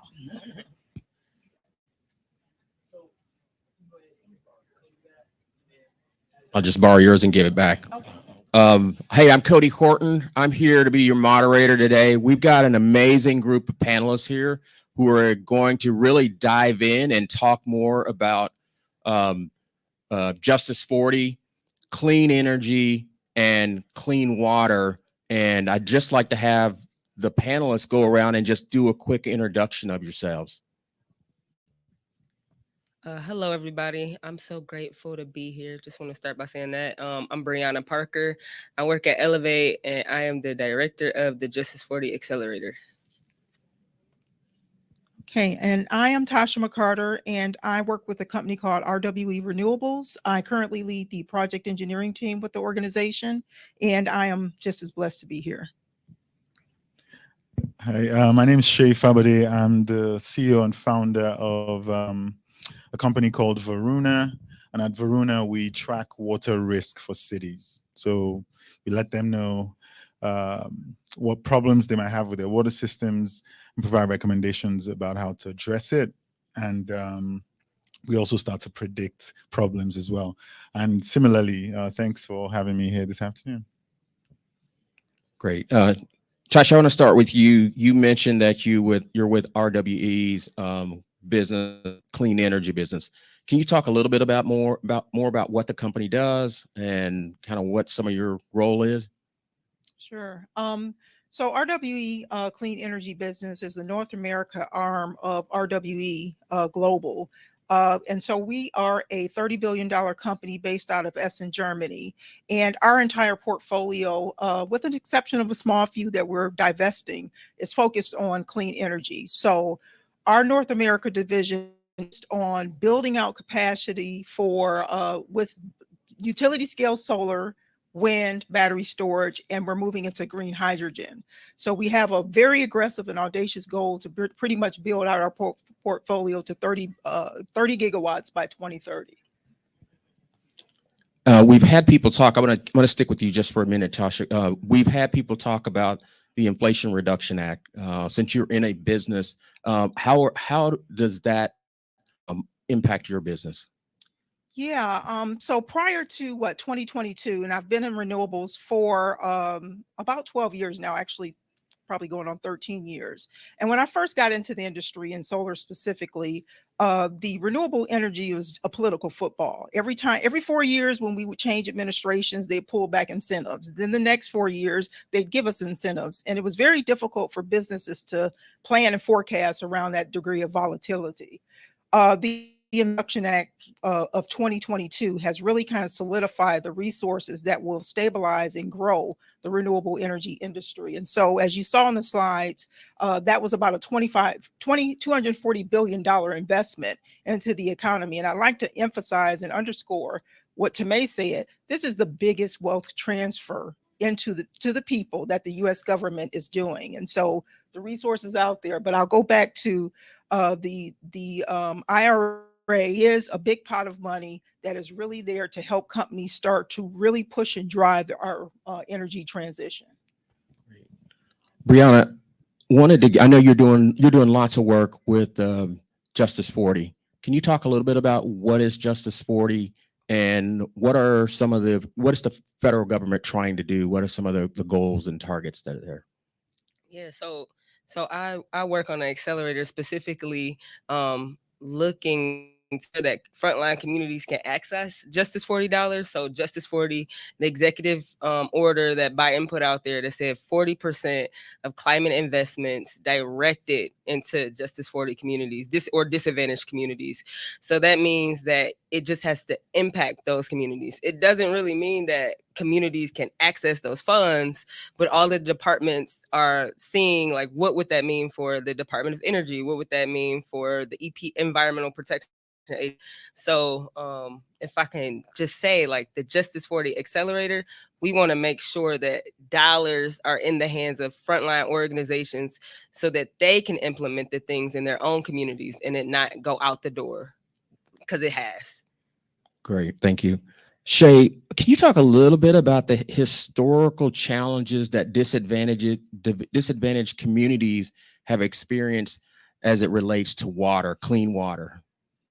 I'm not sure if someone on the last panel mentioned something about this, but in the early 80s, the GOA did some research, and it's worsened since then, but they found that 3 out of every 4 toxic waste sites were located in minority areas in the cities or the towns where these toxic waste sites were put in.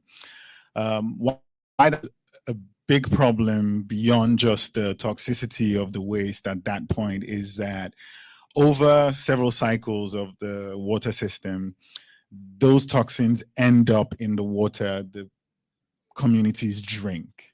And so sadly, we never really feel the effects of water on the day it gets contaminated. It sort of accumulates over time. Compounding works for money and it works for toxins as well. And so we end up in our communities with bad water as a result of decisions made, over time. And then we also have poor infrastructure in our communities to serve the water system that caters to the entities, our people who live there. And that's how we end up with stuff like Flint. Flint was led in the water as a result of changing the source of water.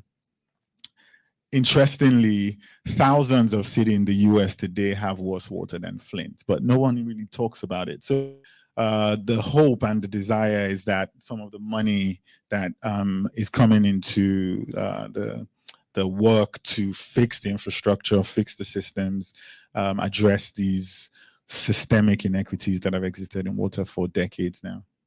And I want to stay with you because you've actually started a company to do something about this. Can you talk a little bit about some of the things that your company is doing to solve this problem? Yes, again, someone mentioned it earlier. What we provide at Varuna, I say we track water risk. How do we do that? We send your city, if they choose to work with us, what we call gateways that will allow us to capture data in real time to get a base standing of how bad the water system is. Day to day, we let technicians know what the problems are so they can address it. But over time, again, we share insights with the leadership of the water system or the city so they can make capital improvement decisions to upgrade the infrastructure. We also have an environmental justice dashboard, actually, where we've taken historic expenditure, ongoing violations, and the demographics of a place. And in mashing those three data sets together from about 60,000 cities across the US and towns across the US, it won't surprise anyone here that the most violations happen in the communities of color that have the least infrastructure. Great. And Tasha, you're a leader in the business, and as the renewable energy sector really evolves and expands almost at this rapid pace, how is your company focused on creating opportunities, career opportunities, job opportunities, so that the communities that you're serving also have opportunities for career growth and career development? Yeah, fortunately or unfortunately, when you talk about corporate, right, it's usually some sort of business incentive that's going to drive what people do. And so, of course, the IRA is a source of funds that will really push the transition and push a lot of large corporations to really be in compliance of what the federal government is asking for. And so, one of those mechanisms that's currently in the IRA or even the Justice 40 initiative, and I'll stick with the IRA at this point, is there's increased incentive on top of what's already baseline in terms of tax credits. There's an increased incentive to do business in community bonus areas, or areas that are historically disenfranchised, that may be retiring a coal facility or may have a high unemployment rate. There's incremental incentive to do business and build facilities in those areas so that individuals can have access to job opportunities. So really what it does is it allows us to better pencil or make our projects a bit more net present value positive or financially feasible so that we can execute those projects. So within the IRA, that component of incremental benefit is really what kind of drives some of the efforts in terms of building out capabilities within certain areas. Brianna, with the work that you're doing, how do you identify and support those grassroots communities to make sure that they actually know how to get and can access funding opportunities? Yeah, so we've been in existence for 3 years. So we have an application process when we select 50 organizations from across the nation and Hawaii. And so we have federal listening sessions with the EPA, USDA, the Department of Energy. Their projects span the Justice 40 spelled out project areas, areas where the investment would go to, so like workforce development, energy and energy efficiency. So they have projects that span those areas, and we bring in the federal government so that they can tell them about the different prizes that they have available, what they need to even get in the game. But one thing that I'll add that I've learned is to get a federal grant, especially for frontline organizations, you have to come with, like, there's a cost shift. So you have to come with a percentage of funds, which has been a barrier. So we've been trying to get like private dollars, get organizations connected to like B corporations or foundations so that they can get funded, so they can even apply for a federal grant, because it's not like you can just be like, oh, I'm here. You got to have money to capture the dollars. Shay, your company's doing lots of work in this. Are there any things that stand out that are priority projects that your company's currently working on to really solve some of this clean water issue? Yes, I like to tie it a little bit to what Brianna just said. The water and the power industry, where most of the money is going into now, is short on the talent required to address the problems. So the water industry has about 35% attrition rate at the technician and the leadership level, and the power industry almost about the same. One of the things we've consistently tried to do by helping cities figure out what's wrong with their water and address it is find local talent in those cities minority local talent and train them in what we believe the future utility will look like, so that they can be the ones who, one, both address the problem in their communities, but also upskill them in a way that they become what we hope is a sizable part of the transition to a cleaner energy future. I said we try. It's proven a little bit more difficult, and this much longer conversation. But it just really boils down to cities needing to truly decide that they want to do the work of inclusion in some of this work. But whole other panel for that one. Yeah, that discussion has gotten much more complicated over the last couple of months. So for sure, Tasha, with regard to the Inflation Reduction Act and some of the things that your company is doing to bridge the gap for Black and Brown communities, are there any other things that stand out for you that you think are important to share that the company's looking at, even if it's you're not doing it today? Yeah. So again, going back to policy, right? With this Justice 40 initiative, and again, the incentives that, flow from that. I'll give you a recent award, say that the federal government has made. Just recently, maybe within the last week and a half, the federal government has awarded $8 billion to 7 different green hydrogen hubs, one of them being in the Houston area. And these green hydrogen hubs is another form of renewable energies that we're not typically used to seeing, right? Historically, we've seen wind, we've seen solar, to a certain extent, some battery storage. But now this green hydrogen hubs across the nation have just gotten awarded a big pot of money. And these green hydrogen hubs are actually going to create its own small ecosystem or economy. And so there's manufacturing associated with it. There's chemical processing associated with it. There's a whole ecosystem that has to be built out to be able to support these hydrogen hubs. And so when I think about Justice 40, these projects specifically have to come to the table to the federal government with a plan in hand and say, this is how we're going to give entrepreneurial opportunities to marginalized communities. This is how we're going to give employment opportunities.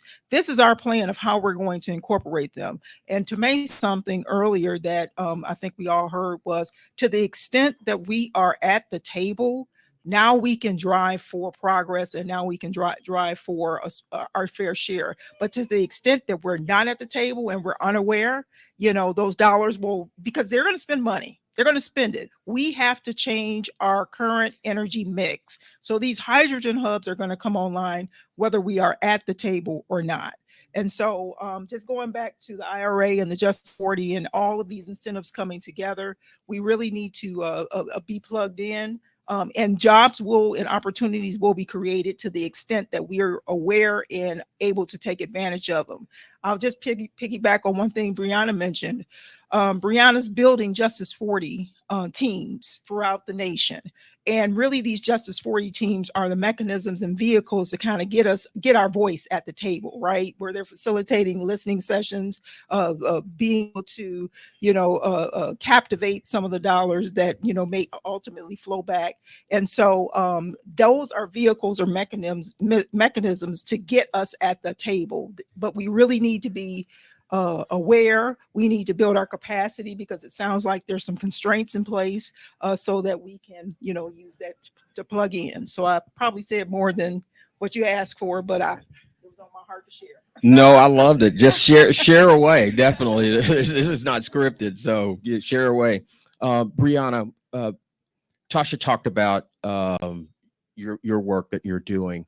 Are there any technologies or tools that you're using in your work with Justice 40 that better enable communities to take advantage of some of the projects and opportunities that are out there? well, technology, well, us getting up to speed on the different technologies. But one thing that, so we've been doing national work for, this is the 3rd year, but in Michigan, there's a lot of things happening. The state is there's political will. So building a smaller pilot accelerator in Michigan and hoping to do it across the country is because the federal government wants you to like come together and build teams, as Tasha said. So that is something that is going to be helpful moving forward in the future because people have to work together. I don't think, like, talking about the issue that I articulated, like the cost shift, you can get over the cost shift if you have an organization that has the funding to do it and split the funds. Like, it's going to take all of us. So I think just more connection and thinking teamwork. Great. It's been brought up a couple of times, just knowing about things. If you don't know about it, you can't do anything about it. Shay, what are some of the things that your company is doing or you're doing to educate the disadvantaged communities so that they're aware of some of the opportunities that are out there? Yeah, so this is sort of, I guess, a personal plug. I write a lot about cities and what we need to do to move our cities forward. And just this past week, launched a digital publication slightly affiliated with my company that is all around the new technologies, the science and research available to implement what we need to see in our infrastructure going into the future. So it might sound trite, but it really boils down to people looking out and reading the content that's out there. I'm not the only one. There are a lot of people in the industry who have a strong desire to see participation. I'll quick story here. The Tesla factory is on the east side of Austin, and I don't know many people in Austin right now who currently realize that the batteries they're making there, they are dumping a lot more toxins than they're supposed to in our waters in Austin. And there's no outrage about this. It's stuff like that, and there's solutions to this that could be a business opportunity for someone in the community to help with waste remediation, for example. So if we know better and we just really need to look out, engage, talk to experts. Brianna is here. Tasha, I've known Tasha now for however many years, and she's constantly putting into the community with the knowledge she has. So it really boils down to engaging and teamwork and collaboration, honestly. Yeah. Yeah. Anyone else have thoughts on that one? Education. Tasha, I have a specific one for you. With the renewable energy, clean energy, the technology is just exploding. Are there any things around technology that you would think people need to start paying attention to now to be able to be competitive in the space that are going to allow to move forward and have opportunities? Yeah, I just want to underscore, just to kind of bring some of this together. You know, we've been talking about rethinking energy, but there's a real energy water nexus that we're talking about right now. We have in our communities a historical problem when it comes to, if you look at going back to Houston, where we have all of our oil and gas business.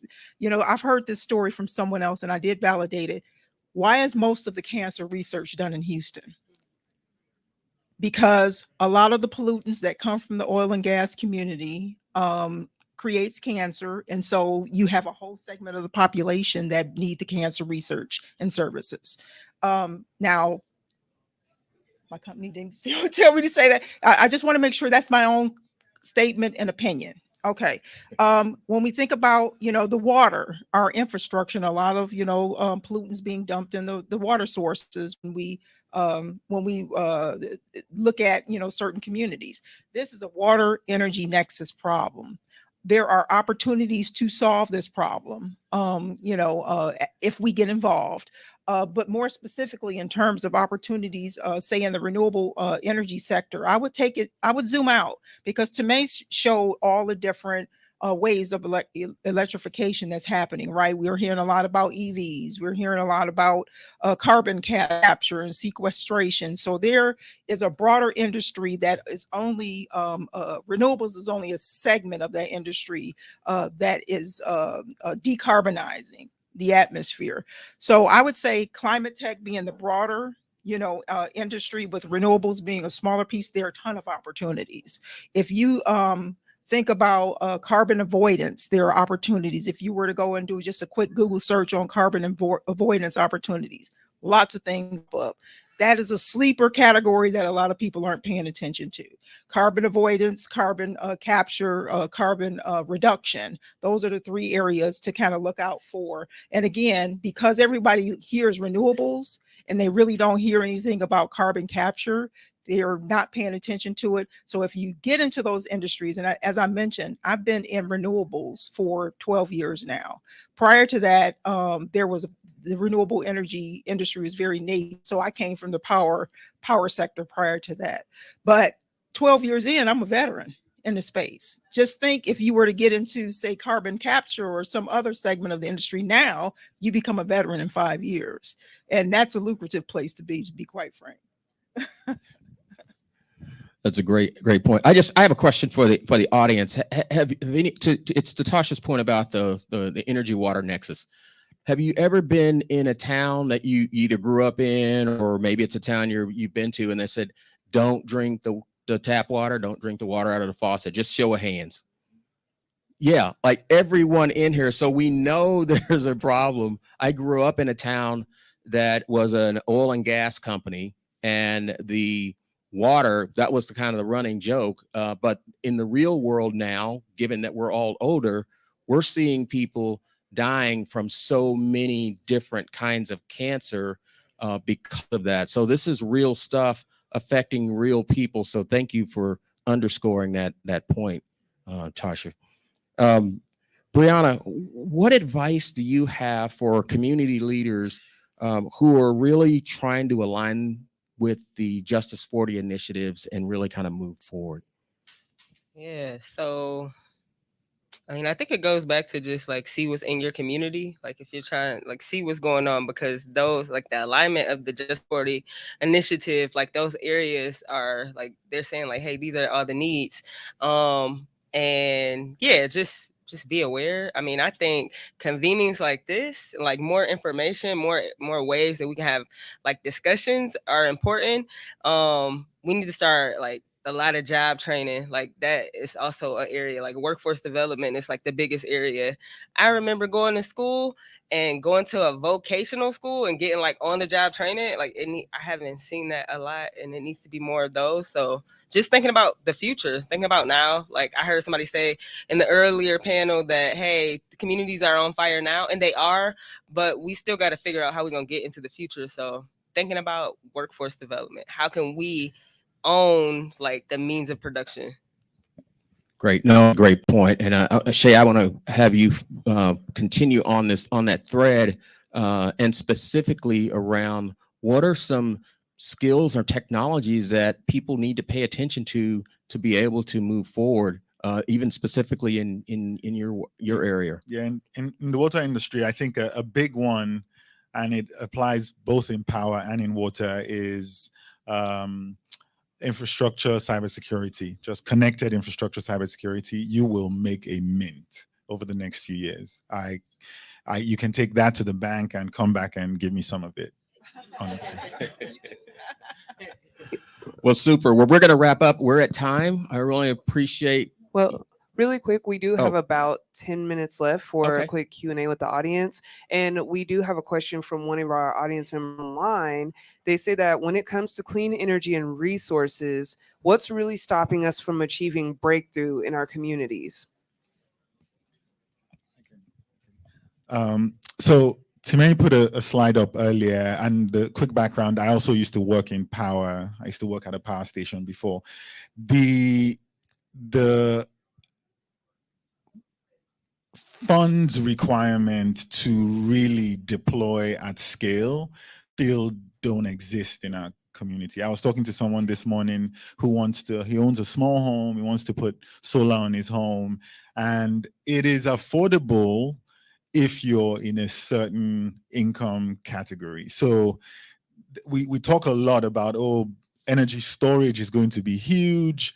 You need a lot of money to even start a company that will deploy energy storage at utility scale. We don't have that in our community. So the IRA and the IIJ open up opportunities, but we still need, and Brianna just touched on it, you still need access through partnerships with entities that already have the funding to do some of this work. And I think that's a barrier that we still need to hone in on and address for renewable deployment in communities of color, honestly.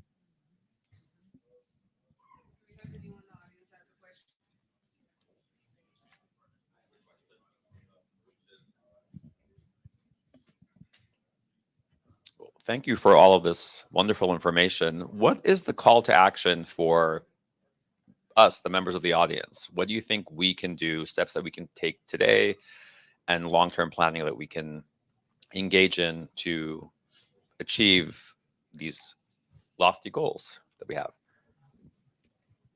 I'll jump in. I'll try, and maybe someone else has something else.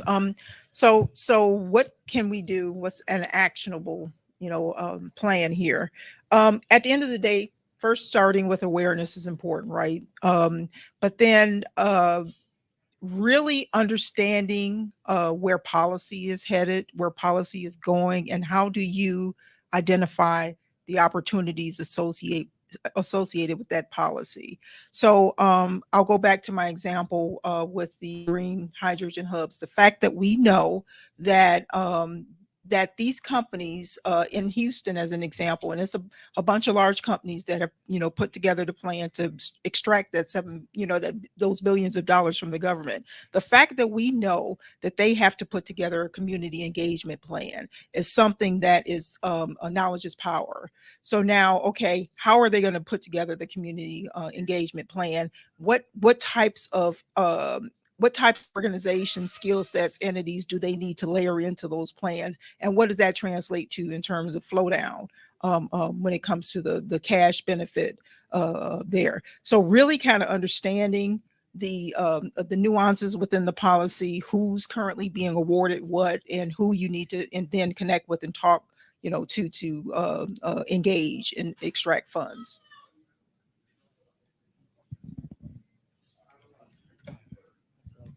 Yeah, I'll go back to sort of the jobs thing. Some of us we have amazing skills in other industries that on days when I'm feeling super salty, I think are useless industries.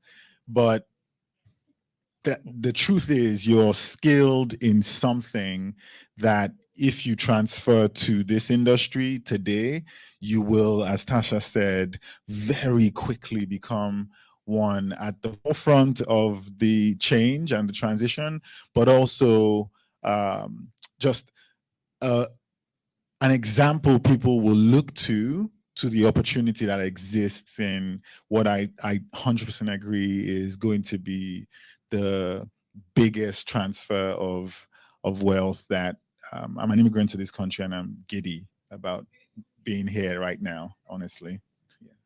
Yeah, and I'll add from a recruiting perspective, that's my area of expertise, is just knowing about the opportunities and starting to learn. Because if you start today, you can quickly get smarter on what you need. And I'll tell you, the recruiters are looking for people with the skills that they've talked about here. And so just not only doing it for yourself, but if it's not you, then share this information with other people, just one person, and get them going down that path, because it could literally change their lives. And it would definitely change the planet. Do we have any other questions from audience? Yes, I was curious as to how many cities are going to have the hydrogen hubs, and what cities are they? I never heard of it before. So there are 7 hydrogen hubs throughout the nation. Most of them are around large bodies of water, right? So the off takers for a lot of this hydrogen are going to be manufacturing types of ecosystems. So as I mentioned, Houston, quite, we think about a lot of where they generate funds. There's one in the Midwest. I'm from Detroit originally, so a lot of water is needed for manufacturing, and so there's a hydrogen hub in that area in the Michigan/Ohio Illinois corridor. There's one New York region. So when we think about where the hydrogen hubs are, we think about large bodies of water, and that's where they'll be distributed throughout the nation. There is a list on the website. If you did a quick search, it will show you where they're actually physically going to be kicked off. Right. Yeah. So he said the amounts are also broken out on the website as well in terms of what they've been awarded. Okay, so you got another question? I have a question. Hi, my name is Alejandra. I'm the Director of Community Engagement at AUTMHQ. No, no one else did an intro, but I did. My question is, how are you all making this information digestible to the community who doesn't necessarily speak? I mean, I know people who don't know the word hub, what that means. So how are we making this information digestible to our communities so that they know that this is a career path that they can take, this is a passion that you have, and this is where the money is going to be at, where, the whole point of our company or our organization is to create that generational wealth in tech. So how can we make this information digestible to people who aren't necessarily in the college system, in the tech system, in the science world? Yeah, so I can speak from our accelerator vantage point. So a lot of organizations that go into our accelerator, they haven't ever touched public funds. And so we break it down. So we go through modules of hey, you need to get a SAMS number. That's a whole module. And then the next module is there's a feasibility study. We take it step by step. And then we have people that work one-on-one with them just to actually do it. We write proposals. We have grant writers that are prepared to write proposals for them. So that partnership, hey, if you don't know how to do it, we can write you a proposal so you can use this proposal all the time. Just rebrand it, rephrase it. So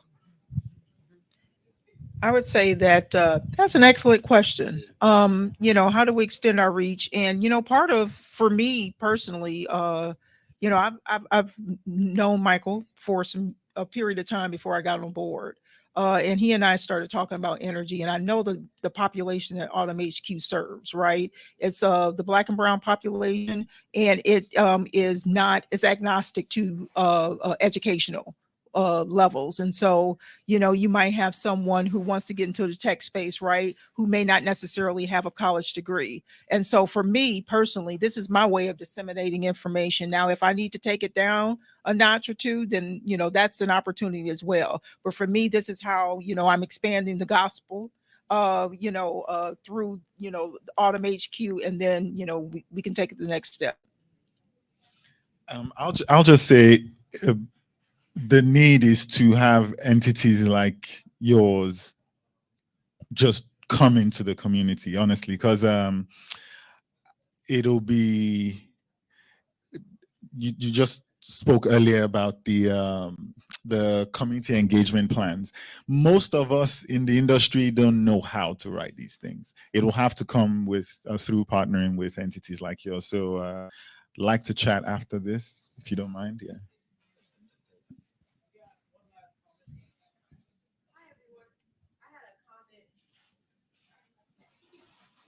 Everyone, I had a comment, which is a good segue into what the two panelists just said, and it's to answer your question, Omar, about what can you do? What is the call to action? And for me, the call to action is to connect people to Austin Urban Technology Movement, because they are doing the workforce development to put people into energy, to put them into water, to solve the type of problems that we've heard about today. So that would be one call to action. And then if you're already in the industry, share your knowledge like the panelists are doing here. And then also there are volunteer opportunities that you can have with AUTMHQ. So that would be my call to action, is to connect Austin Urban Technology Movement get involved with the work that they're doing and let people know about the opportunities that exist to get educated and to get trained in water and in energy tech. Awesome. That's great. That is great. Any other questions? I know we're at time now. Any other questions? Any other parting points from the panel? Let's get a round of applause for this panel. They've been amazing. Thank you all for being an amazing audience.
All right, everybody. Can we please give another round of applause for our amazing panel on rethinking energy? All right, so I'm excited to now segue into a deep dive with Tasha McCarter. As a reminder, she's the VP at RWE, but she's also on the board of Austin Urban Technology Movement. And of course, she's a dear friend of mine as well. So I'm excited for you all to hear more during this interview with Media Tech Ventures. So Azelia, I'll give it to you. Thank you. Hi, Tasha. It was great just hearing from you and everybody that was up here with you. This is always such a hard conversation to even start for me because climate justice does touch on everything. I mean, it affects all of us. So the first question that I have, we kind of touched on it on the video, but I just want to hear from your own words, just how bad is the climate situation, because you hear about like microplastics in breast milk and microplastics in like the rain now and different things like that. And then just what solutions have you seen? And in terms of like building out capacity, what specific skills do you think are going to be needed in the near future? Okay. Is this thing hot? Can you guys hear me? Okay. So in terms of, the sense of urgency, when I joined the industry 12 years ago, my why at that time was not about climate change, and there was not a lot of discussion around climate change. My why was because I knew that we were addicted as a nation to oil and gas. I'm of the generation where most of my peers were over in Iraq, those who were in the military, and it was about oil and gas for me. And so my why of getting in the energy industry was I knew we needed to diversify our energy sources. Fast forward 12 years later, and climate change is at the top of the headlines in a lot of cases. I mean, I've been in Austin for about 15 years, and this past February, we had an ice storm. Last year we had a snowstorm, or maybe it was a year before. I'm coming from Detroit. I did not expect to see accumulated snow on the ground in Austin. This past summer we had probably 60 or even 90 days of 100-degree temperatures. And so we see that something is changing, right? And at what rate is it changing? I mean, I don't have a specific measure, but what I do know, did we burn already? but what I do know is we're seeing it, right? And what I do know is when it comes to our energy production and the operation of our facilities, we're becoming more and more reliant on, how able is our resource how is our resource able to stand up to extreme weather conditions? From a technical standpoint, how we measure, how bad is it getting? Did I design a system that requires 40 degrees C versus 35 degrees C 4 years ago? And so the rate of change is kind of exponential. That's the best answer I can give to you now. You had two-part question. Repeat the second part. Just what solutions have you seen, and then what specific skills do you see? Like, maybe with climate tech specifically. I have another question on climate tech, but just what specific skills in terms of building out capacity? Yeah. I know there's going to be some transferable skills because things might just be managed the same way within the systems. I don't know. Yeah. In terms of skills, if you're back office, right, finance as an example, I mean, finance in one industry is wholly transferable to the other industry. You just need to understand how the numbers are stacked up, and how the revenue is generated, and so on and so forth. So we know back office type of finance and marketing and so on and so forth. Those skills are wholly transferable, I believe. From a technical standpoint, the skills, if you are a problem solver by nature, then your skill is transferable. You just need to now apply it to a different set of problems. And so I think in the technical space, as long as you have that aptitude and willingness to understand, grow, and change, then you can pretty much insert yourself into a technical space. I think right now, some of the largest opportunities, and again, my niche has been in the renewable space, has been on the operations and maintenance side. So when I started in the industry 12 years ago, my background has primarily been in the design and implementation side of things. When I started in industry 12 years ago, where the equipment was still very, the technology was not ready, very low readiness levels. The challenges or the skill set we needed to make sure that we were leveraging in that time was to improve the equipment, bring designs down the cost curve so that we could reach mass market. Now that we're at that place, most of the opportunities reside in the operation and maintenance, keeping stuff online, making sure that we're optimizing the facilities to maximize the production. One thing that I do want to say, given that we have this tech context around here, is AI does have a place in this space. The fact that we're digitalizing, if you think about our energy infrastructure, we think about production, right? We think about the sending electrons over the grid. Our grid is as old as my mama right now, and so there's a lot of upgrade and infrastructure upgrade opportunities going on. So there are a lot of opportunities, whether it's blue collar or white collar. Yeah. And in terms of, because I've heard a lot of oil and gas companies are making the switch to clean energy. Am I correct with that? Is that a trend that's happening? And why is it happening? Like, why do you see, like, why are they finally like, okay, we're gonna do it? Yeah. Or we're gonna think about doing it. Yeah. True, a lot of oil and gas companies have invested. I mean, the two companies that I worked for before this company here, one company was invested by Total invested billions of dollars in the company that I was in. Total is a legacy oil and gas company. The company I was with before, Shell, invested, lots of money into that particular platform. So, the way large corporations, right, do business is they will, instead of betting the pot, on everything, they will then invest in a company that they can eventually acquire. And so they have been testing the market with these cash infusions into other companies with the intent to, at some point, onboard them and allow that to shift their business model. Okay. Do we still have time?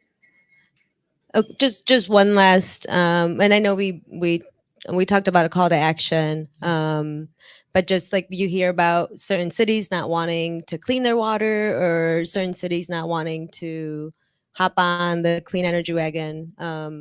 Just what can we do? Like what other? I know there's like very like human day-to-day changes that we can implement. But I don't know. I was just wondering if you had any like parting words. Yeah. You know, it all starts with the people at the end of the day. You know, I was talking with someone at lunch, Daniel, who's not here anymore. But I was talking, there he is. So I was talking to Daniel at lunch, and I was saying that I lost my train of thought just that quick. Just parting thoughts. Okay, I digress.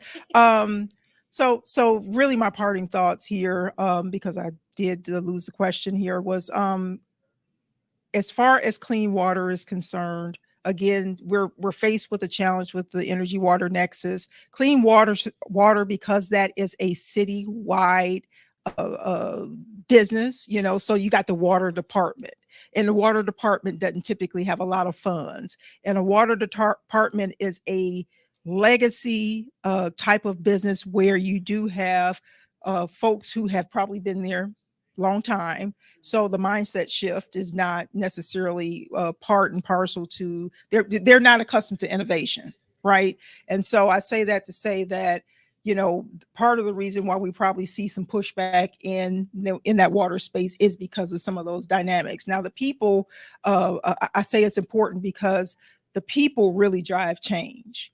And so, as I was saying to Daniel at lunch, you know, I'm Gen X.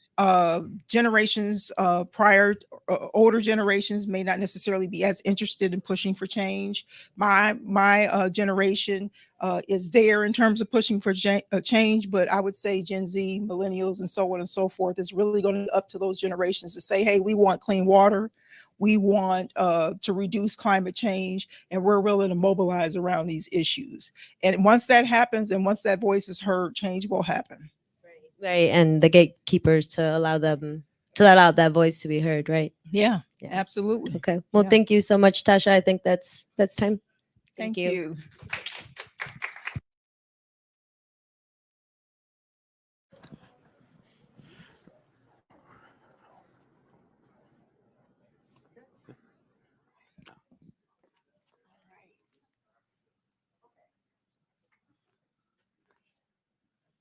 All right, Tasha and Roselia, thank y'all so much for that great deep dive and interview, talking more about just energy in the future and what that looks like. So now we're going to transition into our second to last session, which is our rethinking entrepreneurship. So I'm excited to bring up Waziri Gruba, who is the CEO at Harlem Labs, a previous and original board member of Austin Urban Technology Movement, but also a core organizer for ReThink Austin. So Waziri, I will give it to you, sir. I will get out of your hair. You got the mics right there. And if y'all, beautiful. All right, and so far, y'all liking ReThink Austin? All right, one more time, y'all liking ReThink Austin? All right, beautiful, beautiful, beautiful. All right. So, Waziri, I'll give it to you, sir. Hello, everybody. How's everyone doing? All right, I know we got that 3:30 slot. People have eaten, maybe a little tired, but we're going to have a great conversation today.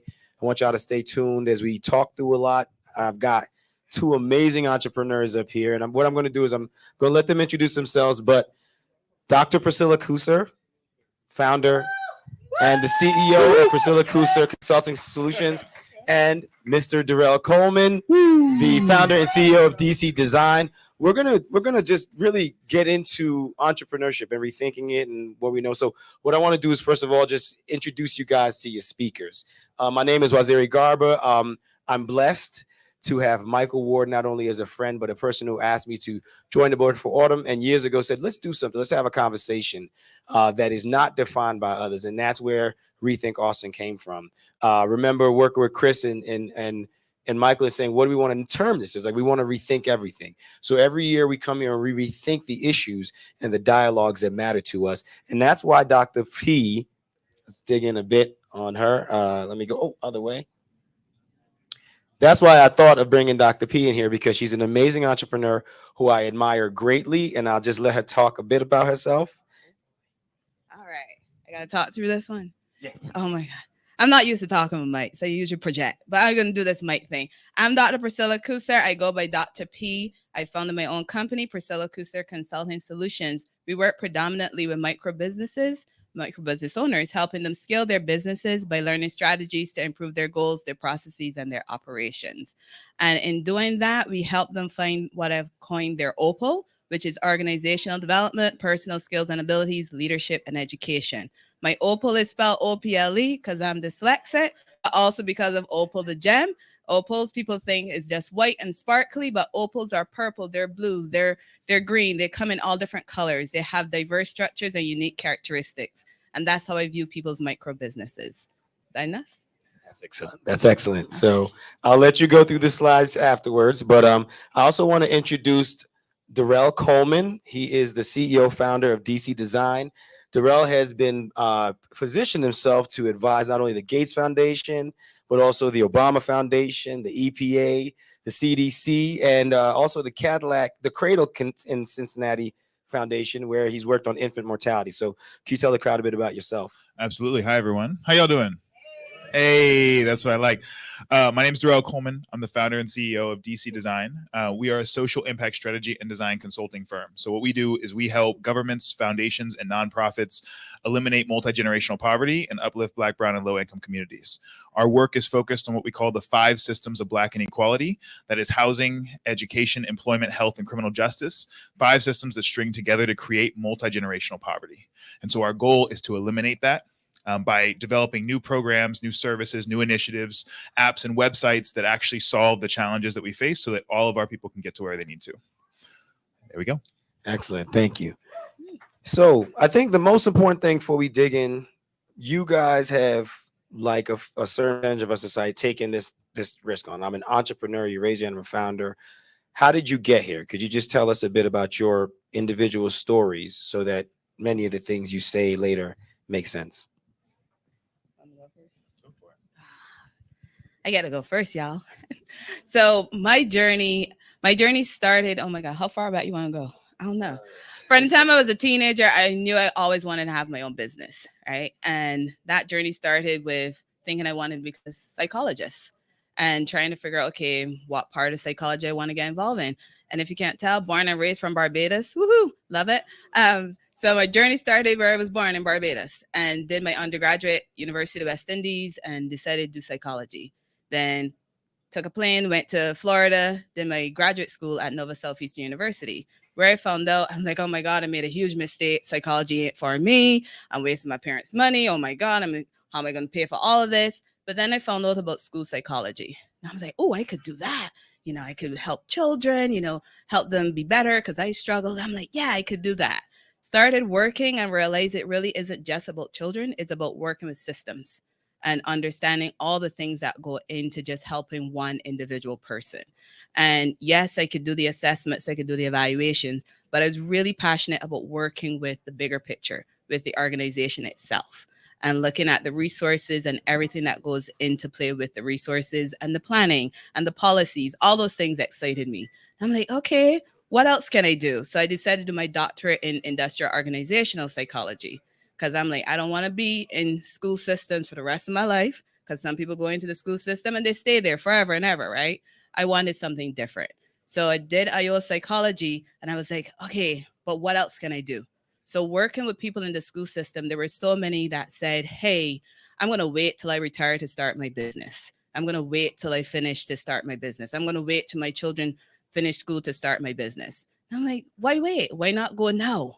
Right? So I started talking to them and was able to help them understand certain things they can put in place before they retire. And then working with high school students who are not passionate about going to college, but they're passionate about starting a business and helping them with formulating that passion and helping their parents see, hey, they can be successful. So I decided, you know what? I'm going to take that big leap, leave the comfort of K-12. And if anyone has worked in K-12, you get amazing benefits. Oh my gosh, the healthcare, the retirement is great. But at the end of it, if you're not passionate about it, then it really doesn't make any sense. So I decided to jump out of that into the lovely world of entrepreneurship and to start my business and to work specifically with micro businesses, because a lot of times there are things out there for small businesses, but they're not necessarily catered towards micro businesses. And just in case you're wondering, micro businesses are less than 10 employees. Thank you very much. Mr. Coleman, tell us your story, please. So my story starts when I was a kid. My mom asked me what I wanted to be when I grew up. And I said, I want to be an inventor. She said, how are you going to make money? I said, I'm going to have my own company one day that makes things and sells them. That's where I remember the story starting. My grandmother actually tells me this story all the time of me being 4 years old and telling her that I'm never going to work for anybody. I'm going to be my own boss. And so it's something that I think has been in me for a very long time. So when I was 8, I wanted to make flying cars. I wanted to be on Oprah. I wanted to win awards. Like, I knew she was going off the air, you know, in a few years. I thought I had a little bit of time. The next year, though, my older brother was diagnosed with cancer, and this changed my life. So I went from having this vision of creating these things to really following him around through appointments. It was chemotherapy, it was radiation, it was cancer treatments. And for 5 years, my family, we went on this journey together. At the end of that 5 years, my brother passed away. And so it was a really challenging experience for me. But it did leave me with several gifts. And one of those was clarity about who I wanted to help and what I wanted to do. And so I recognized that while my family was in cancer wards over that 5-year period, I would jump back and forth between those cancer wards and my middle school, my high school. In my middle school and high school, we weren't having conversations about kids who were facing terminal cancer. We weren't having conversations about families who had just lost their child and who were grieving and didn't know what to do. We were having conversations about the normal path through life, right? The thing that school was preparing us for. And what it showed me was that there are people that we don't talk about very often who need things, who need innovation, who need creation, who need help, who need support. And that I wanted to be someone who was going to invent things that improve quality of life for those people. So fast forward through that, I had this vision. I'm going to be an inventor. I'm going to create things that improve quality of life for people who are forgotten. But I didn't know exactly how to do that. Went off to college. I went to Stanford, studied mechanical engineering for my undergrad, civil engineering for my master's. I was focused on how do you create products that improve quality of life for folks. And so I did work all around the world in Nicaragua and in Indonesia and in Brazil. And eventually did come back to the US though and said, what are the challenges I want to focus on right here at home? And most of the challenges we face are not product solutions. They're not physical things that you need to create. They are systems, they are services, they are programs that we have. There are gaps in the way that we care for one another. And so I shifted my focus. I founded DC Design to be a firm that could help the organizations that were already on the front lines of doing that work, do that work a bit better, a lot better if possible, so that we can actually move the needle to get where we want to get to. And that's where we are now. Excellent. Wow. So there's a few words that jump out at me. And one of the funny things is I knew being on stage with you guys, I'd write down questions and I'd just throw them away the moment you started talking. Because I was like, well, you mentioned this. So you mentioned clarity, you mentioned passion. And one of the things that's been running through my mind is what you said, not being talked about. So we live in the age where if I think about founders, they throw out, okay, this Black founder on a magazine, raised X amount of money, that's who you want to be. And it's almost an illusion, because most of the folks I know are people like you all who've identified an issue and you have an intangible solution, but you're not looking to raise, you are looking to solve.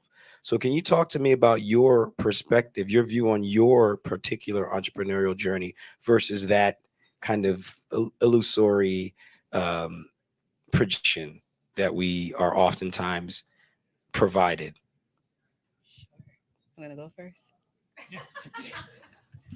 I got to remember, I always go first with these two gentlemen here. Where'd I put that clicker? I'm sorry. I'm enjoying myself. But you go ahead. He's having a hard time with his clicker. Yeah. Y'all can hear me okay? Yeah. All right. You know, it's 3 o'clock in the afternoon, but you guys still look alive, y'all. Woo! Yeah, I love it. Don't in the back. Woo! Hey, you ready for me? Hey, let's do this. So about bringing this passion, right? Having that passion for what you want to do. And passion alone can't necessarily get you money, because you got to have passion, but you have to have motivation. you also need to have strategy. You also have to do that pathway to clarity. Clarity doesn't always happen very easily. We go through a lot of different things. Some things work, some things don't work. And it's a matter of looking at both of them. What did work and why? Why did this not work and why? And being able to put those things together. Because as Waz was mentioning, you look at people who are raising millions and millions and millions of dollars, right? And for some reason, human beings, we want to be like, oh my God, I want to be like that person, you know, I want to raise that money. But at the end of it, what is it really about? Is it about raising the money, or is it about finding that solution, that reason why you started your business? I've had conversations and with Waz as well about this, and I've been talking to investors, and I remember saying, investors don't put money in consulting companies. Why am I talking to you, right? Then I said, you know what? But you might put money in one of my clients' companies though. So being able to have that conversation, it can't just all be about me. It can be about my clients as well. And then I also had an investor who gave me a challenge. He's like, why do you think they don't put money in consulting companies? I said, because y'all don't care about consulting companies. Y'all want to put money into a product that can get you even more money out there. And he laughed and he said, that's true, right? Because they want to be able to multiply their money. But in order to multiply that money, they have to work with entrepreneurs, with founders, with creators who can develop a product that can actually do what it says it's going to do and have that massive impact. So for me, yeah, there are days when I look at other people. I mean, we all do it. We go on social media, right? We look at other people like, oh my God, they've gone so far and I'm so far behind. You know, you're wondering like, oh my God, when am I ever going to get there? But we all have our own journeys, and we got to take the time to respect the fact that maybe raising money right now is not for you. Maybe right now it's for you to focus on why it is you started your business and look at how you're going to develop that. Look at how you're going to develop your concept. What is your strategy? What it is you actually need for resources.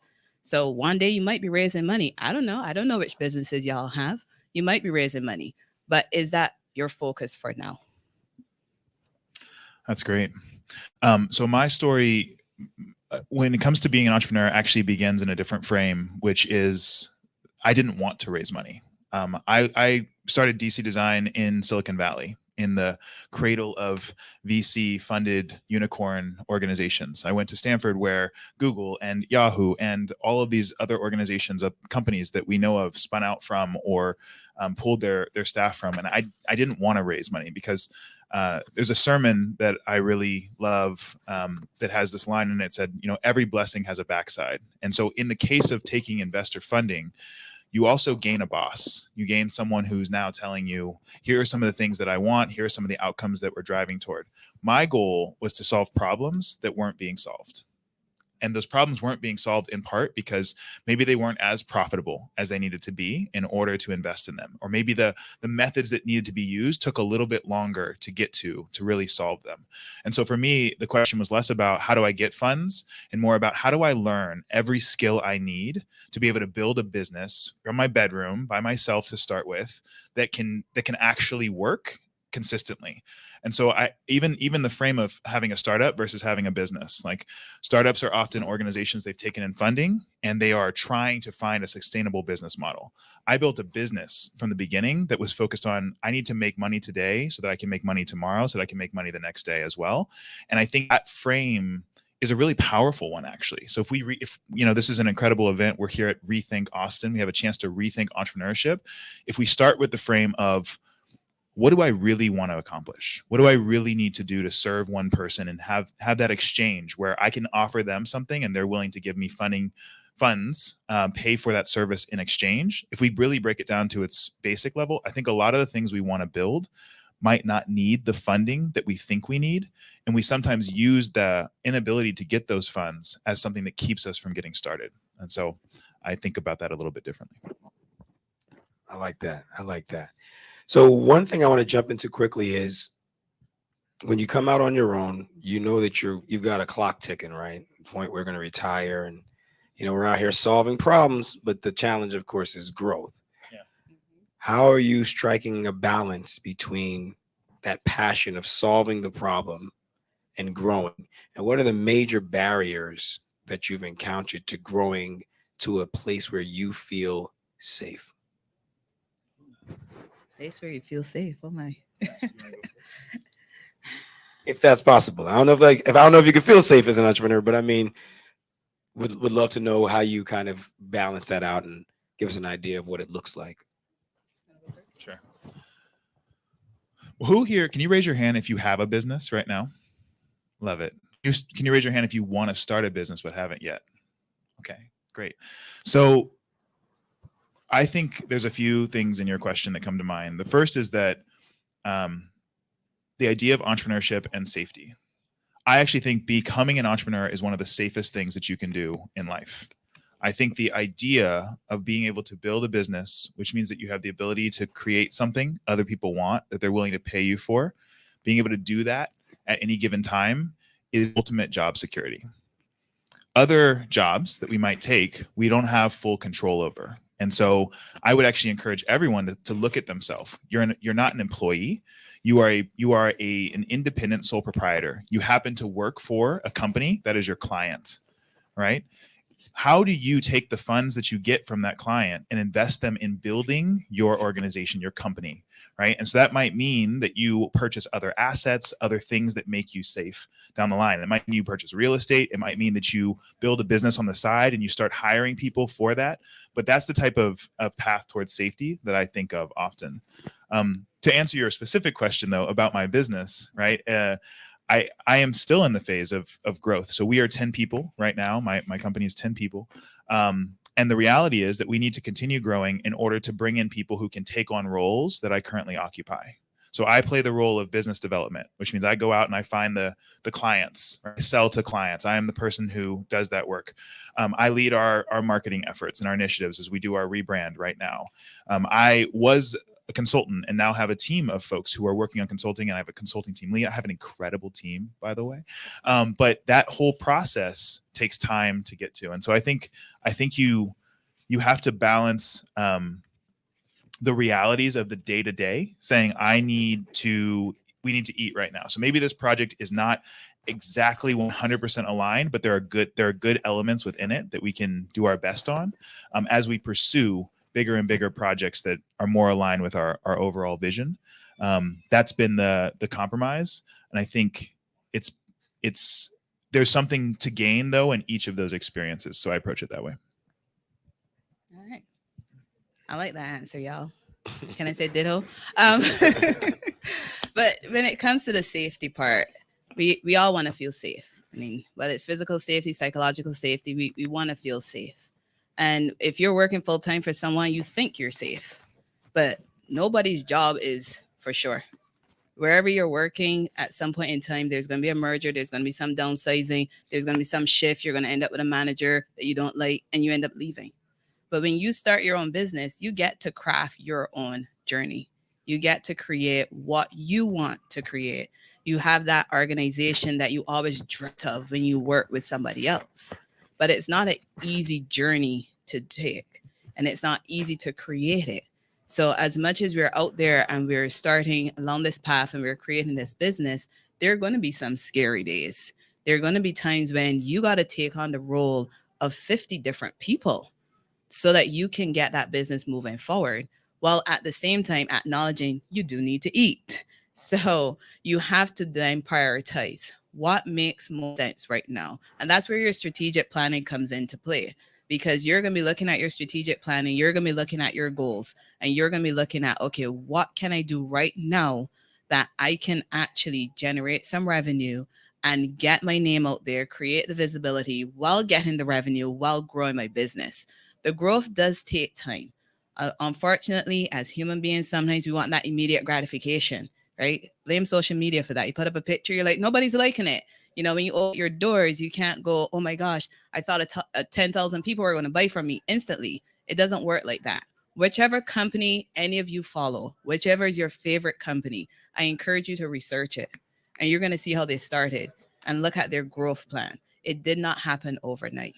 The growth and comfort do not exist together.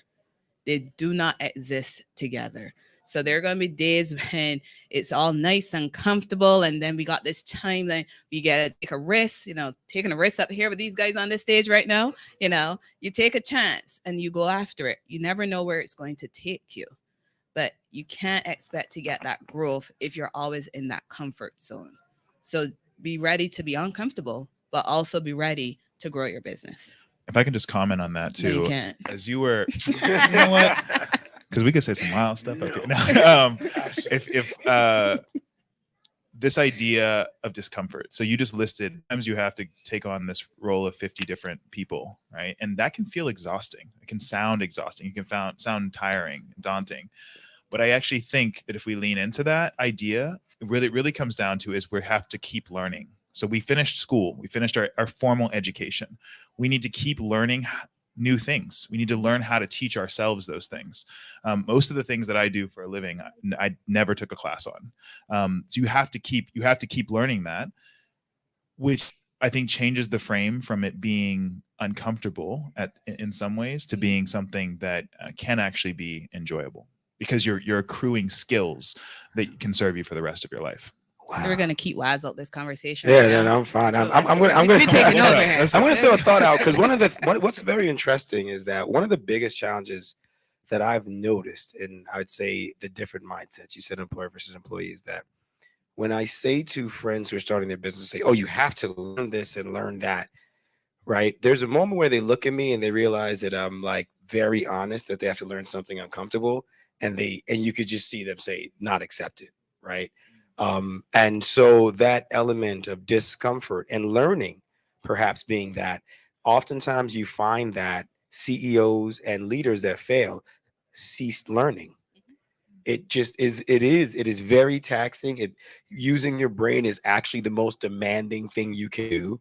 Right. It uses, and as a result, a lot of people just get to a point where they don't want to learn anymore. And that's, I think, one of the biggest discomforts I have as an entrepreneur. I never get, like, people like AI. I'm like, oh, I got to figure that out, on top of all the other things. So that actually brings me to rethinking entrepreneurship. So I want you guys to make yourselves a little uncomfortable. If you had to advise yourself years ago on the things you should have learned that you didn't, what would they be? Stop avoiding that marketing. Marketing. That would be it. One of my answers. I'm gonna go first this time. Apparently you did. You didn't even ask I'm jumping me. in. Oh my gosh, he's taking over. It's really about, I think maybe to go higher level, a lot of the things in business we have been taught, they're dirty. We've been taught that they're seedy, they're manipulative. And in reality, things like marketing, things like sales, things like business development, those are the lifeblood of how you can run a sustainable organization.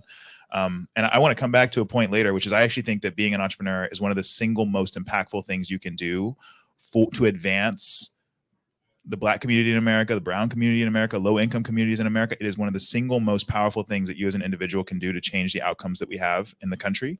But I think for me, the answer to your question would be, don't get comfortable more quickly with the things that you're currently uncomfortable with, because you're uncomfortable with sales. You're uncomfortable with the idea of marketing. You're uncomfortable putting yourself out there. You're uncomfortable with people judging you, right? And all of those barriers are going to keep you from growing as fast as you could. You stole my answer. Yes. Damn. This is why I need to go first, man. Damn it. You got the next one first. Okay. Next one first. Don't be hard. Okay. So in terms of what I would say, the marketing is a part of it. But the sales is another one, because it's like what I do. I love talking about what I do, but for someone to tell me, "Hey, go sell it," I'm like, "Oh, I don't want to go sell. Oh my God, salespeople are so sleazy. I don't want to be a used car salesman here, But then I had to learn what really was sales. What is sales all about? I could design things and I love it, but didn't necessarily think it was marketing types activities. But I learned what is involved in it, and Waz and Darrell, they both touched on it. We do a lot of things as entrepreneurs, as founders, especially as founders. We do a lot of things, and we weren't taught them in school.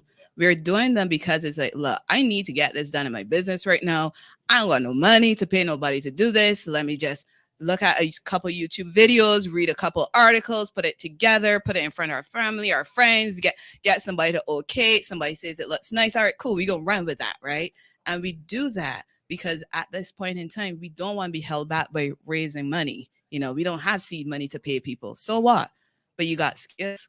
You can read, you can understand. And what you can't read and what you can't understand, you surely got a friend who probably can help you out. And through this entrepreneurship journey, you'll truly learn who the hell your friends are.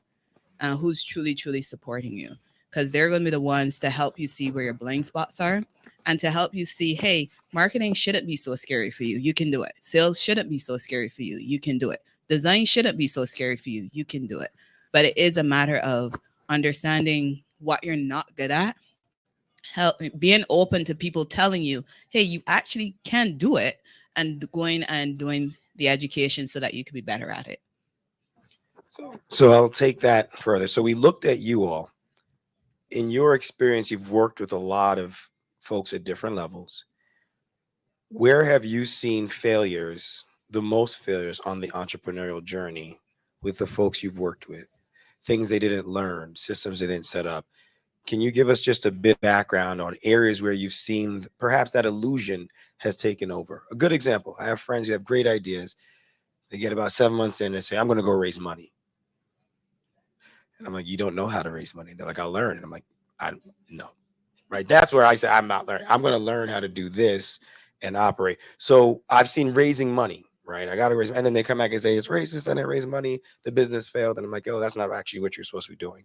So can you give us some examples of common failures you've seen entrepreneurs in this modern environment adapt because we're supposed to do it, but, you know, in your experience, it does or does not work?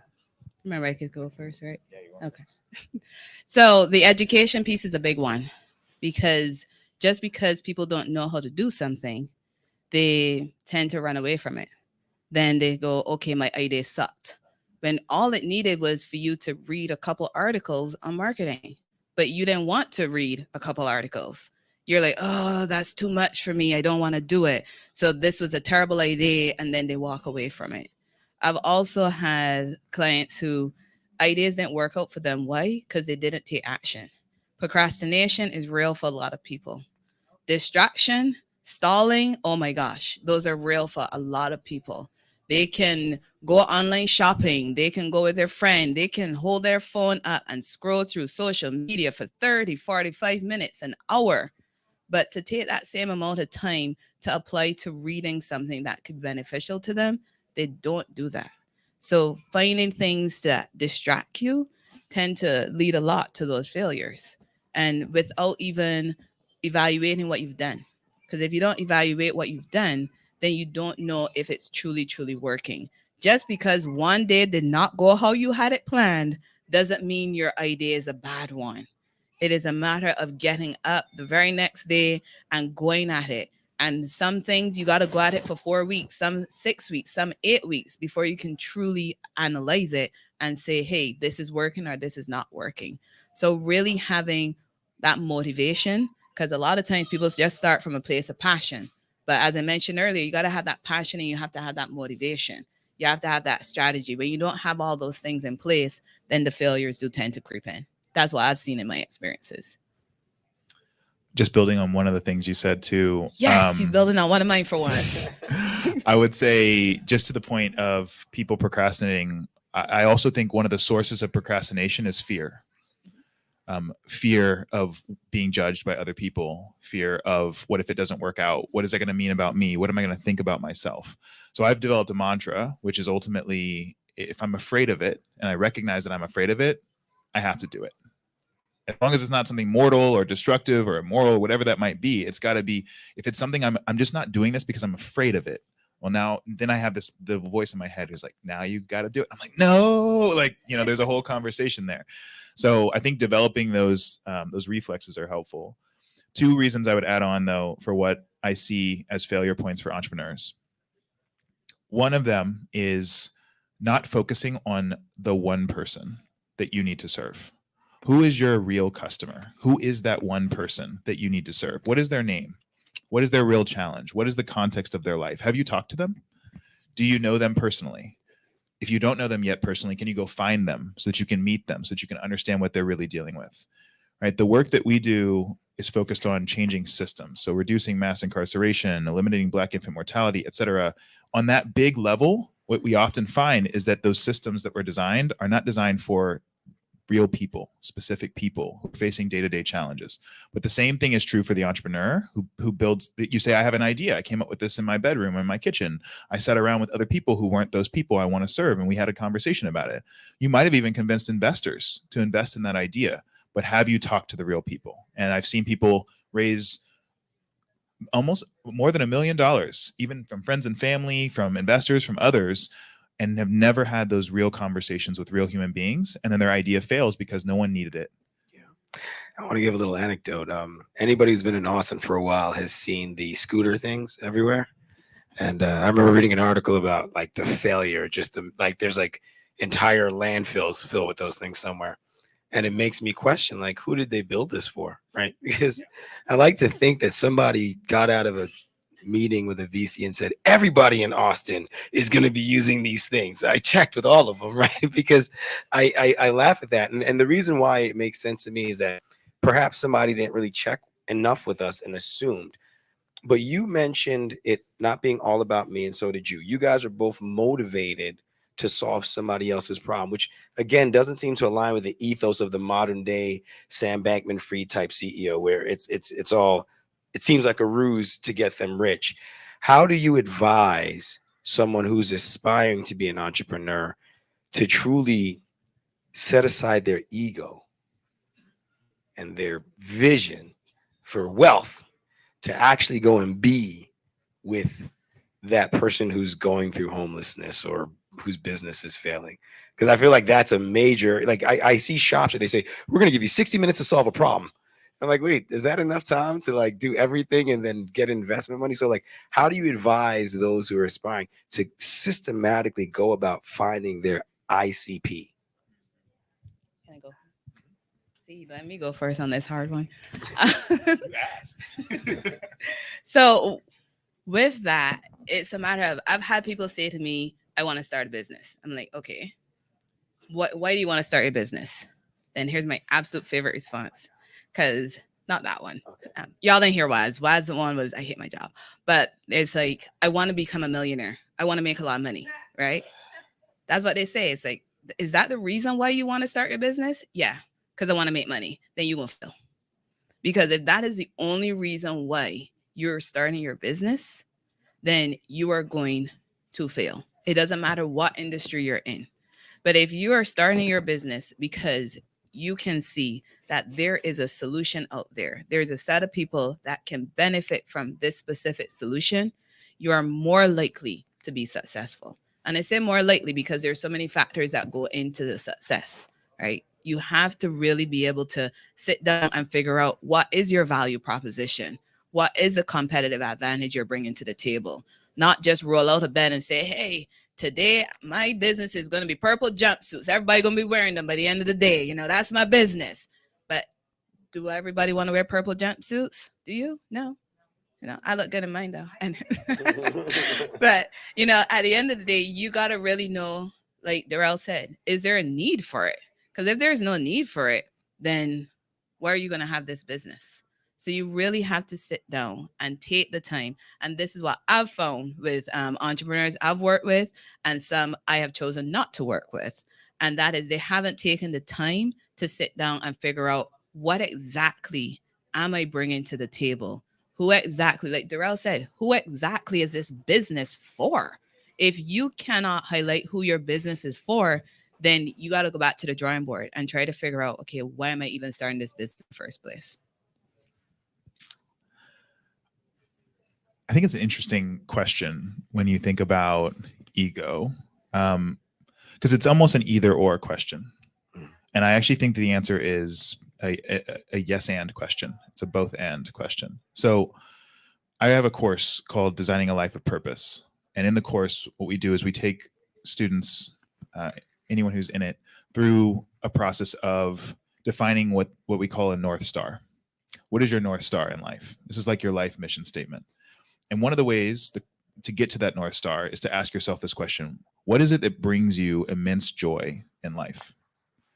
The other question is, what is it that makes you really angry? What is it that frustrates you? And you can list these things out, right? the goal in crafting a North Star in many ways, or the goal of how we live a life that is aligned with purpose, is often to do things that bring us joy while reducing things that bring us frustration or anger. So if you think about, right, mine is to be the catalyst for the realization of ambition. I want to help people achieve their dreams. I want to help people find their greatness. I can do that through a whole bunch of different ways, but as long as I'm doing that, it's worth doing. I can tutor kids, as I did for 5 years before taking a salary from my business, so I could pay other people to bring them in, right?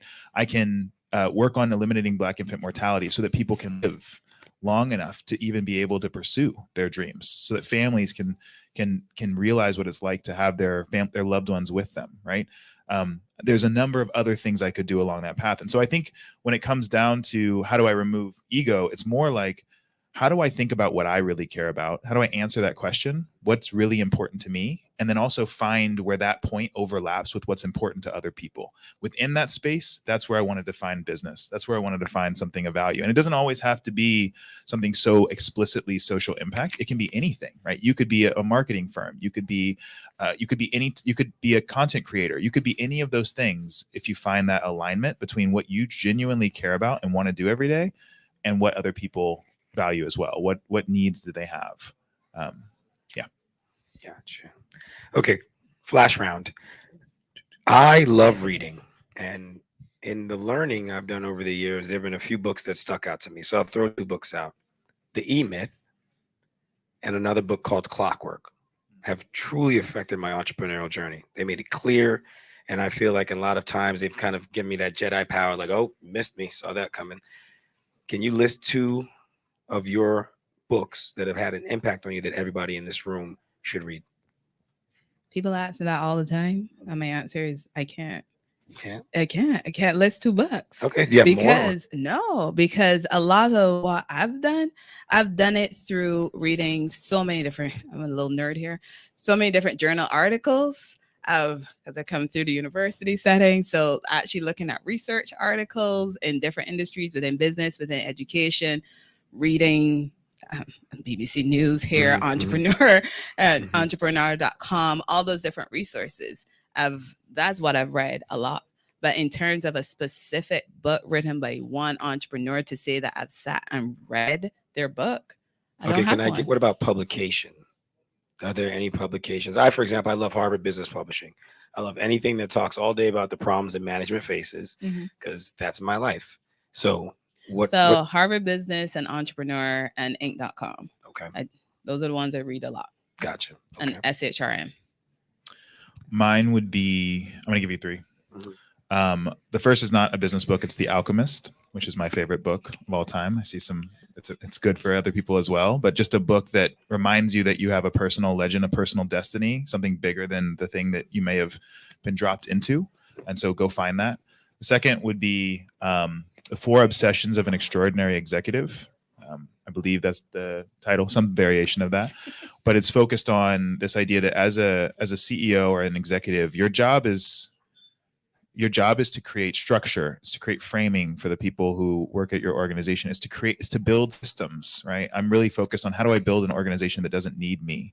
And that book aligns with that concept. Because if you build an organization that doesn't need you, also you get to go do other things, which the world needs too. And then the last one that just comes to mind recently, I think it was Rich Dad Poor Dad, and it was because of the reframe around the concept of wealth and the idea of what an asset is.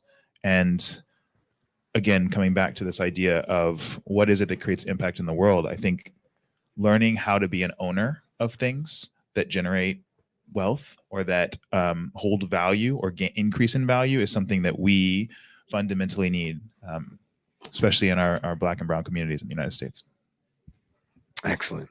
Since I have systems thinking, right, and Dr. P, right, this knowledge up here, we see the attack on affirmative action, we see the attack on capital that flows into certain ventures, and we know that there's an inevitable slowdown or impact.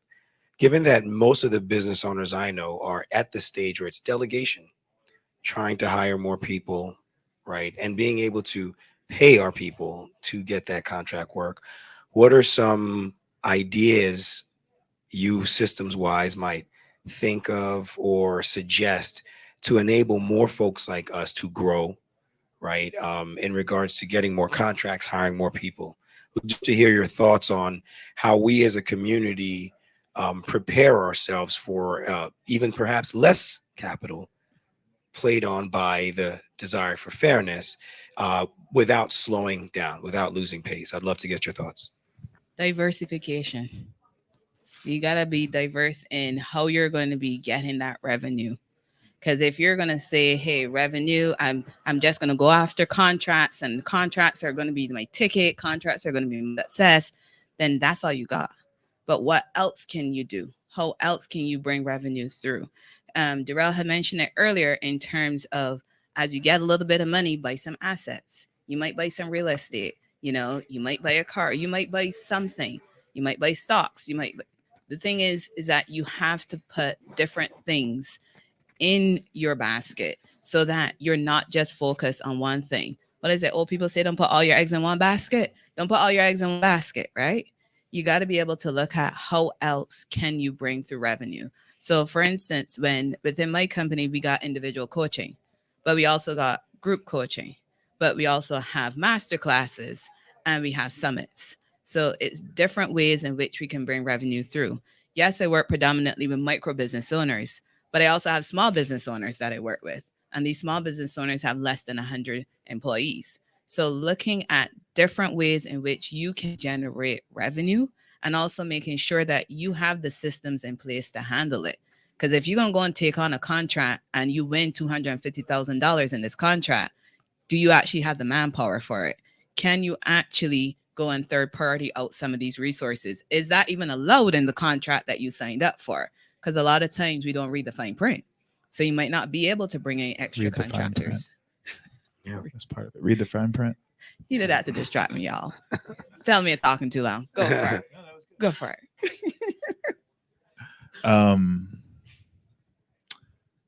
I think that the reality with the fall of affirmative action is that the government has stated to us clearly that it is not coming to change the outcomes of history. It is not coming to save us. It is not coming to alter what happened in the past to make equal what happened yesterday.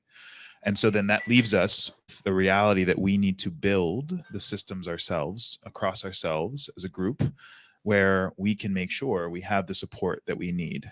So the people in this room can come together to support one another in a way to make sure that all of our kids have the preparation they need to do incredible in school, to just win, to win on every single level, every single playing field, regardless of how chips were stacked in the first place. We have an opportunity to do that. And so that's a lot of where my orientation is.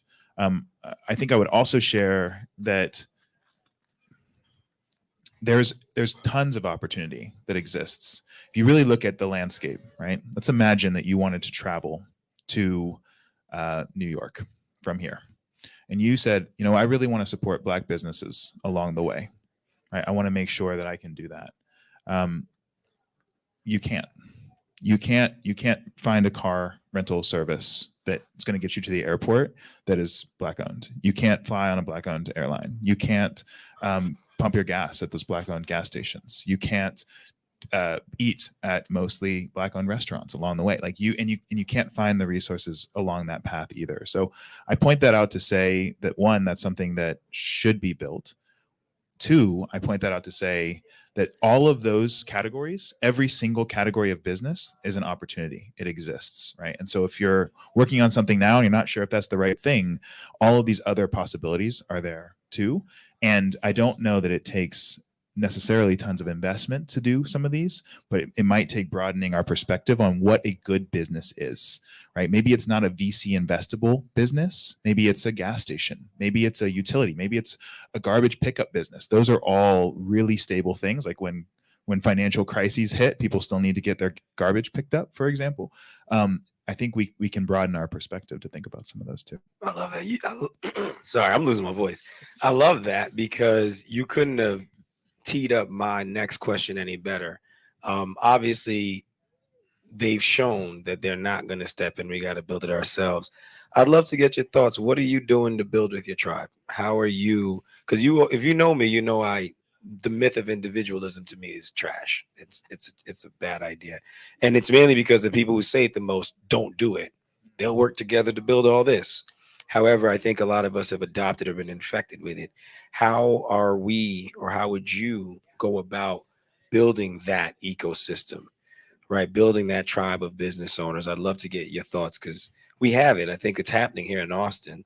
A lot of this is the result of it, but I'd love to see how we accelerate it. Love your What's thoughts. happening right now on this stage and in the audience, we're building connections.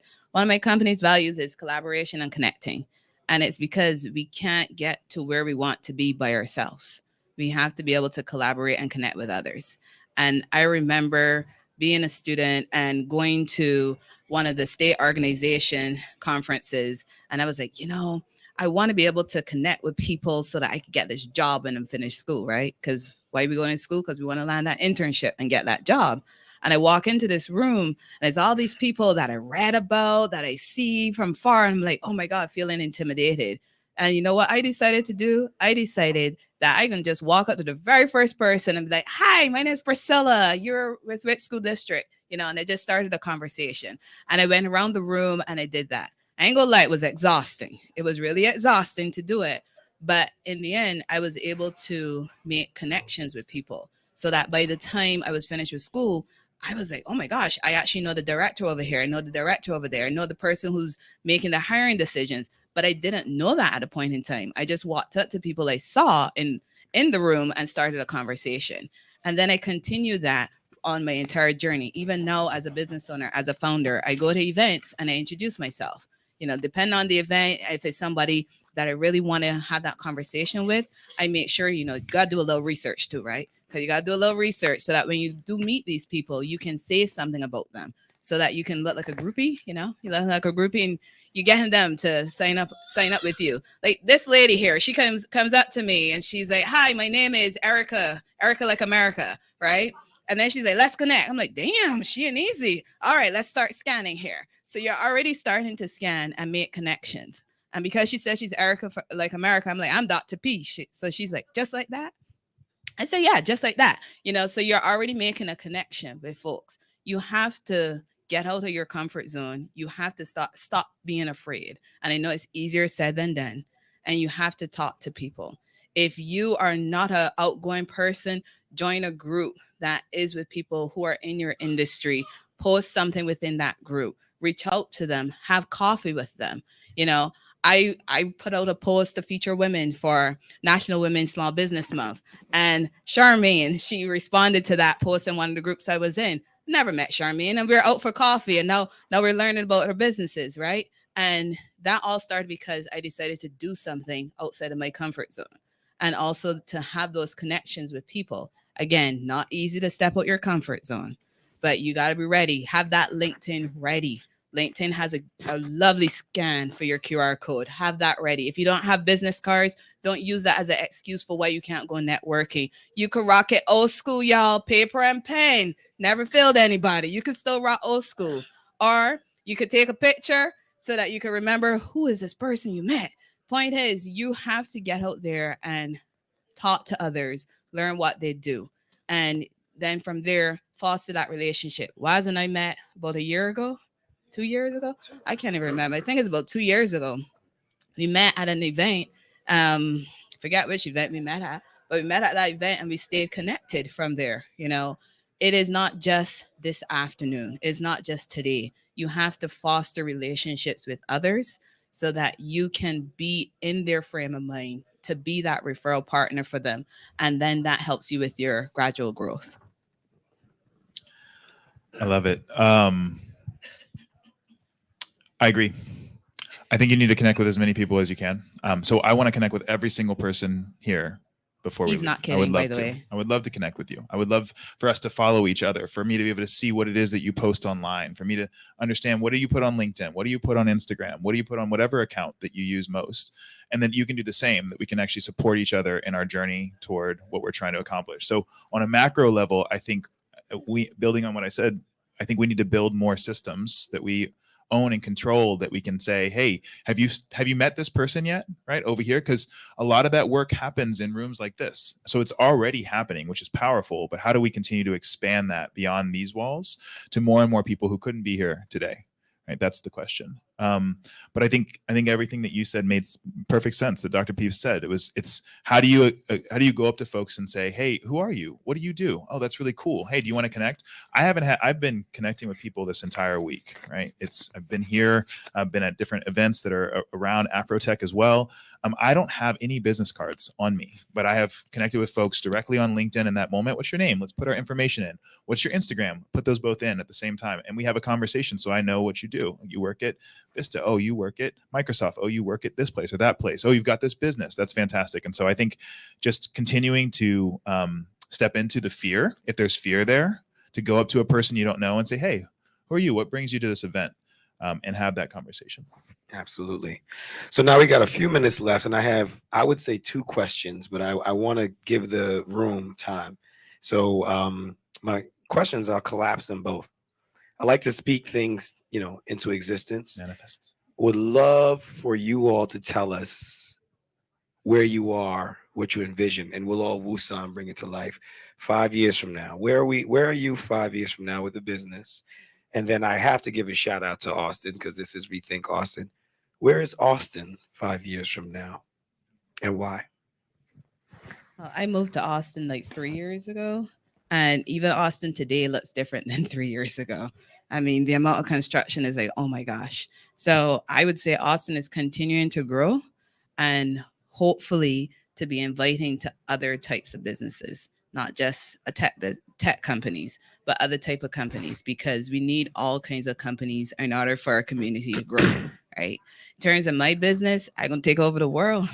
I got high aims for sure, but being realistic, we do want to have a bigger presence in Barbados, and we're also pushing for a presence within some of the African nations. So we're right now forming those connections, because to be present somewhere, you can't just pick up and go. You do have to make connections. I hear that. Anybody got some connects? Let's make it happen. Let's build those bridges. Yeah, for sure. If it's in South Africa, Cameroon, thank you. That'd be great.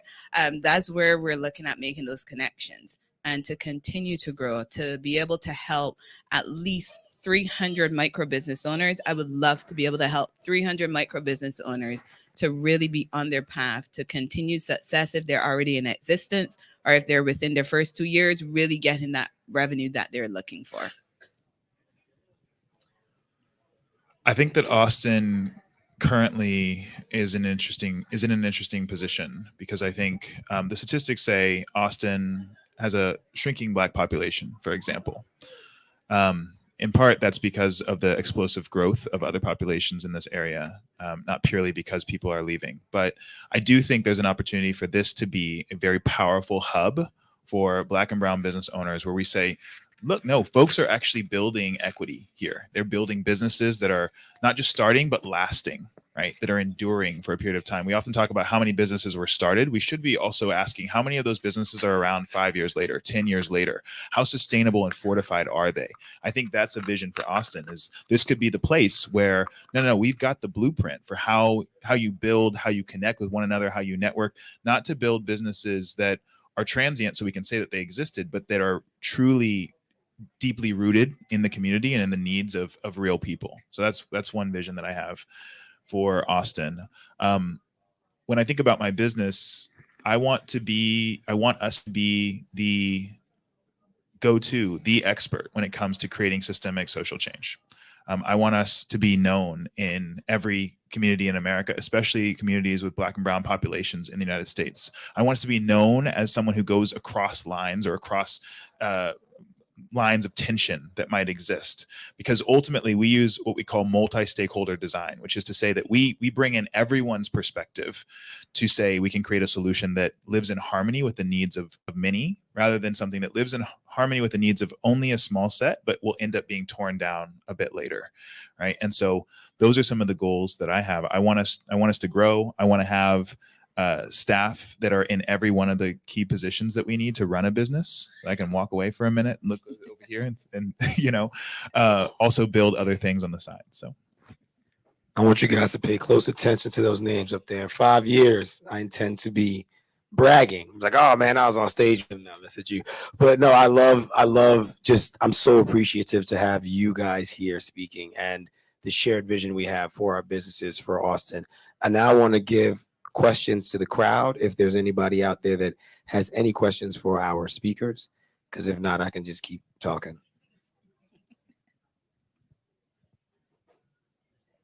Wow, no questions. Lean into that fear. Got somebody. Okay. Yeah. Hi, good afternoon. My name is Deanna Tipton. I'm a fellow entrepreneur. What would you say is a project that you feel like your business has moved the needle in whatever way for Black and Brown communities? That's a good one. I would have to say it is the service we offer to help them with strategic planning, because a lot of Black and Brown that I work with, they lack that piece. They lack strategic planning. They know they have a good idea and they have money that they can develop things, but in terms of knowing where to go to next, and then also how can you sustain it?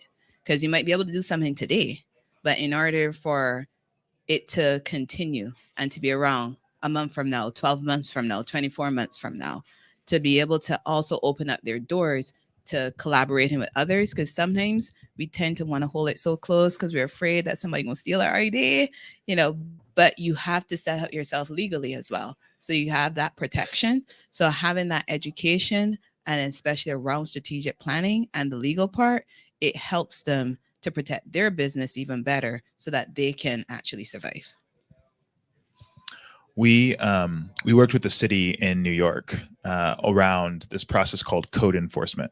So code enforcement is where folks go in and they condemn buildings that are unlivable. The floor is falling in, the roof is falling in. You don't have hot water, your wind blown out. These are buildings that need to be condemned. But what often happens is that cities are not taking account of who lives in a condemnable building. Low income Black and Brown folks are the ones who often will live in those places. And so what we found, this work, was that the city was making 12 families homeless every month inadvertently through this practice. They didn't know it until we had the chance to work together.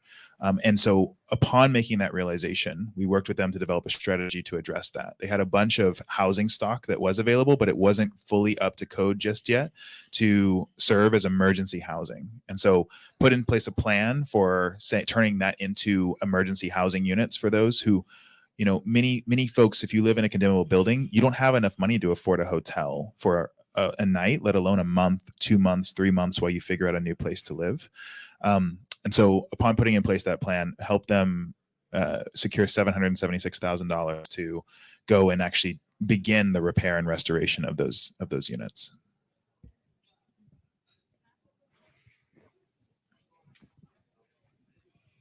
Hi, I'm not going to say my name unless it's that I'm Erica from America. Very nice to meet Hello. you.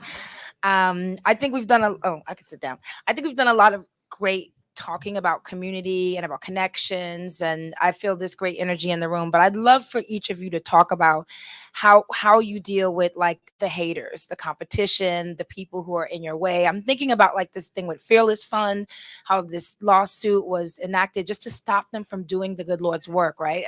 And stop them from building community. What do you do as an entrepreneur, or what do you do as an ecosystem builder to thwart those kind of things when you encounter them? I try to look out for them ahead of time. So I try to look for who is going to be resistant to what we're doing. How do we frame what we do in a way that brings in everyone? What are the counterpoints? Like I have talking points for the moment when some of those things flare up, because I think actually most of the issues that we have can be framed from the other person's perspective. Who is it who's pushing back against this? How do you frame this in a way that actually makes sense to that individual or that person?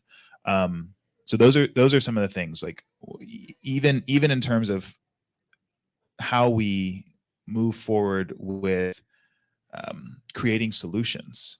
I think about these literary devices, these persuasive methods. There's pathos, which is pathos, logos, ethos, and appeal to authority are four that I think about.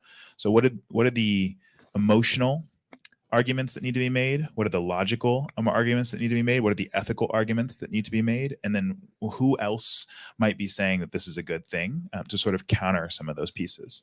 I think by thinking about that ahead of time and also saying these people have a challenge with this and they actually have the power to maybe slow down this progress, then I can think about how can I reach them first? How can I reach them early? Because a lot of folks are also sitting waiting for waiting to be activated in a certain direction. So if you're the one who can have that conversation early, you might be able to win people to your side. So it's like objection handling. Yes. So your question is so much fun for me. I have met people who in my early stages look me dead in my eye and say, your business will fail. I'm like, okay, why do you think so? Too many consulting companies, too many coaches. I'm like, all right, I can see that. I've done the research. There are a lot, but you don't know what I do. So then by sharing what I do, they're like, oh, well, I know people who do that. I say, but hey, they don't do it how I do it.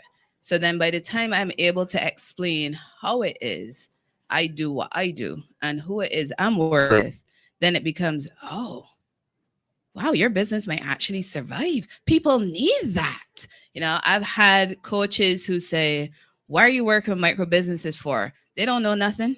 They're not ready yet. And I asked them, who are you working with? Oh, I work with small business. They puff at their chest. They're mostly men. They puff at their chest like, hey. I just teasing him. And they're like, I work with small businesses, right? And I'm like, but did your small business open its doors today with 1,000 people? No. So they started as micro. Well, I guess, but you weren't around when they started. Oh, hell no, I couldn't have done that. I said, that's my point. You know where you can do your best work. I know a lot of coaches, a lot of consultants who can only work businesses who've been in existence for 10 years or more, right? That's their preference because they're able to do a transformation at a different level. Who they can't work with is that individual who is within 5 years or 5 to 10 years. And they're still kind of trying to figure out what it is they want to do and where they want to go. You got to know your skills. So when somebody's going to look at you and say, your business isn't going to survive, it's like, hey, you did not sit all the nights I sat and did all my research. And I know this is going to make a difference. It is going to help several different individuals. And I know that I am going to be successful. So in 10 years, I'm going to look you up and see where you are because I'm going to be soaring. Where are you going to be? Thank you very much. Could we please put our hands together for Dr. I P? had one more last question. We have one more? One We last have time one. for more? All right, go ahead. One more.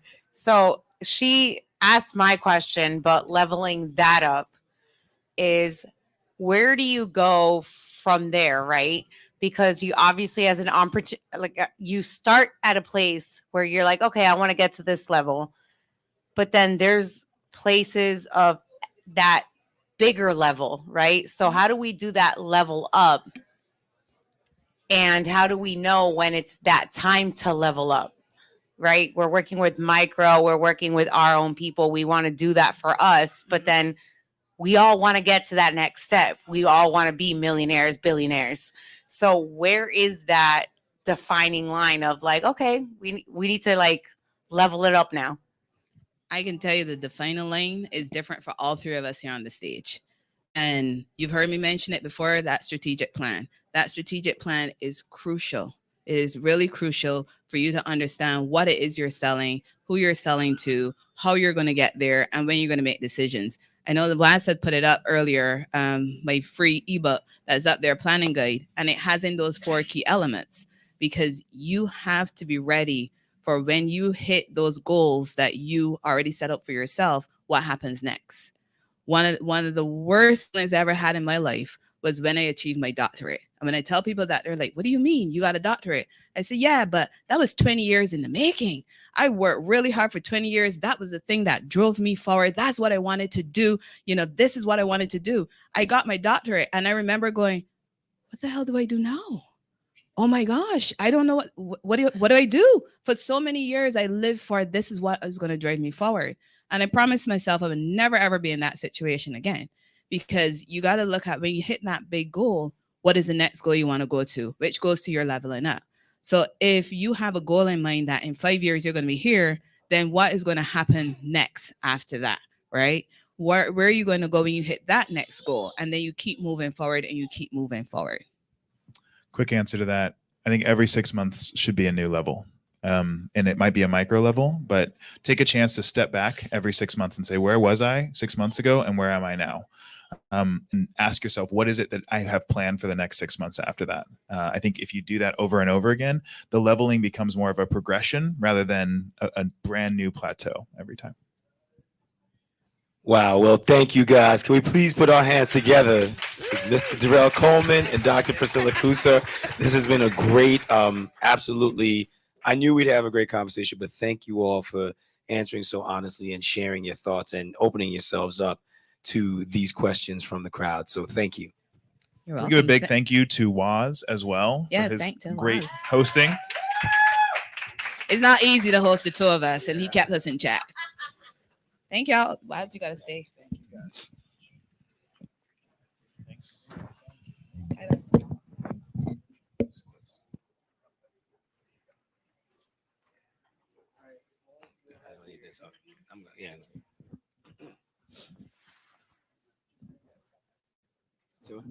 All right, just letting y'all know we're about to have an interview with me with MediaTek. So, Hey everyone, I'm Boma with is the mic? He took a clicker.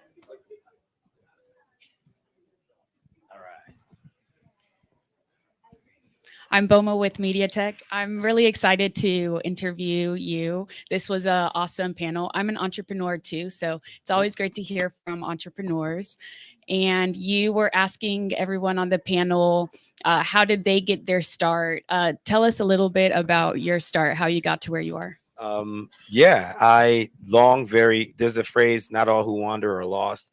I started my career on Wall Street. I was a NASDAQ trader for Merrill Lynch. Second day of work was September 11th. And I think I got that early introduction to feast or famine culture or economy.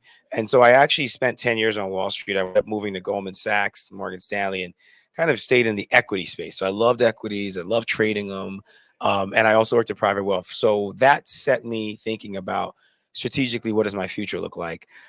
Which led me to get my MBA. I went to Columbia, got my MBA.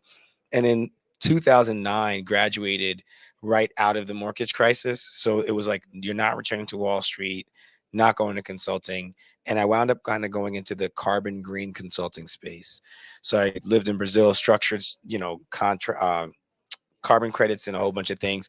Long story short, in 2011, I wound up working for a gentleman named Tony Hsieh, who started Zappos, and getting inspired, sitting alongside him and seeing him talk to entrepreneurs. And it's fascinating, right? It was this whole different world. And my business, Harlem Labs, which is the name of my advisory, was actually a moniker he gave because I was always having founders hang out at my place in Harlem post B school. And so he inspired me to come back and just do this. Work with founders, break through different levels. And so for 10 years, I've been in Austin. I've worked with my wife's business. We're in HEB, Urban Root. Check us out. I've had the honor of work with Michael Ward, sitting on boards for great organizations like National Black MBA, AUTMHQ, MLT's kind of local board. So for me, there's a passion in serving these types of solutions long before they're needed, because those connections, one thing I've realized is most people want the connections after it's too late. You got to build this respect and understanding. To her question, if we really want to see this change, we should be supporting Michael in everything he does. We should be supporting Erica from America and everything she does, everything Darrell does, because their success pulls us through. And it's hard to explain that this presence here is the result of the success of Afrotech, the results of the success of several other things that enable us to get together, even if it's in their wake. And so supporting the success of Blavity, Afrotech, all the things we do lifts the tide. And I really feel like that's the future. That's how this civilization was built, but it is really in many ways, a social project. think it's a good point of what you mentioned, supporting what already happening, like supporting this. And there's so many ways that we can make connections and, okay, I'm going to be here. Oh, I know I need a network. I know I need to build my community, but I know follow-up can be hard, especially with entrepreneurs. Like, okay, I made that connection. I connect on LinkedIn. I got the email. I got the business card. Dang, I didn't send a follow-up email, or I didn't stay connected. Do you have any tips on how we can stay connected with these people we meet? Absolutely. I think that openness, you have to be open.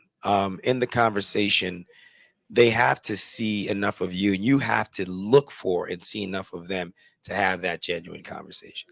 I've never walked away from a conversation where I'm like, man, I really have to talk to you. Your cousin knows my cousin, and then I'm like, forget him, right? Because the energy was genuine, and even if life happened, when I see them again, which I will, like, oh, well, what happened was my car broke down that day and my phone got thrown out. But I remember X and I mentioned them to you.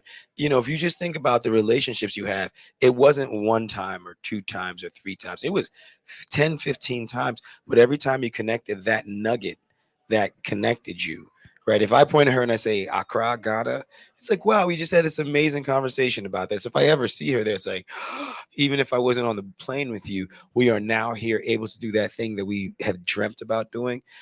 So that's the first part. The second part is that the excuse of, so what we said about learning, there's so many tools now, LinkedIn, right? You got ChatGPT, you can automate some of the reminders at the very least, right?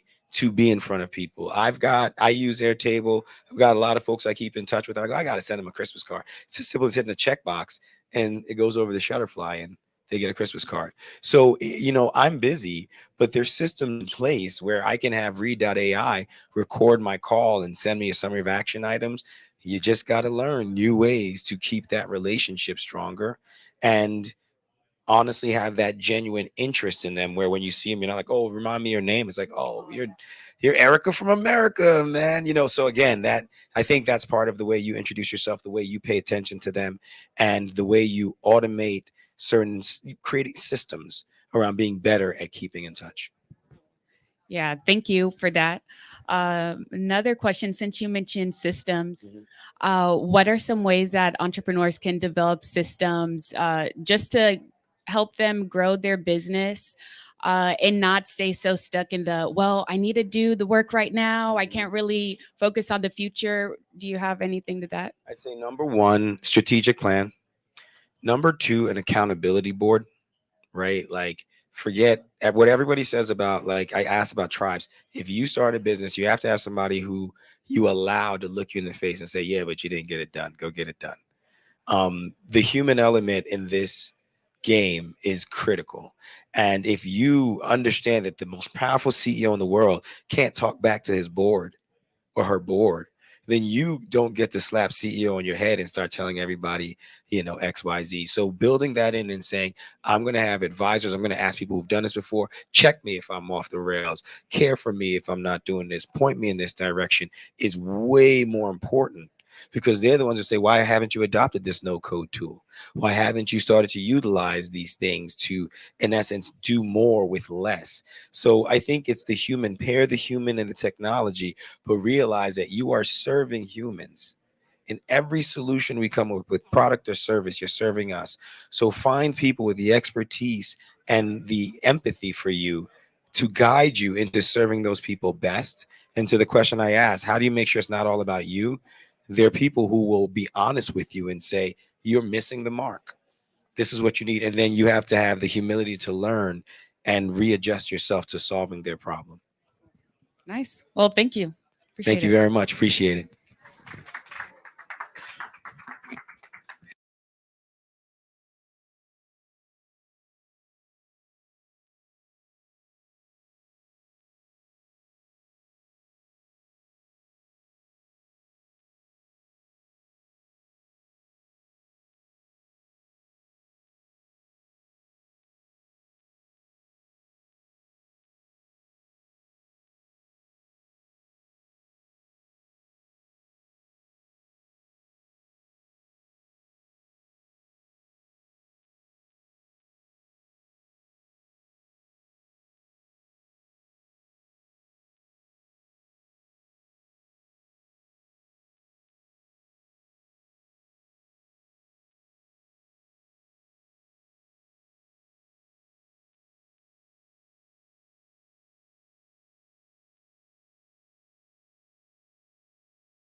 All right, we'll be starting our last session of ReThink Austin. So can everybody please make your way to the main stage?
All right, everybody.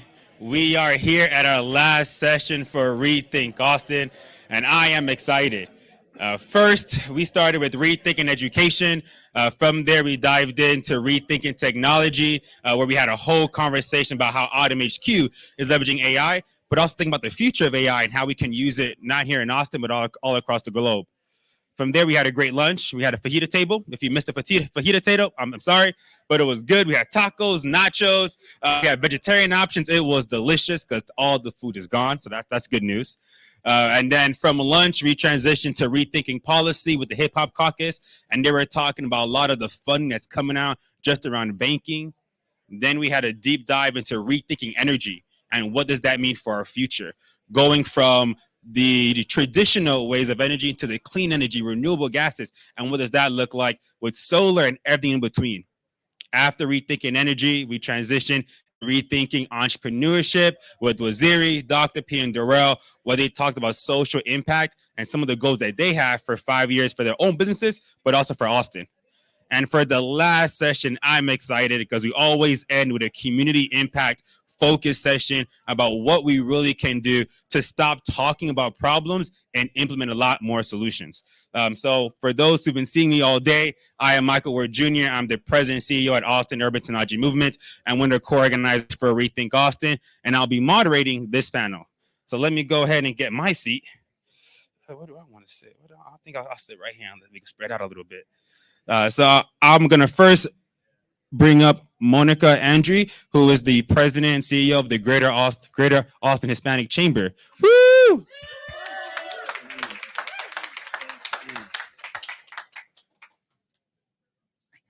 Yep, and then you could turn it on as well.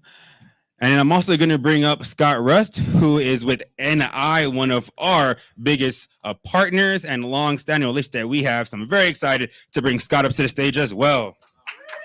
Thank you. And before we dive in, I do want to give a heartfelt apology on behalf of Commissioner Aaron Demerson, who was unavailable to be here. Unfortunately, had a last minute that came up. So he is outside of Austin handling some personal matters. So he did want to send his apologies for not being here today because he knows how great and how meaningful this conversation is.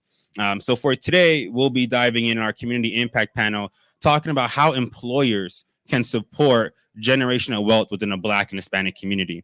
So before we dive in, I want to give my lovely panelists an opportunity to introduce themselves and why they even decided to come and speak on this topic today. So Monica, we'll hand it off to you. Check. Yes. Okay, it's working. Thank you. Thank you, Michael, for having me. It's a pleasure to be here among such a great panel and showcase. I'm gonna have to replay. There's a way to replay, right? Okay. Things online on YouTube. We got you. Love it. Love it. Monica Munoz Andri, again with the Hispanic Chamber of Commerce. I was not born in Austin, but I got here as fast as I could. 38 years, I think, counts, right? As being a reborn Austinite. You know, I was so excited to come to this panel, Michael, because I think a lot of these conversations are so timely in today's environment, right? And we have to be able to talk out loud and ask the hard questions and share our lived narrative. Because it's so important to be able to put yourself in other people's shoes, and a lot of time put a human face to some of the assumptions or misinformation or just, you know, unknown out there. So I'm excited about that, and I'm excited to be here. All right, my name's Scott Rust. I'm here because when Michael asks you to do something, you have to do it. Is the reason why we're here. No, what AUTMHQ does is awesome as far as reskilling people to give them opportunity. At National Instruments, one of our corporate social impact that we're trying to drive is changing the faces of engineering. And this is one of the really positive ways in which we can do that. We've been on a journey at National Instruments on trying to understand how we can have a better impact on our community. We now honor the community as one of our stakeholders. And so making a vibrant community with more engineering talent, we think is going to be better for the world because engineers solve problems, and they're going to be also, National Instruments will be stronger because we'll have more diversity and more technical talent to help us do great things. So thank you for having us. Thank y'all both for taking the time out of your busy day to be here at ReThink Austin on a beautiful Saturday as well. So the first question that I have is to level set, right? Because when we think about the generation of wealth within the Black and Hispanic communities, there's so much directions we could go. And when we think about the role that employers play, a lot of directions we could go, right? So based on your lived experiences, based on the line of work that y'all deal with, what are the key barriers that employers can address to increase generational wealth in the Black and Hispanic communities? And we'll start with you, Scott. Well, when I look at barriers, to me, everything boils back to equitable access, whether it was education, whether it was opportunities to see what careers they could have, whether it was equal access to even getting a good education, getting access to a job, and within that job, having equitable pay. And I could go on and on through that whole journey. And so the way employers, tangibly is, I think the most important thing is rooting out bias in our hiring processes so that we look and evaluate everyone based on their skills and not on the color of our skin. And that's a challenge. I can tell you stories about how we've done that and how we've had to relearn that over time, which is really positive. And then it's about providing, well, this is going to go on forever if you want me to keep talking, because it's about financial planning. It's about benefits that are equal to everybody. It's about giving even financial training to your employees so that they know the benefit of the retirement programs or the employee stock purchase program that you give or the health savings program. And so they're incentivized to understand the benefit of direct withdrawal from their paycheck, because that's also a scary thing for a new employee, right? So it's training services. It's using technology to study yourself and hold yourself accountable to make sure you're providing that equitable access to basically everything that the company provides. And it's important to do that because it'll make the company better. I mean, it's not only the right thing to do for humans, which is good, but it's also going to make the company better because they're going to have the best ideas, very loyal employees if you make them feel like they're being treated fairly. And we'll go on and do great things. And then sitting over here is Catherine Prath. She's the leader of our giving programs, where we try to impact the community to build that pipeline. So we have profit, and we can choose what to do with that profit. And NI is being very direct in this idea of changing the faces of engineering so that there's a more diverse technology population for us to access and build together. So thanks for the question. For sure. And Monica, you also lead a company, but you also represent companies as well. Absolutely. So I'll speak from, maybe a little bit more on my past life. 21 years in banking before I moved over to the chamber. I was in charge of the program that onboarded employees and tried to make sure that they, hit the floor running and focused on their talent and versus just worrying about the fundamentals of functioning in the finance world. Being a financial institution, people assume that everybody that works there, like they must know everything about finance, they must know credit and lending, and that wasn't the case. We had obviously different departments, different expertise. And so I think, like Scott mentioned, yes, definitely make sure that your hiring practices are equitable so that you do have diversity in your workforce. But the other thing that we would do is onboard them and do a financial literacy class. And it was all about what is a 401k? Why should you start saving now? We would provide tangible examples of the difference between saving 3% versus 5% versus 10%. A lot of times employers stay away from money because they believe in that money taboo. No, you don't talk about money. We don't mention it at work. And we found that employees were eager to talk about money at work. They really did want to have conversations amongst themselves so they knew that they weren't the only ones that were struggling with whatever it was. And so aside from, the fundamentals of the benefits and programs, we also had a savings, vehicle that would reward them for saving. We also would have frequent quarterly seminars. A lot of times people bring the subject matter experts of the 401k plan or whatever, and it kind of goes over their head. And a lot of times they feel intimidated by that space. And so what we would do was do what we called money circles. And so we would invite the employees to come and talk about a topic amongst themselves. And we would just have enough information for them to really kind of grab on. And what we found was, somebody would surface as the money expert in, traveling on a dime, or, hey, I just had somebody pass away and I just learned about these types of products or vehicles or insurance. And then together they built a network and they found out that they were resilient, resourceful, and very capable of understanding money. And so I would say that as an employer, we need to look and build that safe space for those conversations. So I hear the training, education, access to opportunities, and then bringing those resources to the people, regardless of where they are.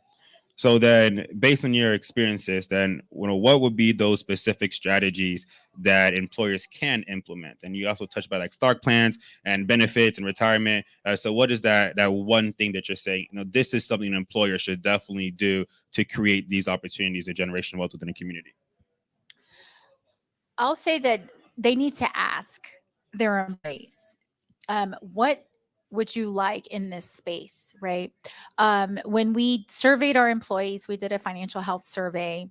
We found that our employees were wanting information about saving for college.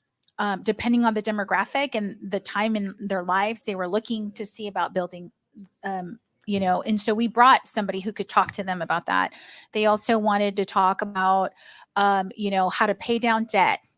And when we were thinking about benefits for employees, we were thinking, well, do we want to sponsor the free lunch every month and do something there? Or would we rather subsidize if they save in their 401k, then they get an extra stipend to pay down debt. And so you need to ask them first, I think, first and foremost, what they're looking for, because specifically they know what keeps them up at night. And your demographic is the demographic. The demographics for your employees. It depends on your employer, right? And so for me, as I help my small businesses now at the Hispanic Chamber, you've got industries like the service industry that has a lot of young employees. A 401k plan might not resonate with them, right? But they do worry about saving, about being able to pay down debt, about qualifying for home loans and car loans. And so it depends on your demographic, I think. Definitely. And Scott? No, that's an awesome answer, because I think so many times we come into a problem and we're like, well, what worked for me is what should work for you. And so to build on that, then I have some additional things, but I mean, it's like, yeah, really listen to the population that's within your walls and believe them, right? They're very capable people, so just believe them. I'd say I'd back up a little bit even further from Monica. I think it's the most important thing for a company to do is to decide that working on this is important, right? And it takes some analysis. You got to understand where you're starting from, what your values are, and why you would want to take these actions. And it needs to hold water. It can't be one of these things we just put on a sign and we, say, great, we've got a DE&I program. No, you have to really understand why you're doing it. And for me, it comes back to what I said before. I'm a human. I want to treat other humans with respect. So it's a good thing to do. But within business, good things to do often don't make the cut when hard times come. And so you have to believe that this is going to be a path to giving you better access to more and skilled employees, to a better way to drive revenue for the company and grow profits. And if you believe that, then you'll do it all, because every step you take in that direction is going to build a stronger company. And once you get to that point, which I believe is clearly the case, but the leaders of the company have to get to that point, then they'll do it. They'll do lots of things, because everything points in the right direction of making the company stronger. And everyone's going to get behind that. So then here in Texas, here in Austin, do you think that businesses get that and want to lean into doing that based on the businesses that y'all work with in your circles? So I've only had visibility into one company internally. So I've worked at national since my entire career, 33 years. It's been awesome. Someone asked me, I told them I was out at the social event this morning. I told them I was speaking on a panel about diversity and breaking some of these barriers. And she was formerly in HR a long time ago. And she's like, isn't it frustrating how terrible this is? And I was like, yes, we're only making very slow progress. But I look at what happened within National Instruments. We've gone from it, 5 years ago was something that was a slogan that we didn't do that much about, to becoming very important. And I think I see that more action at other companies. I see various companies showing up here that is really cool. So I think it's building, but it's never fast enough. I'll put that on it. I think the companies I talk to are eager to retain those employees and attract employees, and they are ready and willing to put some effort and commitment behind it. They just know how to go about it. And so a lot of what we do at the chamber is we're connectors, we're conveners, we're translators. And so, are you looking for a financial health program? Well, we have a plethora of banks and credit unions that work at the chamber. What specific skill are you looking for? And I'm happy to connect. You're looking for healthcare benefits for your employees. Obviously, if your employees are spending an inordinate amount of money going to those emergency clinics, paying out of pocket for everything, how can you make sure that you're providing benefits that will allow them to keep more of their hard-earned dollars, right? And so we just had a partner that joined emergency care, $75 a month. They pay for it or they pass it through for the employee. Very accessible. And so I would say that my biggest advice to an employer that's looking to get into this space is, put the call out of what you're looking for and connect with your local entities like chambers, like associations, like your HR benefit groups that can orient you as to what is out there. You're not the service provider yourself. You have to find that ecosystem and provide that for you. And a lot of times they do it for free. A lot of times people think it's costly, but a lot of the programs are free. So earlier today, we were talking a lot about AI, talking a lot about technology and how that is just changing how we do things all across the board, all across industries, all across sectors. So then as we think about generational wealth, as we think about supporting the Black and Hispanic community and having them move up across the space, how can we leverage technologies in that space, whether it's data analytics, whether that's artificial intelligence, whether it's just looking at, what data we can have, how can we harness that to see changes that we haven't seen before? We'll start with you, Monica. Wow, AI. Oh my gosh. I was just at a conference that was talking about quantum, computing, and I was following. I was so proud of myself because I was like, okay, I know a little bit about this in AI. I'll say that the example I brought up was at the chamber, I get a lot of calls that say, hey, Monica, we're ready to translate documents into Spanish, and it's a financial institution or it's a law firm or whatever the case. And sure, I have partners that do the translation and that they can apply AI to the surface level translation and then apply, manpower behind nuance of culture and so forth. But in my mind and what I verbalize to them is, the translation is usually the last thing that you need to worry about when it comes to committing to, reaching a different audience. What you need to look at is your processes, your access, how wide open is your door to let this population in, because you can translate anything in their language. But if your underwriting practices, if your hiring practices, if your access, your products are screening people out, it doesn't matter what language you translate. So in my mind, as a woman of color, a financial institution, I would be part of many committees, and I was the token brown person. And I was way too comfortable in that space for a long time. That's a different conversation. But I would say, wait a minute, you guys are missing something here. And they would be like, no, but we need to translate. And I'm like, but did you know that we decline, 20% of these applications, and 20% of them are because they have no credit? There's a question that we need to ask. Is it bad credit or no credit? And whose population has no credit? And let's dig deeper into that.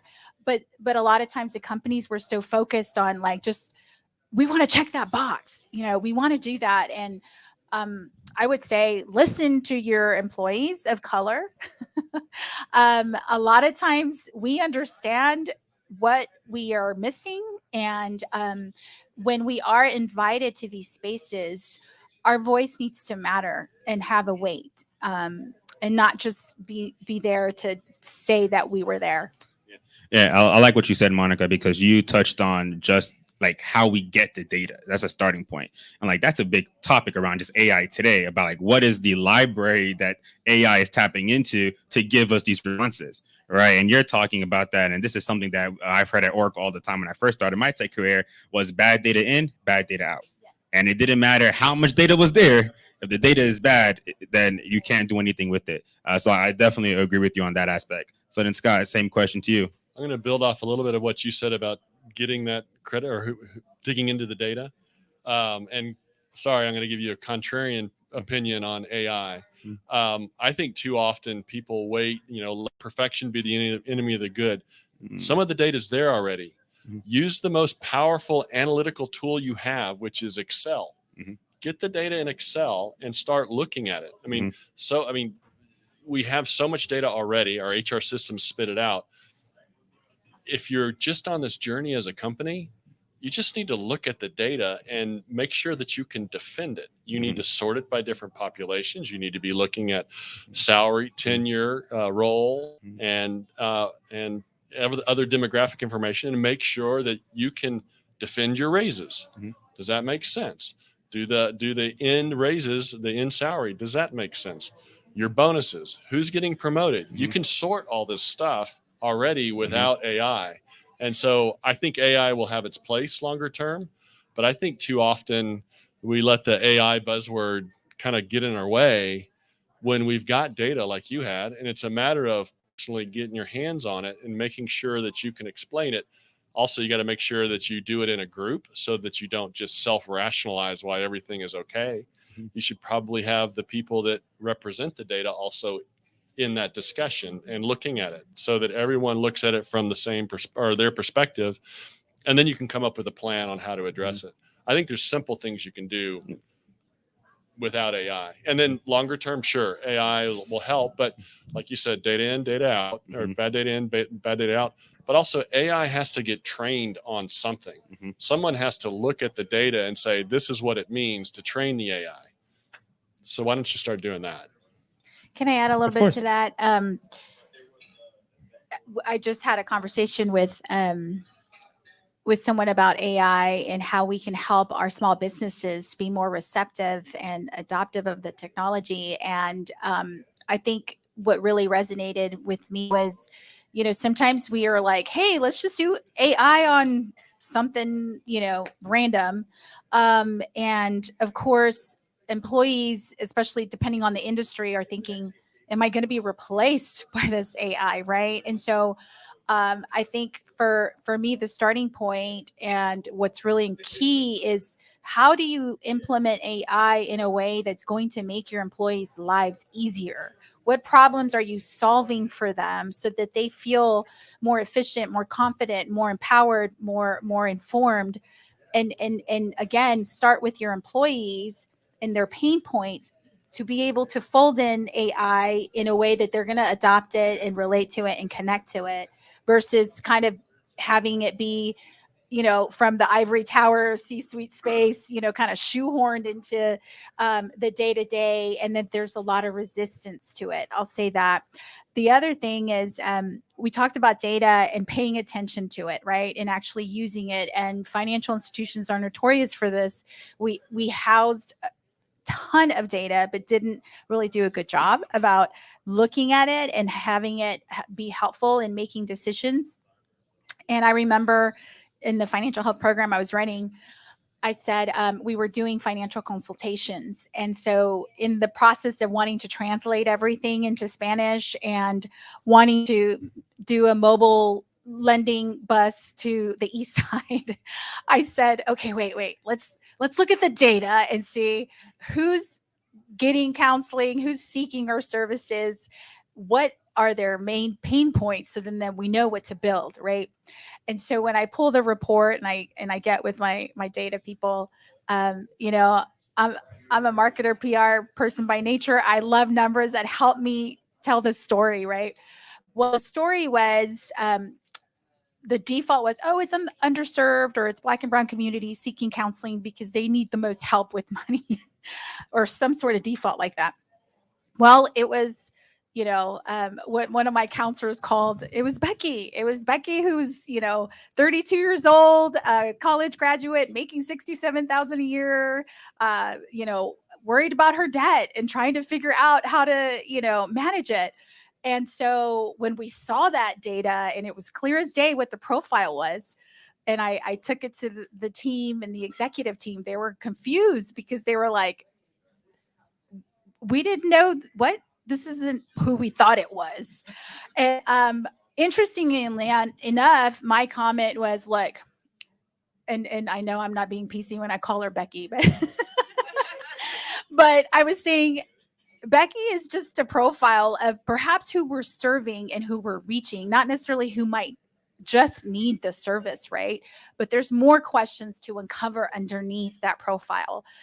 Is that the only profile that we're reaching? Is that the majority of our customer base?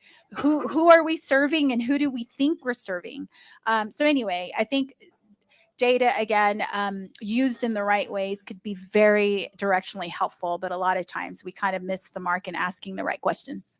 Yeah, I got to jump on this though, because I don't want anyone to walk away with the soundbite that Scott says AI isn't good, right? Because I just realized I went pretty hard on that one, but because we're using it and building off what you said, it's about enhancing people's capabilities and their jobs. So we have the majority of our engineers are software engineers at National Instruments.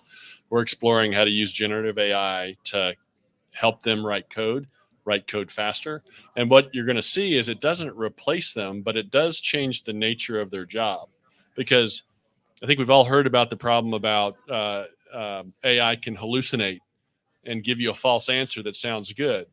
Well, we developed test systems that test rockets, test, airbags in cars and stuff like that. We can't have a AI hallucination cause a problem in our test system that then makes those systems fail. And so the job is going to be, we're going to expect more code, but it's going to be more like steering the AI in the right direction, giving it the right prompts, and then looking at the results and finding out how you test the results to make sure that it's right.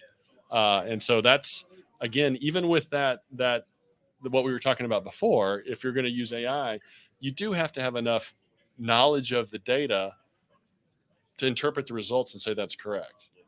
So look at the data. Yeah, and there's two things I'll say to that. Definitely from an AI capability is that there's so much that you can do with it, but like you have to train it, right? And the more human interaction AI has, the more that AI connects to that human, right? And that mindset, their perspective, their background, et cetera, et cetera. Because if you go with a general prompt, it'll give you a general response, right? But then you hear all about this bias in AI. Do you want that looking at the bias in your population? Just that's a controversial question right now, right there as well. So Are we ready for that? Well, and I forgot who I was talking to about this, but they were saying that they have an AI that trains their AI. So I think it was maybe Lenovo coming out with an AI fact, if I'm not mistaken, where they do that sort of thing where they understand the biases that are in there, and then they've created their own AI to catch those biases and then create what they need to create before it moves on. that's awesome. Now my email is not posted anywhere because I don't want a bunch of hate email from a bunch of No, AI you're people. fine. Okay, You're fine. good. You're fine. And then I wanted to go back where I definitely agree just about looking at the data you do have, right? Because whether that data is good or bad, you can at least ask questions about that data, right? And you can figure out what is missing, what you need to dive deeper into to get to the end result. So to definitely agree with that aspect. But as we think about AI, as we think about these emerging technologies, there's so much going on in the space right now that people realize that, wait a minute, there's been bias seeped into this product or this service that has a detriment to our communities, right? So the question I have is, what digital initiatives can organizations undertake to improve diversity and inclusion within their departments so that the products and services we create are not detrimental to society? You want to start? You want to start? Yeah. What digital initiatives Yes. can we take What digital initiatives to make sure that in the product itself? in a product? Yeah. So, Okay. well, in the product itself, but also in the departments and the Yeah. companies that are creating those products and those services. That's a good question. I'm not sure I got a solid answer right now, but where I'd start is I think about, and some of these questions that we talked about before, I think more expansively about it, like a digital initiative. I think like a digital initiative is hybrid workforce, right? We now have technologies, and thank goodness we had them during COVID to allow us to keep working. But what we've seen is like it's a great equalizer, right? It allows people to work. Like, you didn't think I was freakishly tall because we met on Zoom, right? But I think that can ease people into environments where they can work and be themselves and remove just bias from the department, right? Or maybe another way of saying is allow people that are feeling biased to maybe be more confident, be able to interact more, and that's just a different way for them to choose to work with their colleagues. And a lot of this stuff not only benefits people of color, Black, Hispanics, but also people with different learning interactions, different ways of perceiving the world. I don't know the correct words for these terms, but people that would rather be a little bit more isolated and they don't feel comfortable in groups. So I think a digital initiative that I think is often overlooked because it has really changed the way, and I think it's an opportunity for lots of people to equalize, against the giant or equalize against bias. So that would be one. And then I'm going to let Monica move on from there. So on that note, then, so you're saying that a hybrid workforce is more inclusive? I believe so, because you can choose how you want to interact. Now, with all these tools and technologies, you have to be very intentional on how you use them. You can also have a hybrid approach that is very exclusive to everyone that's not in the room. Right. So you have to train people on how to use the technology. You've got to be considerate. You got to use different techniques like technologies for whiteboarding or sharing notes. We used to use Mural. We use something else now for sharing different ideas, and so forth. You have to make sure as the leader of the meeting that you call on people outside of the room as well as inside the room. And sometimes it's actually preferential for some meetings to be entirely online, especially if you're doing a lot of note taking and stuff like that, because you don't want to be staring down at your computer while you're in a meeting, but it works out fine. So I'm rambling, but a lot of these technologies, like the AI discussion before, used appropriately, they can add great value. But if you just use them blindly and not intentionally, they can be very destructive at the same time. So I hear hybrid being inclusive, but then I also hear an underlying point around digital equity, and also now in Texas, digital opportunity, right? How we're making sure that we're providing people the skills, but the training to survive in the digital world and move forward. No, I definitely agree. Yeah. Monica. I love this conversation. I didn't know it was going to be like turned into. I feel like I got something to contribute here. Okay, so a couple of examples that might help. I totally agree with Scott that technology for the sake of technology never works, right? And during COVID, I went back and got my facilitation certificate with voltage control to try to figure out how to be productive in this, in this hybrid space. I kept finding myself in circle, in meetings. And there is a book called The Art of Gathering by Priya Parker. And it blew my mind that every space should have an intention behind it, right?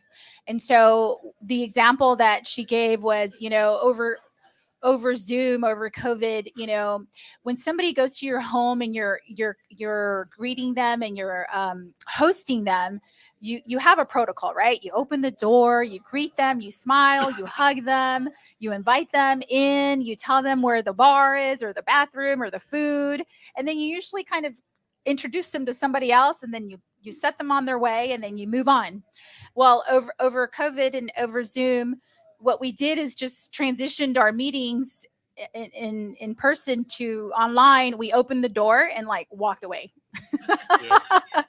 And expected people to know how to interact in that space. And it requires intention and intentionality and facilitation to make that a creative space. And so I'll definitely say that with any technology, organizations should put in the work and the study behind that new science to make it productive. The other example is, trying to make sure that your employees also feel connected to it, right? And that it is, again, an opportunity. I work at a nonprofit. I came from the corporate world. Very different. I wasn't really paying attention to a whole lot of those budgets and receipts until I feel every dollar come out of the nonprofit space. And so as I recruit and try to retain my talent, I know that with a younger workforce, I can't compete with those corporate paychecks, right? But what I can compete with is that work-life balance, development, and hybrid workforce. Can we do the work that we need to do at the chamber without having to be in person 24/7, 5 days a week? And that was the first question they had for me when I came on board. We've been doing hybrid, 2-3 times during the week. Is that going to change? I'm like, no, I love hybrid. I've got tools for hybrid. Can I still bring my dog to the office? Yes, you can. And so I'll say, a lot of it also has to do, again, with making sure that your employees feel like you're offering a work environment that's conducive and understanding of what they value, not just what you value. We'll have a whole conversation about bringing everybody to the office again and how employers are kind of tackling that. But yes, I think those are two examples. I fell into the same trap when you use the word, applied digital or technology to problem. You think of the really big stuff. I mean, just simply having training programs online that employees can interact with, having a learning platform that they can interact with, making sure all your benefits are accessible to everyone so they can learn about them. The financial training you talked about, having that not only in person, but having it recorded so people can go back and watch it. Using technology to do the simple things is often overlooked because it's just not cool. Those are often the most powerful ways to apply technology to make things better. A lot of low-hanging fruit that we can start with, and sometimes, definitely people, they analyze way too much, and then they get paralysis because of like, where do I start? Right. And like we heard a conversation with AI, is like there's so much to do. Like, what do you do? And someone said, pick one project, start there. Right. Like the same with any task. So we've been talking a lot from like an employee perspective, right? I want to switch gears a little bit and talk from an employer perspective, but really around businesses, right? So how can employers, we talked about helping employees, but how can employers help business owners, help entrepreneurs become more successful? And we'll start with you, Monica, since you represent the chamber. Yes. Well, a lot of times, if they just think from the user perspective, right? I think a lot of times there's an exercise called an empathy map, right? Where you map out like your user, who are they? What are their challenges? What are their hangups? I'm realizing that in my field, there's a lot of entities that want to serve small business, but they're not thinking like small businesses. And they think, and it's about their process or their form or their particular page, but it's not connected to or really helping facilitate a journey for this business. And so they get lost in the sauce, so to speak. And a lot of it has to do with organizations, corporations, businesses that want to serve others, either the client or other businesses should think like that. And I'll give you an example. The city has a lot of grants and a lot of wonderful programs for small businesses to access, and they keep ringing the bell, right? And I'm sitting there with them and asking them, well, tell me about your process. And like 30 minutes later, eyes glazed over, I'm like, okay, I get this. And I know that my small businesses are over on this other end. First, they don't know you're there. Second, you're not talking their language.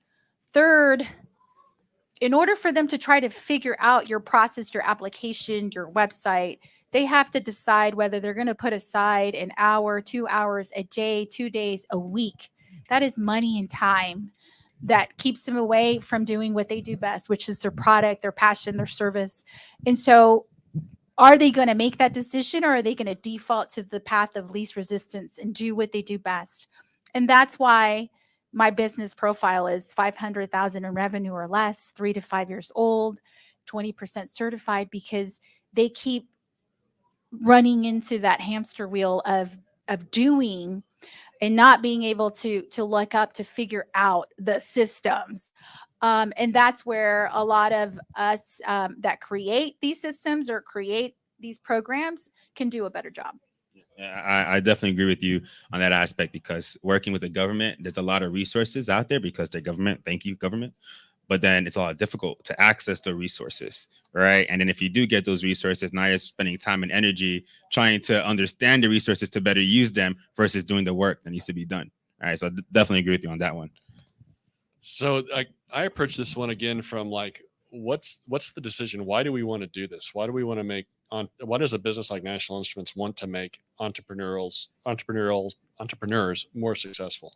And I actually went on a little bit of a journey on this a couple of years ago when I was still leading R&D, where my team, we went and interviewed several incubators to like look for like, well, what's the win-win situation between us where we can help you and you can help us? What we eventually evolved to was really the reason why we want entrepreneurs to be successful is it makes Austin, or this region we're in, more successful, more vibrant. It makes the university more attractive, so more people want to go there so they can graduate into this ecosystem. More funding comes in. It's one of those things that kind of propels this region forward. And when it makes the region better, more attractive to people, it's again attractive for employees for National Instruments to be here. And so that's the reason why we want to do this path, and where we put our effort again is back to this changing the faces of engineering and technology, so that we want more engineers and technologists of all colors, of all genders in Austin. And that's going to make Austin better for entrepreneurs as well as better for National Instruments. And so then it becomes a win-win situation for both of us. And that's really where we've driven our grant dollars that we give as National Instruments. We are mentoring our educational programs with Lego Robotics and First Robotics to get more kids interested in these types of fields and hands-on with engineering and technology. And so to me, it's really about making this community more vibrant by making it more accessible to more people. So then how do we exponentially scale that? Because we look at Austin today, we look at Texas today, we could see how many businesses are here in Texas. We can see how many of them are white-led, Black-led, Hispanic-led, Asian-led. How many of them are women-led, male-led, right? We have the numbers. And across the board, especially during the pandemic, we've seen a decline in businesses that are Black-led, Hispanic-led, or women-led. So given where we are now with everything that Austin wants to do and says it wants to do in Texas, how do we get to that point where we truly see not just helping some businesses, but helping all businesses and creating new ones? And we'll start with you, Scott. Well, and it goes back to we're trying to create the pipeline of future technology leaders, and we want that to be a more diverse pipeline. Our efforts are targeted at changing the faces of engineering. So that's where we start. We can't just take someone from that program and place them in a leadership role, but you've got to start building somehow. And I think it's unfortunately going to take some time and effort. But then, you have setbacks like what you're talking about. And I don't know the full reasons for it, but when people are economically disadvantaged, right, and they go through something like that, and now they can't afford childcare anymore, they're going to have to stay home and take care of their kids.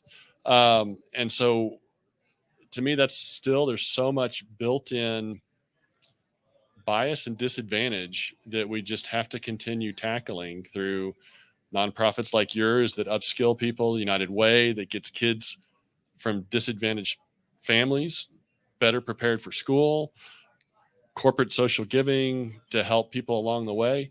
I think it's frustrating where we're at.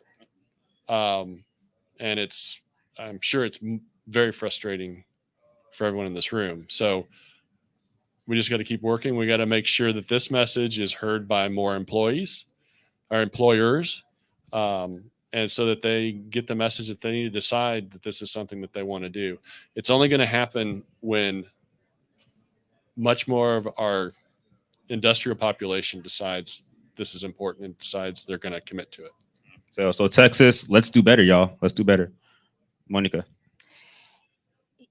I'll say that I've been very surprised at how siloed we are as a city sometimes in our infrastructure, and coming from a credit union, which is cooperative space, right? My spiel was, I believe in banking polygamy.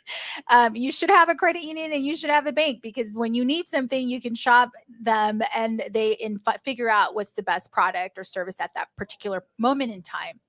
And when COVID hit, I saw very, tangibly the disparity in our communities, right? The people that were banked and that had relationships were at the front of the line for the PPP loans, right? And the folks that had tried to, manage on their own or with an online bank or afraid of the system were at the back of the line, right? And so for me, it's really about collaborating. The first thing I did when I got to the chamber was like, let me call my other Texas Hispanic chambers, Dallas, Fort Worth, Rio Grande, San Antonio.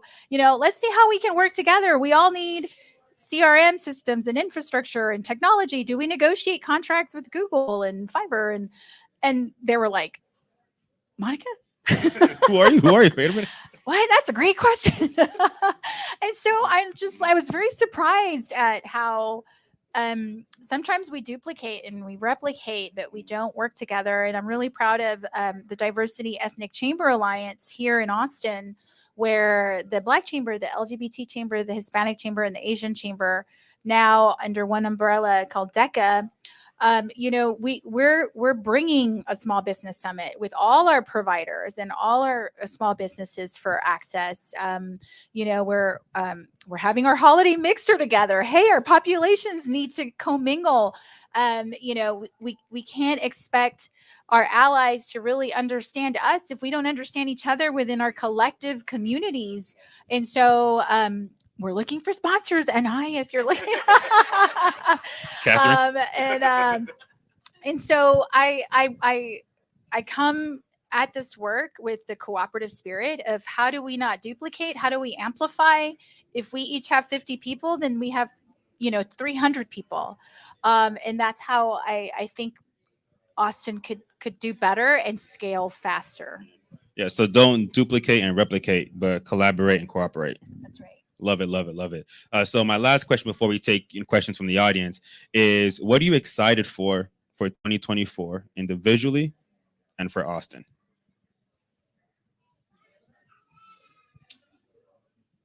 We'll start with you, Scott.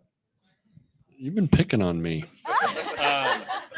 So what am I excited about personally? Well, we haven't covered this, but I recently retired from National Instruments a week and a half ago.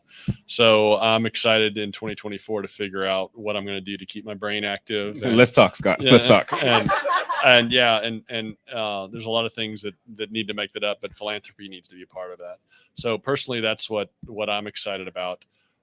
From an Austin perspective, that's a good question. I have more of a wish than what I'm excited about. My wish is that we simply will just make more progress than we've made in the previous year or the previous whatever time frame you would look at. Because what you said is right. It's not fast enough. And what would get me excited is if you could see that we're actually accelerating. So, well, we could definitely talk about some R&D stuff. So we'll talk about that. All right. Personally, I'm a year into the chamber. I'm championing that chamber years should count like multiple years. I mean, my first week, I was meeting with one of my small businesses. In the middle of the week, I was interviewing Mayor Delisle and Mayor Round Rock. And then on Friday, I was at the Capitol, doing testifying. And I thought, wow, this is a lot. And so I'm excited about this second year at the chamber. And for me, it was all about, connecting, understanding the landscape, the players, the connections, the partners, putting a face to the chamber again. And now it's about activating those relationships and amplifying and bringing that value, and delivering on it. So I've got no small feat in front of me, and I have a wonderful team, a wonderful board. I'm recruiting for board members. If anybody's interested, I'm a salesperson. I will pitch it anytime. And then for the chamber and for our work, I think this is the time, for us. I think I was just telling Scott that I had a meeting. Advocacy and policy is very near and dear to the chamber's heart. We are the capital city chamber, and Latinos are still the kind of sleeping giant, right? That we're somehow still not yet represented and active in the capital. And we formed the THCCC, Texas Hispanic Chamber Coalition. There's 11 chambers on board. We're hiking the hill. We're representing at the Capitol together collectively under one legislative agenda for small business. But I'm also feeling like, this is our time. I had a legislator say, Monica, I don't think that Latinos realize the power of the collective. You are the date that everybody wants to take to the dance on both sides. And once you realize that and leverage that, you guys will skyrocket. And so I took that to heart. I was like, we are the date that everybody wants to take to the dance. But I also took it to heart with, my beautiful husband, 6'4" Alabamian, my kids, Afro-Latinos. Like, right now is the time for our Black and Brown communities to really amplify and collectively represent our power. And somebody beautifully just said this, we need to start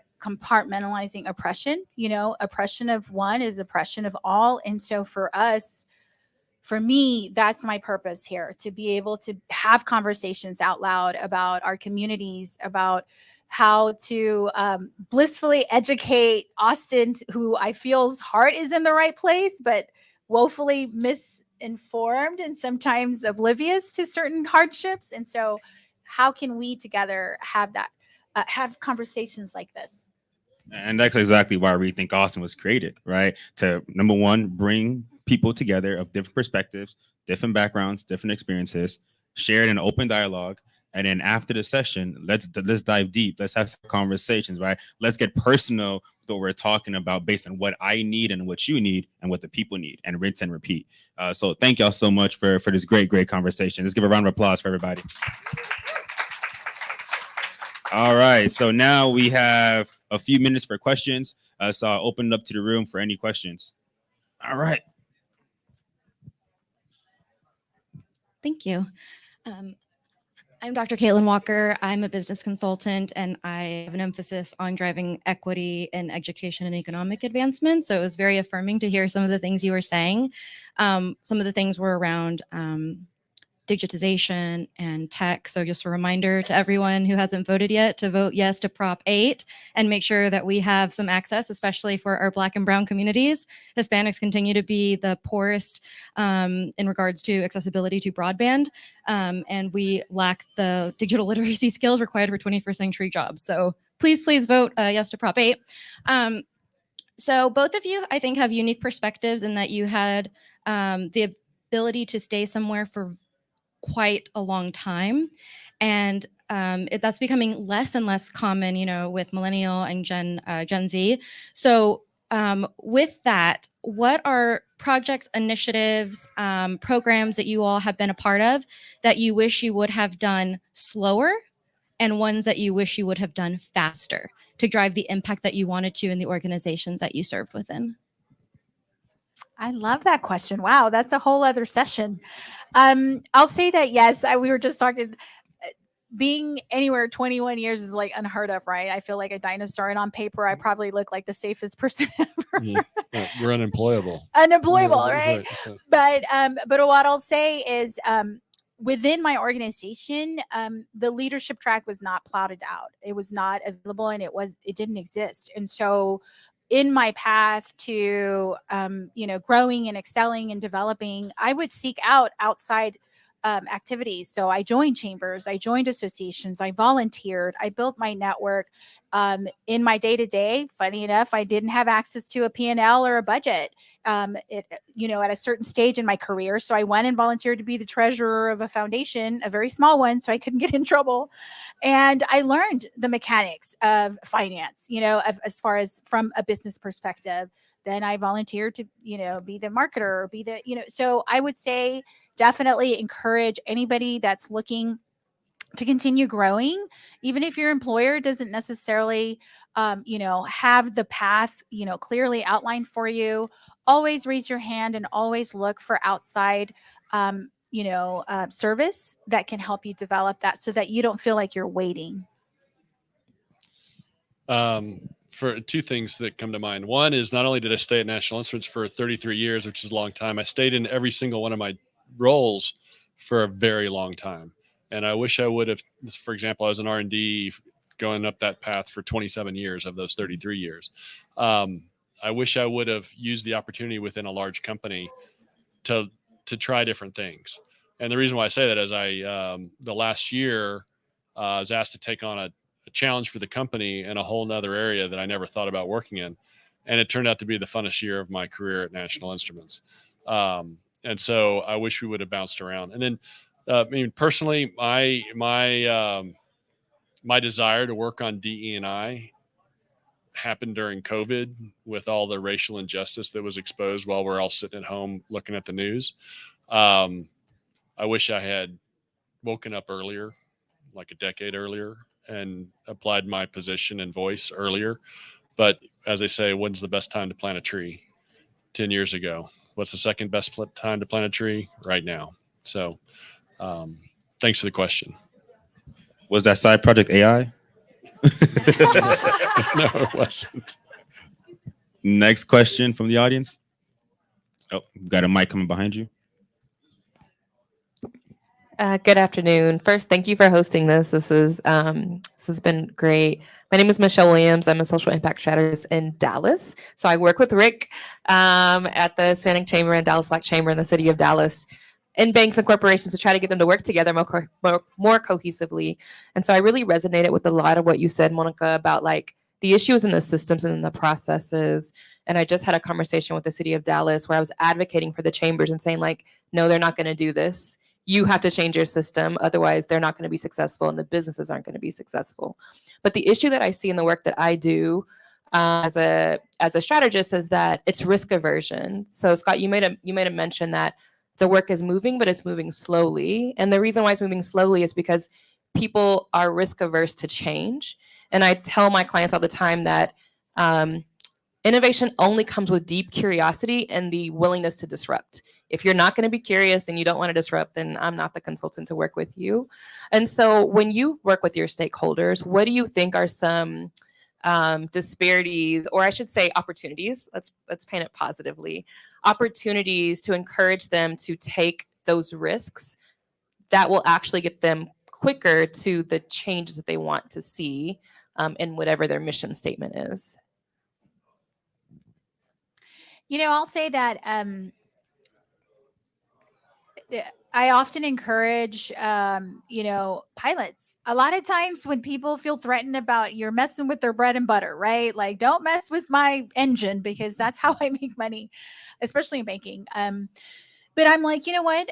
Why don't do you have an innovation department council? Do you have a technology forward team that, and then can we make a case with the value proposition for a budget to carve some of that out and take that risk and mitigate and control for those risks, right? And so oftentimes I'm proposing, well, let's give it a try with the small population, 100 or less, and those are some of the tactics I think that sometimes make it a little bit more palatable.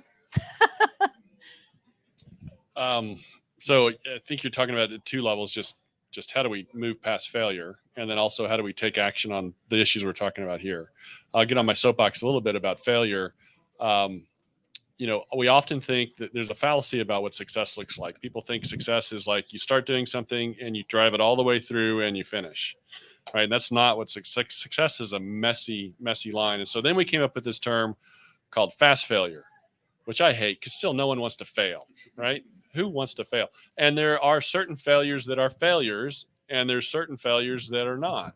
And so like staying on that path when it's obvious that you shouldn't, that's a failure, right? So heading down that path, quickly learning and then adjusting, that's success.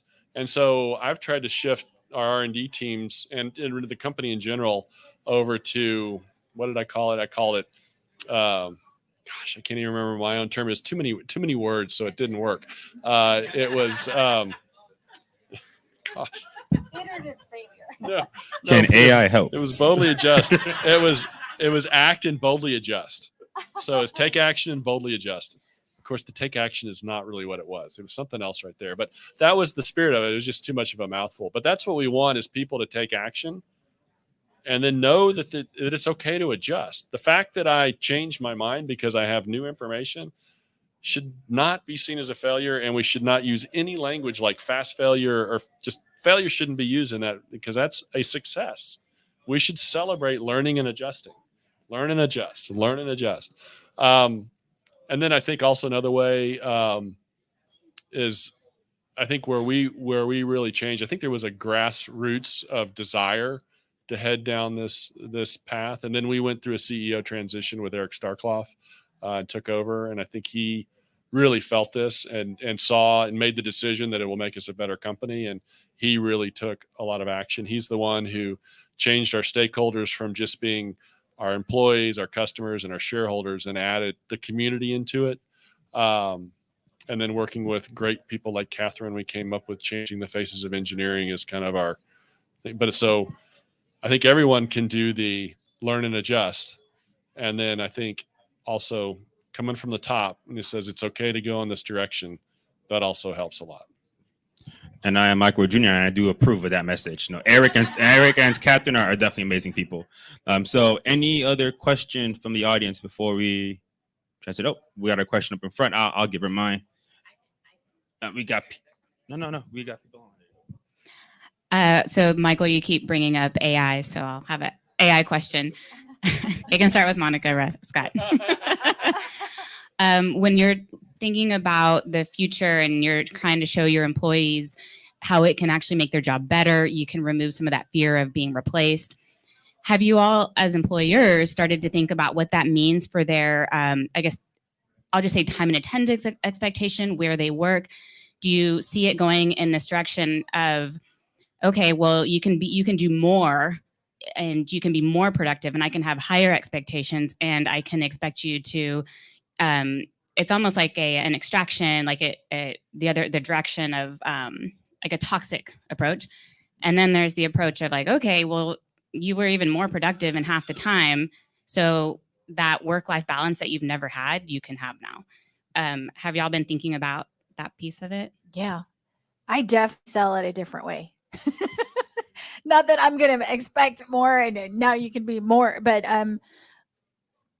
you know, I just had this conversation with my staff. We did our strategy retreat and I you know, I could have come into the chamber and been like, yes, I have all these great ideas. Here's my plan. I know that never works. And so if the board makes the plan, the staff is usually like, yeah, great. Pie in the sky. Thanks. We don't have any of that. And it dies on a shelf. Or if the staff makes the plan, then the board doesn't have buy-in and they feel left out. And so I hired a consultant and they did focus groups and surveys and you know, subcommittees. And we came up with a plan and it's a beautiful 5-year plan. And I said, okay, how do I get our employees to really like get their hands in that and not, you know, need the masa, you know? And so we did a facilitation and I said, you know, take these deliverables and prioritize them in the, you know, moonshot, you know, do we have what we need? Is it a stretch? You know, sweet spot. We have what we need and it takes a little bit, but we have the resources and low hanging fruit and unproductive. And I did that exercise so they could see that most of the whole activity yielded things in the sweet spot and the low hanging fruit with the few moonshots, you know, for the future. And so what that helps me do is prioritize what we want to start and where they want to start and be most excited about, right? Because that's how they're going to buy into, because when you give people small wins up front, it's the same philosophy with money. You know, I would coach people, would say, yes, I know you want to stop eating out and save those $500 a week. And you go grocery shopping, you have every intention of cooking. But if you're not a cook, it's not going to happen. And your things are going to spoil and you're going to feel terrible and you're going to feel like you failed and you're going to stop trying to save. Instead, why don't we just do it once? Make yourself a sandwich. Let's try that and have that small win, right? And then build that confidence so that you can make it a little bit bigger and a little bit bigger next time. And so, at least for me, the lens is, how do we get to do more of what you love? That creativity that I know that you aren't able to do because you're bogged down with all of this minutia, you know, crap. Now with efficiencies, we can take that and actually do what you do best, right? What have you always wanted to do? How do we make your job more joyful for you? So that's what I'm selling. I think you're spot on, because it's an agreement between an employee and an employer of what kind of experience they're going to have. And we can't expect all employers to give the exact same experience to all employees. So I think within that, you should use whatever you have. Like if you got a big company like NI, find what you enjoy working on. You're going to be doing this for a long enough period of time. You should find something that you enjoy. And if you can't find it at that company, you should vote with your feet and go work someplace else. And so I think the key thing is not really the technology, because if an employee at one company can be more productive, and so we say, oh, you only have to work half-time, and another company, your competitor, they're working full-time and they're being now twice as productive rather than the same before, that puts the company at a disadvantage. And so I don't think that that's ever going to happen. What What the agreement needs to be is like, what are the expectations of how much flexibility I should have? What are the expectations? And if you don't like those expectations, then you have a choice to make, and that the employer also needs to be listening to the folks and what's happening and how the population is changing with younger folks and what do they want. I think we have a great opportunity with technology, with Workplace for Anyone, or what we call it, or Workplace for Everyone, or being able to work remotely. But again, the application of technology, if we just let everyone have whatever flexibility they want, working whenever they want, we're going to end up with the worst of both worlds. And so like what I did within my teams at National Instruments is I said, I expect the team to be professional adults. You work on what the team is supposed to produce, and how do you want to do that together? What days do you want to be in the office together? What days do you want to be home? It can be whatever you want between, fully remote or fully on site. You guys decide, but then hold yourself accountable to deliver on that. Be professional, be accountable to your flexibility that you need, and be accountable to the results that the group needs to produce, and do that. And so I tried to empower our employees and my teams to make that choice. And then I required them to be accountable to their choice. And I just wanted to add one thing on that, because I feel that question so much.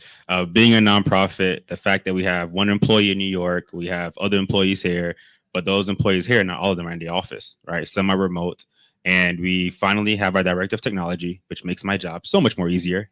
But then it also makes it more difficult for everybody else, because our director of technology is technology. Like he gets it to a whole new level that the other people doing different types of jobs aren't connecting on the same level he's connecting at, right? So now they're looking at, yes, AI can help me in these areas, but I need to first learn how to adjust that, and then adjust my schedule and how I work with the things that I need to do with my team that's different from his team, right? So it creates a different dynamic with everybody. So when Scott said, the company cannot treat every employee the same, I completely feel that, because every employee is not the same. They have different experiences. They have different challenges, right? Some people like to do a lot more work after hours. Other people want to do it early morning, right? Some are they're on the weekends. They don't want to have them. They don't want to come in on Mondays or Fridays, right? So there's so much flexibility that goes into that. And with AI and other technologies, it is going to increase the level of flexibility. So when Scott said hybrid, right? Hybrid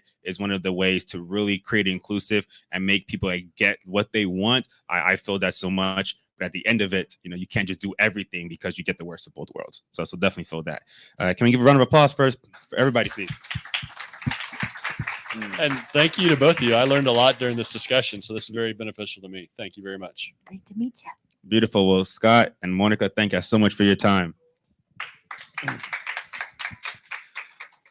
And then now for our last piece. There we go. So now I'm going to bring back up Media Tech Ventures. We're going to have a quick fireside chat interview, and then I will close us out. And then after I close this out, then we'll open up the mixer, and we'll be able to get the drinks flowing. Oh, thank you. Oh, sorry. No, you're good, you're good.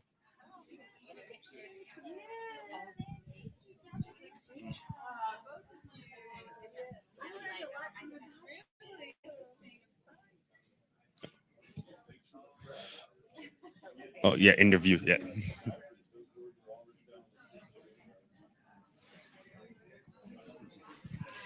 All right. Great. So happy to be interviewing you. This was an amazing event. Thank you so much. Yeah, let's clap. Let's clap. We heard so much about technology, tech, just education, and now community impact. There's so much that needs to be done, so much work to do. How do we figure out what to focus on, or even how did you figure out like what you want to focus on and just continue through that? Sure. So as I really reflect on the different sessions we had today, a couple of things stood out. One is a true desire to build and strengthen our community, because there's so much knowledge being created and being shared in silos that if we bring all of that to the table, we can really move mountains. And if we invite other people to the table that may not look like us, we can move countries. Right. And like that's where I really want us to get to. And I've seen it today just with the different people in the room, right? We had younger, we had older, right? We had different ethnicities, we had different experience levels, different sectors, right? Not everybody was in tech, right? Not everybody was an employee. Some were business owners. So it really just desire for us to really unite one another to create that knowledge share. The second thing that I would say as far as what to do next is it's kind of a threefold answer, but it's economics, political, and social, right? It's those three things. So how can we develop more skilled workers that can secure jobs? How can we create more profitable, self-sustaining businesses? I'm gonna quote Kiana, who was here earlier, right? How can we create sustainable businesses, product or service that is doing work and solving problems, all right? And then how do we take all that to the capital and align our policies with our pockets and what we're seeing in the community? Thank you. Mine's kind of a follow-up to that. I like the magic wand questions. So as president and CEO of the Austin Urban Technology Movement, if you had a magic wand, in terms, and I guess we can specifically speak to community impact, which I know is everything, but if you had a magic wand, what would you do? If I had a magic wand, I will invite all of our allies to every Black and Hispanic event that exists in Austin, Texas. Right. And I think Monica said it, and I'm gonna not say the way she said it. She said it very, very beautifully. But, if I don't know you, right, you're not going to care about my issues. Right. So if we have a Black or Hispanic event where those that are not Black and Hispanic don't feel included in that, we're missing the mark. Right. And I was even speaking to the leader of Austin Women in Technology, and she was talking about some event, right? And someone else was with us, and he asked a question, is that only for women? And like she was like, no, it's not just for women, right? It's also for men, because we need men in the room to advance these things, right? So if it's just women in the room talking to women about women problems, well, then it's just going to be women, right?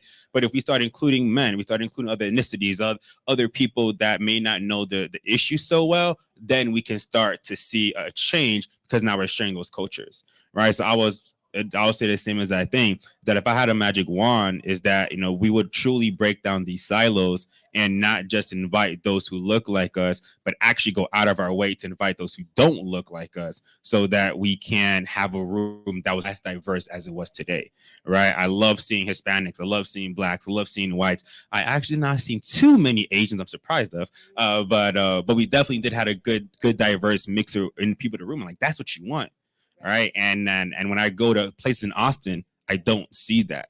Right. Things are normally the one, whether that's all Black, all Hispanic, or all white, or all Asian. It's just a one. Right. And I'm from Miami, so I did not grow up seeing all of one anywhere other than some of my classes. Because if I was in classes, I was probably the one or the few that were Black.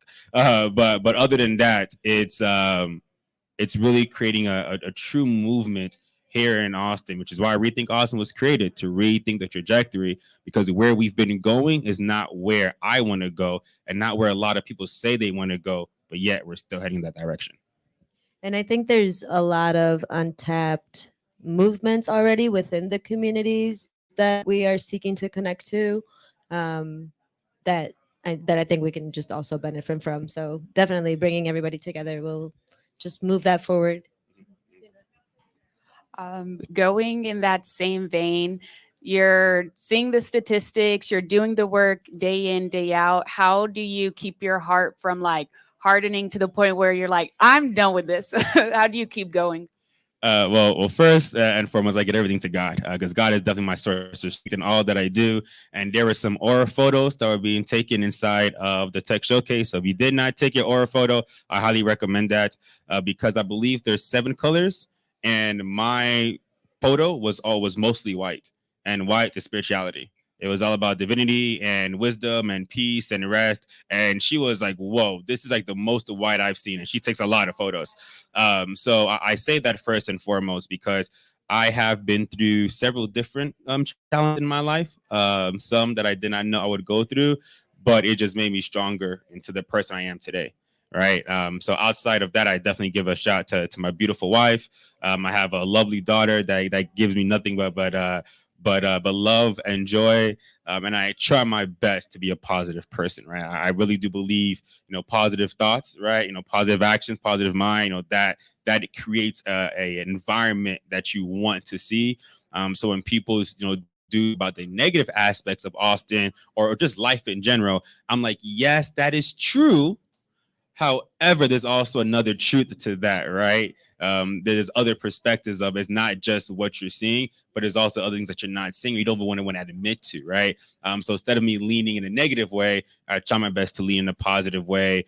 And every day I wake up, I get an opportunity to help somebody, right? So to me, with the work that I do, it's like, which are the people in our program, which am I going to help? Which volunteer am I going to empower? Which partner am I going to guide in the right direction? And which community member am I going to connect with, right? And every day I'm doing one or all of those throughout my day. And when someone asks me how you're doing, I say, I'm doing great. Happy to be alive and above ground. It's the truth. I'm happy to be alive and above ground. And there was something that someone said to me now, and I'll transition back to you all, is they asked somebody, if you had $1 million, someone was to give you $1 million, would you take it? They're like, yeah, of course I'll take $1 million.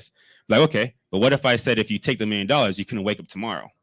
Would you still take it? They're like, of course not. He's like, okay, so what you're telling me is that waking up is more important than $1 million. And they're like, of course it is. So then why don't you act like that every day?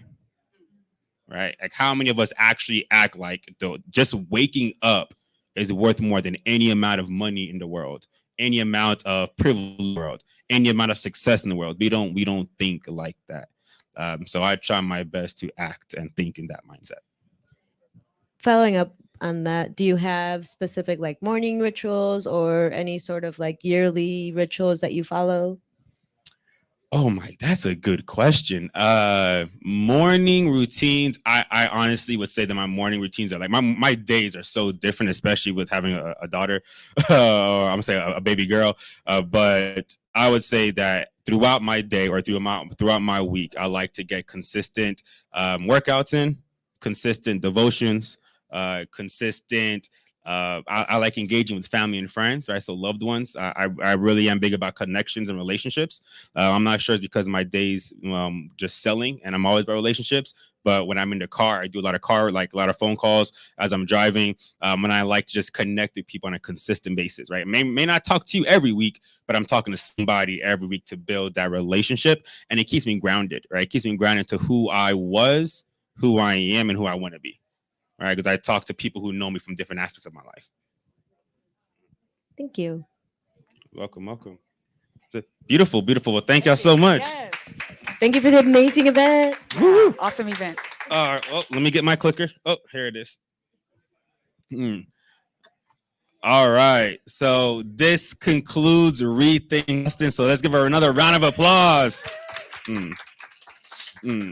And of course, Austin Urban Technology Movement is not just one entity doing all this by himself or by ourselves. We have so many partners that is helping us doing great work. So today we have Black Professional Alliance. So thank you, BPA. We had the Hip Hop Caucus, which was also one of our sponsors. So thank you, Hip Hop Caucus. We had Travis County Hub program that was here with Travis County. We had Las Danitas. We had Alpha. We had Safe Plus as well. So thank you, partners, because without you, we would not be here today. We would not have had an amazing, impactful discussions just from over there, from what I've seen and what I've heard. So thank y'all for your support. Then we also had individuals part of our tech showcase. So Torque was also a sponsor. So thank you, Torque, for sponsoring ReThink Austin. We had NSBE, which is National Society for Black Engineers. It was the Austin Professionals chapter. We had Product Prodigy, which is out of University of Texas. We had Texas Workforce Commission that had the VR goggles. So if you did not have a chance to check out the VR goggles, don't worry, because some people did miss them. So we're going to bring it back for 12 days of AUTMHQ. So to be continued on that note. We had Strange Hues Aura Photography. So if you didn't take your Aura photo after this, go run over and see if you can still catch them. If not, don't worry, they'll be back. And then we also had in Rinchley. So thank y'all so much for just supporting ReThink and being part of our tech showcase, because we could not have done it without you. And you're one of the reasons why we had a great event today. So thank you. And then now, of course, we have to ask, if you did love ReThink Austin, you do love the work of Austin Urban Technology Movement, we do encourage and highly ask that you all will donate to support the work that we're doing so that we can rethink the trajectory of the city and spur innovation. We do this work so that we can connect our participants, connect our volunteers, connect our partners, but also connect our community members, right? Let's break down those silos. Let's not duplicate and replicate, but let's collaborate and cooperate. So I'll leave that slide up there. So feel free to scan that, share it to your friends, your family, your aunts, your uncles, your employees, your employers, everybody. And I thank y'all so much for being here today. And then last but not least, we're going to transition to the mixer. So if you have not gotten your drink ticket, please look for the person that has the yellow raffle tickets. They're raising their hand. So if you do not have a drink ticket, please come get a drink ticket. So we're sponsoring one drink per person. So please feel free to come up and get your ticket. Thank y'all.